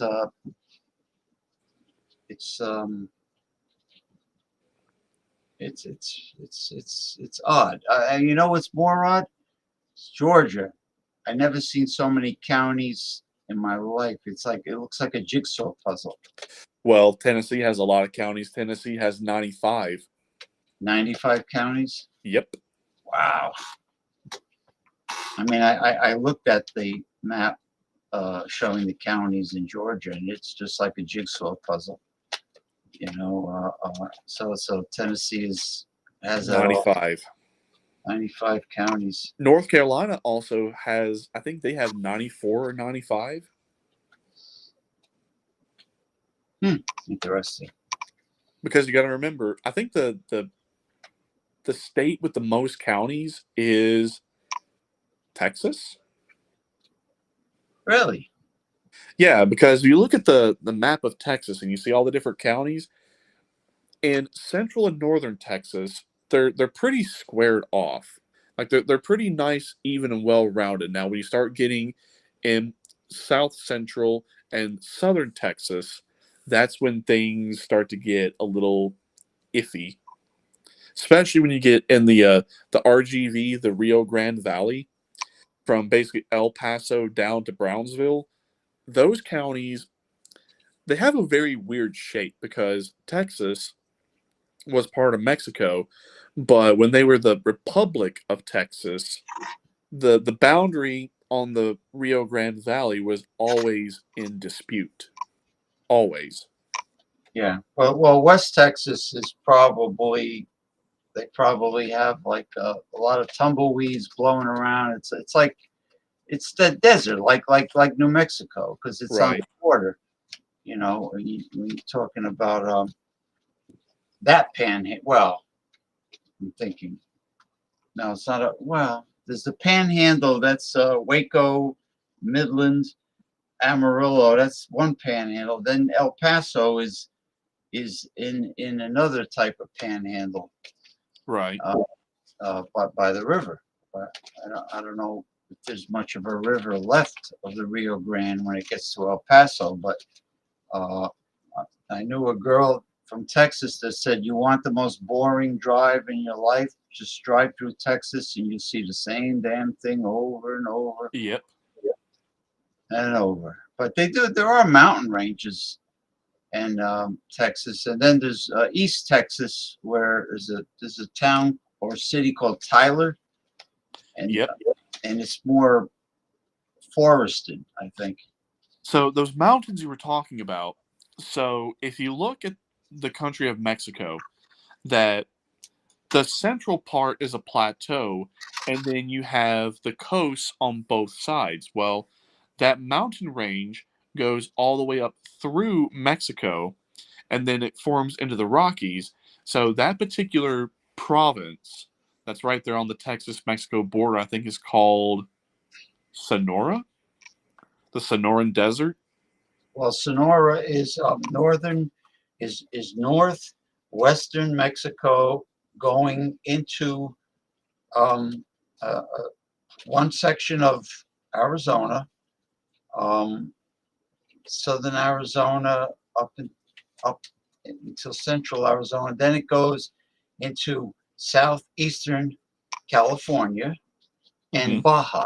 And Baja is part of the Sonora, because I saw lots of saguaro cactuses pretty tall in Baja. So but then there's the Chihuahuan Desert, which is not far from the Sonora. That's more or less that goes from northern north central Mexico into New Mexico, and part of West Texas is the Chihuahua Desert, where El Paso is. Right. That's part of the Chihuahua Desert. You know, I have a map of all of the different provinces of Mexico, because I know there's three border ones. There's Chihuahua, there's Sonora, and then there's one other one. It's not Baja. Let me see. yeah, it's well, I know the border towns.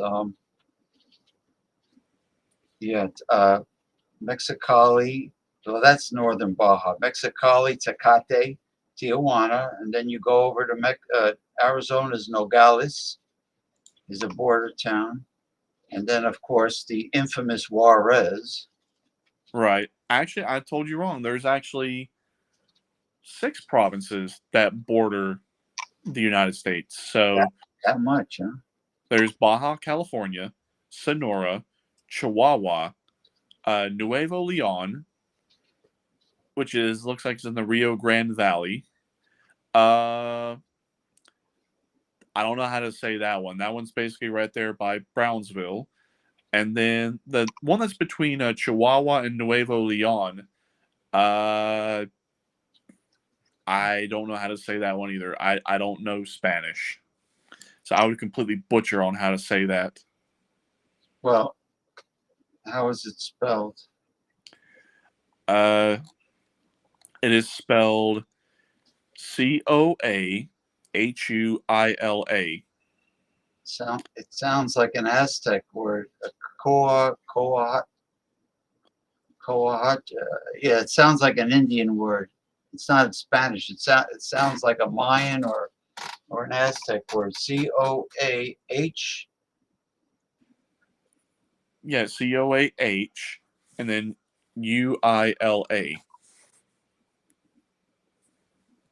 Oh, I would butcher it too. I can't pronounce that. It doesn't. Then well, anyway, there's 6 provinces bordering the United States. Yeah, now some of them are pretty easy to say. Guerrero is an interesting one. Jalisco is another interesting one. Jalisco. Yeah. Michoacan. That sounds Aztec or Mayan. Jalisco is. I've heard of hot peppers that come from. Different parts of Mexico have their own cuisine too. They have their own traditional recipes. Yeah. Um, Durango. So I don't know if that's where Dodge got the Durango SUV name from, but probably Durango. What's the other one before Jalisco? You said there's Guerrero. Guerrero means warrior in Spanish. All right, let's see here. Chiapas. That's another province. Now I'm in the mood for friggin' Mexican food now. Campeche. Campeche. And then Michoacan, Puebla, Sinaloa, home of the Sinaloa cartel. Yeah, the Pueblan Indians, the Hopis, the Pueblo, Yeah, then here's one, Sinaloa, home of the Sinaloa cartel. So I wonder if that's where they got the name from. Tabasco is a province. Tabasco. Yeah. So all the cartels tend to be in the northern border provinces of Mexico. Well, Sinaloa is actually on the coast, and it neighbors Durango and Chihuahua and Sonora. But it's on the western coast, facing the Pacific Ocean. Oh, okay. So it's probably near like Puerto Vallarta, Ixtapa,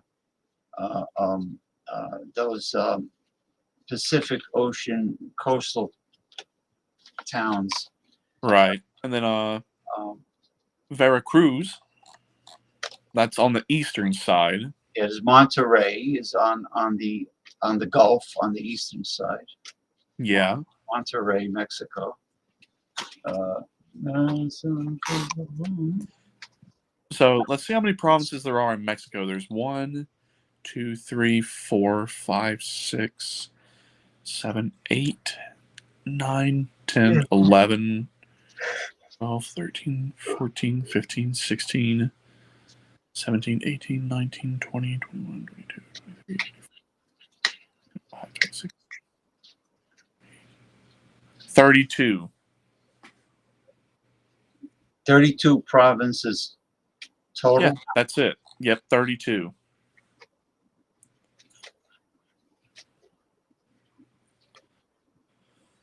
And let's see, how many provinces are there in Canada? That's what I've been most interested in. I mean, I can name most of the Canadian provinces. Yeah, you got British Columbia, Northwest Territories, Yukon, Manitoba, Alberta, Saskatchewan, Ontario, Quebec, the Maritime provinces, New Brunswick, Nova Scotia, Prince Edward Island, Newfoundland. Did I cover them? Actually, here's all of them: Yukon, Northwest Territories, the BC, right? British Columbia. And then there is I would consider that like the native province because I don't know how to pronounce that. And yeah, of course, British Columbia, Alberta, Saskatchewan, Manitoba, Ontario, Quebec. It's actually Newfoundland and Labrador. Ah, that's the one I missed, Labrador. New Brunswick, Nova Scotia, Prince Edward Island, and then one more. There's St. John's Island. Oh, wait a minute. My friend from Boston lives in St. John's, but he never said it was separate. He said St. John's is part of New Brunswick. New Brunswick. It's an island though, but maybe it's not a province. Maybe it Actually, is. no, I take that back. So there must be a dispute on it because it looks like St. John's is part of Newfoundland and Labrador. Yeah, all the seafood chains in the United States, they've been getting their seafood from the maritime provinces because it's cheaper than getting it from American fishing industry. Yeah, no, I'm looking at all the provinces here, and good God, they are huge. Canadian, yeah. Canadian provinces. Just how would they be able to manage something that big? That's what I want to know. It's probably mostly wilderness. Yeah, but what is interesting is in Canada, it's flipped. So you know how the West Coast is traditionally liberal and the East Coast is conservative? In Canada, it's flipped. The West Coast is conservative and the East Coast is liberal. Yeah, really? Yeah. Well, now, you got Quebec. Quebecese are a French woman who was a customer of mine when I worked with seafood. She told me that the French Canadians of Quebec are originally from Normandy, France, and they're under the they don't want to be under the British Crown, but for some reason the Canadian government recognizes the British Crown. well, for right now, that will be changing here in the near future. They are a constitutional monarchy, but technically, a lot of colonies that were once part of the British Commonwealth, they only assumed that the declarations of independences or to still have like constitutional monarchies and having sovereignty were never signed by the royal families. So technically Canada is still a royal subject and still subject to the crown, at least publicly. But since the royal family has been all but broken up, we will see King Charles. He will be exiting the scene here very, very soon. We're starting to see his exit right now. Yeah. That he's supposedly he's just a figurehead. It's Yeah. not. There's no political power anymore. So they say. So For the longest time, they did have power. It was just kind of kept under lock and key. But since the monarchy is being dissolved, King Charles will be seeing him leaving soon. Canada will be gaining sovereign status here probably in about 3 to 6 months. Now, there are talks, and again, this is just a talk, that Mexico, United States, and Canada will be forming its own nation.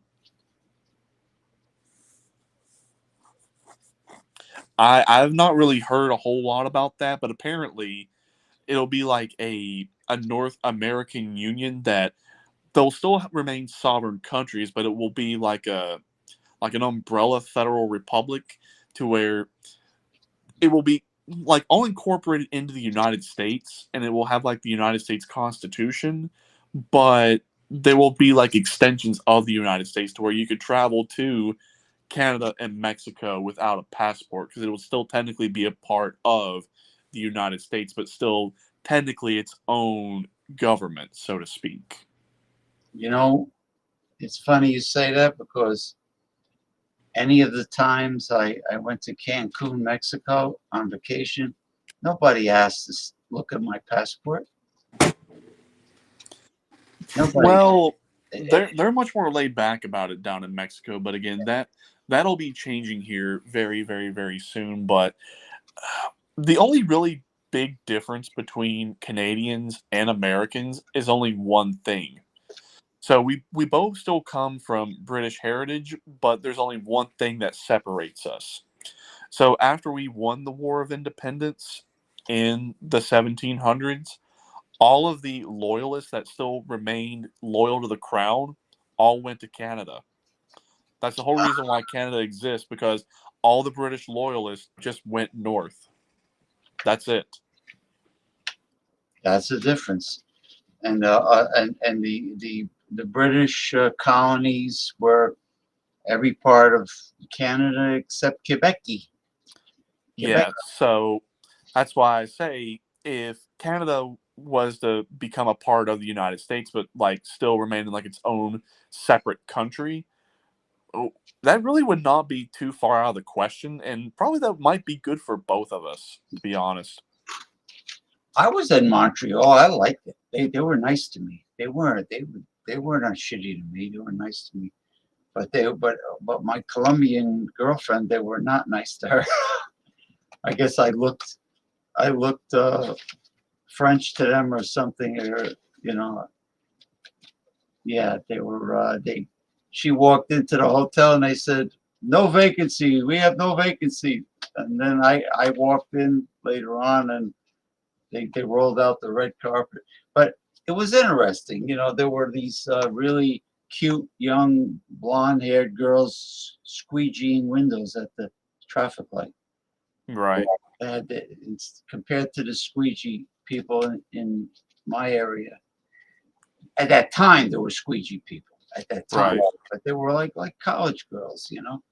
Yeah, so that's why, honestly, like if there was like a North American Union, but yet we still had like this umbrella federal republic of the United States, Canada, Mexico, to where you can travel freely among the three countries, and then probably they would become like all the provinces of Canada would become like states, and then all of the provinces of Mexico would become states. That actually may not be such a bad idea. There could be a pretty good amount of cultural exchange between the United States and the other two countries to form this new republic. I wouldn't mind it. But then it would help the United States law enforcement and military would help a great deal with Mexico's crime. Exactly. So again, I've not really heard much about it. I can't really confirm all that much, but yeah, my phone's getting ready to die, so I got to put Yeah, it. it's getting late. Yeah, one more thing, and we can say this for the next show. I don't know if this is true or not, but it is making its rounds on social media, and I'm going to look into it. But apparently, since we are going back to being a constitutional democratic republic, we're going to be the second constitutional democratic republic of the United States of America. And as a result, apparently, there was a second Declaration of Independence written as a result of it. When was it written? What time of history? It has been making its rounds. I actually have a copy of it here on my computer. Let me pull it up because I got it saved here on a PDF. Again, I can't confirm or deny if it's true or not. Well, but pull it up on the next show. You don't see the little icon shaped like a monitor? Right. I think I've got it here with my. I know I've got it here somewhere, but I mean, look at the date as to when it was signed because it's very interesting. I've had a chance to read it and look over it. If it's not, I'd like to see FDR's second Bill of Rights become a reality. That'll be nice. I think there's a reference to it in it. Let me go back in here. I know I've got it on here. Let me see if I can find it. No, that's not it. Yeah, I had a chance to sift through it. I thought it was very, very interesting. So, if it's not the second Declaration of Independence, I would love for it to be the second Declaration of Independence because it's that well written. It draws enough influence from the first to still be relevant, but it has a new school twist to it. And it's more in touch and more relevant with today's mentality and the way people think nowadays in regards to a variety of different things. So, no, I've got it on here. Just where the fuck did I put it? So, you know, when you find it, safeguard it, and we'll make. Yep, I found it. Here it is. Let me scroll down. It was signed by, and you're not going to believe this. I was shocked when I read it. It was signed on July 4th, 2020 by Donald John Trump, sent to the 50 states for ratification.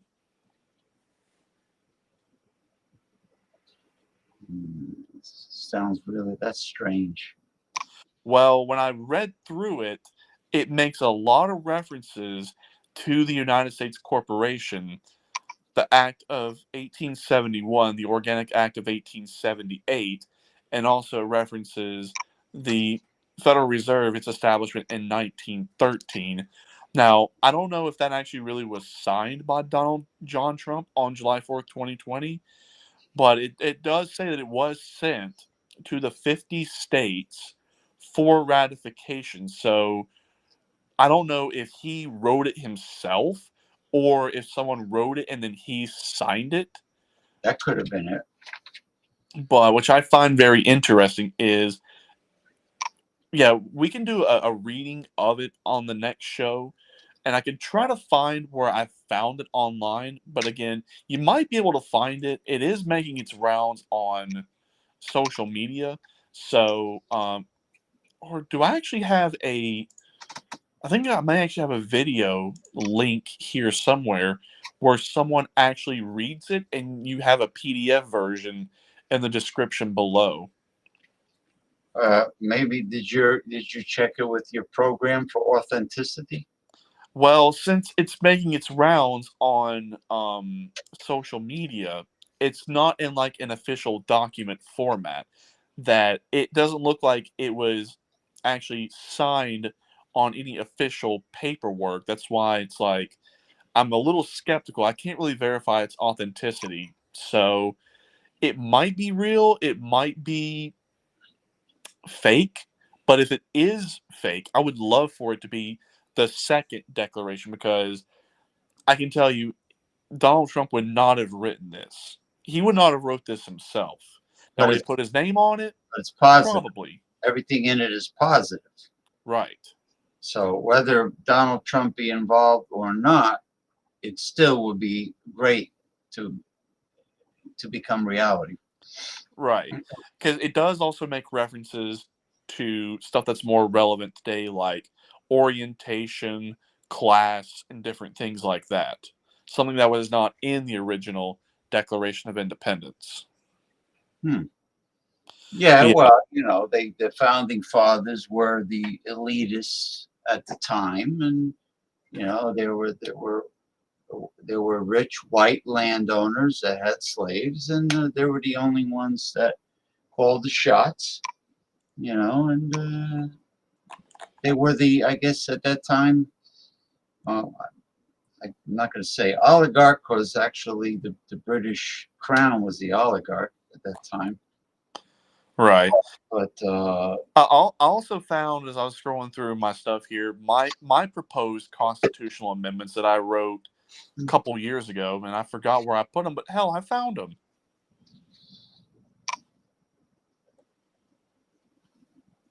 So yeah, I was very happy to find my proposed constitutional amendments. Well, I thought I lost them. I would make uh, urban farming and urban farming agriculture is part of a school curriculum in grammar school and high school and college. Teaching young people how to grow food. That and also planting fruit trees in county, state, and federal parks, using their food for the homeless, for the soup kitchens. That they don't do now. Oh, here we go. Yeah, I definitely found the hard copy that I've got here. So yeah, here's where it was transcribed and released February 9th, 2021. Transcribed by Mark Bogman on January 9th of 2020 from Parchment Paper from Original. And it's got 33 sections, and it's got different subsections. And yeah, here at the very end, it also talks about that the 56 signatories of the task force are to be affixed at the time of presentation to Congress, the president, the 50 state legislatures, and the governors of the respective states. So probably somewhere in the 50 state governments, someone knows about this. It's just, I wonder if they're being kept quiet about it. Hopefully, it's not a sneaky way to make President Trump at that time a dictator over. Oh no! Quite the opposite. Oh no! Yeah, when I skimmed through it, I was checking to make sure that that was not in there, and it's not. Like, it does not establish a democracy. It doesn't establish a theocracy. It doesn't establish a dictatorship. It doesn't have any of that. Or any fascist regime whatsoever. Nope, it's not in there. It's not in there. All right. Well, it's something that we should definitely talk about and show and bring up on the print on the screen, and go over it. If it's in a PDF form. I think I've got a PDF version, but what I did was I took all the PDF text and I put it in a draft version of an email. So that's how I was able to find it in my email drafts. Because I was going to email it to someone, but I don't think I ever did. Well, listen. It's really simple. Do you see that icon below us? Look below the screen. Do you see a little icon that looks like a square monitor with an arrow pointing upward? A little square.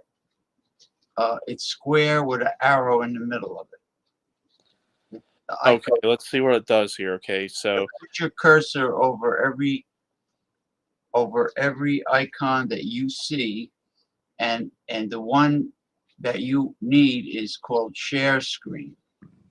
All right, let's see here. Oh, I see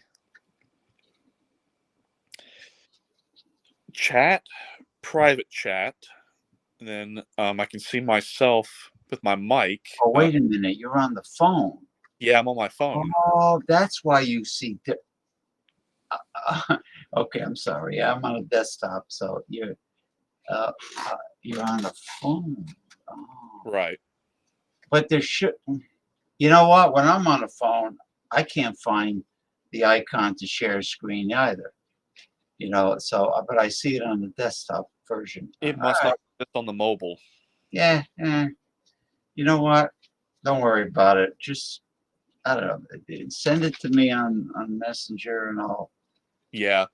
But again, there's a lot to read through, so I'll probably send it in parts.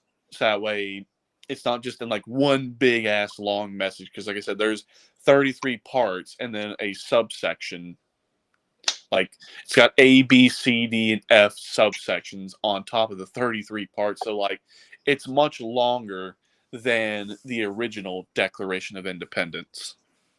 Oh shit! You know what? You know what? You're better off doing maybe. What? Oh, wait, hold on. All right. You know what? We have a whole week to ponder over it. Right. Yeah. All right.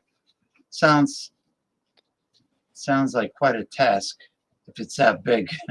Like I said, there's a lot, but it covers a lot, and there's a lot of historical references that are more relevant today. That's why I say this would be more in touch with a second republic of the United States. Why don't we do it as a series? In other words, we'll do, what do you think? The first 2 parts for the next show, and then the following show, part The finale. 3 and 4, you know, like we'll break it up into segments. And then I'm a pretty fast reader, so I can probably read through it pretty quick. Like me and my mom, I think I read it to my mom one day over the phone. I think I was able to read through it in like an hour. That's a lot of reading. But like I said, I can read fast and I can talk fast. Yeah, so. but if you talk that fast, you're going to sound like an auctioneer. We don't want to. We want not like not like that. Want people to like, absorb, understand, absorb it. You know. Yeah, like talking. I can talk fast where it's coherent and fluid. So yeah, I could probably do it in like one show in 30 minutes, and the next part in 30 minutes. Just that way, I could probably squeeze it into 2 parts. All right, do it that way if it's that long. So anyway, I'm gonna go eat something, and yep, I'll see you in cyberspace as usual. Yep, and then I'm working tomorrow, and then I'm taking the week off. So. Oh, you're not gonna drive for a week, really? Now with it just being so busy on the weekends that I'm making enough on the weekends to where I can just take the week off. Really? Oh, you're doing that? Oh, good for you. All right. Sounds good. So you start driving on a Friday night or just the weekends? Yep, Friday, Saturday, Sunday. Oh well, hey, if it's working for you, well. I mean, if I need extra money, I'll go on like a Monday or a Wednesday, but that'd be about it. But not a day that's so slow that's a waste of your time. Like a Tuesday or a Thursday, yeah, nah. You'll be driving around wasting gas. Or just sitting around doing nothing. Yeah, no. Which in this heat, no, absolutely not. Yeah, I can imagine how it feels that with that kind of humidity. Jeez. All right, listen. Go have something icy cold to drink. And I will. Enjoy. No beer tonight. I'm saving that for tomorrow night. So. You got. Are you almost done with the macro reviews or? I'll squeeze in a craft beer review. I'll squeeze in a craft beer review just to show that I can do craft beer. But am I done with the macros? I was gonna get all the macros out of the way and then focus on craft, but I'll try to split about 50-50. Well, I know I saw exactly what you said last time. I went to get. Luckily, they had it. Brooklyn Brewery East Coast IPA, 6.9% ABV, nice and hoppy, bitter, bitter, 6.9. Okay, the lager was like 5 point whatever. Anyway, Then I saw a whole shitload of fancy craft beers with God knows what. 4 cans for between $10 and $15. Come on, 4 cans, not even 6-pack, 4. Right. That's why I'm just like, that's why I say the macros are getting better because now people are they're not necessarily turning away from craft, but they're going to start drinking craft less until the craft beer prices come down. So don't be surprised if the macros rise for a time being, and then craft slowly like declines and tapers off. But craft will always be micro. Like I don't ever really see craft being a mainstream thing. Like some people, they just don't have sophisticated palates. I don't see people buying them. They're sitting there. The only certain beers that are affordable and come in a 6-pack are being bought. All the others, all the fancy, expensive ones with 4 cans in a pack, sitting there every week. They're sitting there. I don't think people are going to go for this 4-pack for a high price. Only to get only 4 cans. Right. That's why. It'll be interesting when the new system does come in and we have the reevaluation, so that way we can actually reevaluate everything. And I do mean everything is going to have to be reevaluated from the ground up to try to compare the prices of what it is now to what it is now. You can't do that same comparison. Well, I wish they had Ace brand high gravity hard apple cider. It's called, the word high is in the front of the can. It's a California company. They probably have the best hard ciders that I ever had. It's a dry cider. It's not like sweet like Angry Orchard or Woodchuck or whatever the hell those other. Yeah, I mean it's nice. It's nice. Comes in a big can. I got it through Drizzly, but Drizzly is no more. The app that delivers alcoholic beverages is no more. And I used to get it from Drizzly, and they charged like what the hell was, like, I think $6 delivery fee, and other than that, the price was reasonable. Mm-hmm. The driver got a tip, and it was good. It worked out. But no, Drizzly as an app, kaput. And it's a shame, I mean, it really sucks when it comes to alcoholic beverages in this area, because we don't have like gas stations, department stores, supermarkets that all have a liquor department. Mm-hmm. In other states and other areas of the country, you can buy liquor everywhere.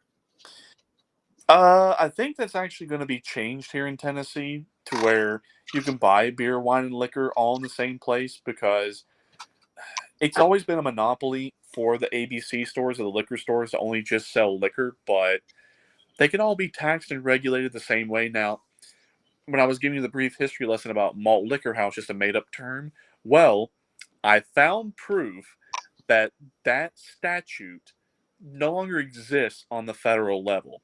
So, as far as the federal regulation goes, you can call beer a beer or a lager or ale or whatever you want to call it at any ABV, because when you type through the federal statutes and you try to find the term malt liquor in any regulatory capacity or ABV restrictions for it to be called lager or ale, doesn't exist on the federal level. It's all back to the states. Yeah, when you think of the words malt liquor, you think of a high alcohol content beverage. Yeah, but again, it was always a made-up term from the get-go as a repeal of prohibition, that you couldn't have anything above a certain ABV called beer, and you could not reference the alcohol strength of beer as part of that regulation. Well, apparently, that has now been changed, and it's now up to the states, because in Tennessee,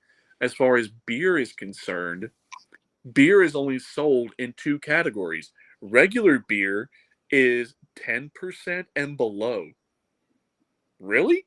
So like malt liquor can just like they could just call it Old English 800 beer in Tennessee and get by with it, or instead of Steel Reserve High Gravity Lager, they can just call it like Steel Reserve Beer at 8.1%. Now, I mean, I saw that Bear Hug, that stuff that Ronnie Simpson was drinking, Bear Hug IPA at almost 10% ABV. Mm-hmm. I mean, that's not. That's a it's an ale or a beer. It just says the word imperial on it or so. Right. But again, in Tennessee, state regulation for that is regular beer is 10% and below. Now, if it's 10.1% and above, it's just called high gravity beer. So you can call it whatever you want. It's just you can call it like a super brew at like 12%. Call it like ball buster and splitting headaches, iced high gravity malt liquor super brew, and that would pass the label just fine. But again, it would just be sold as a high gravity beer in Tennessee. Now, what I think is going to happen is, since a lot of states are relaxing the regulation, we might actually see labels like strong beer, strong lager, strong ale, because it's just not being enforced as readily as what it once was. Yeah, Ronald Theriault told me Imperial usually starts at 7% ABV. 8. 8. Technically, it's 8. Yeah, so maybe he meant 7.9 or something like that. So well, Imperial means like a super strong. Well, realistically, beer between 4 and 7.9% is really not all that strong. Like, when you look at most lagers and most ales, they're between the 4 and the 7.9% range. Now, when you start getting to like 8 plus, I would consider that Imperial, because that's when you call a lot. That's when you have a lot of ingredients in the brew itself, and there is a differentiation between it. because there is the IPAs are definitely higher in ABV than the lagers. And then there's regular pale ale also. It's not an IPA. Well, pale ale is they're not as like hazy, and they don't put as much hops in them. So a regular pale ale is going to be balanced, where an IPA is going to be off balance to the hops.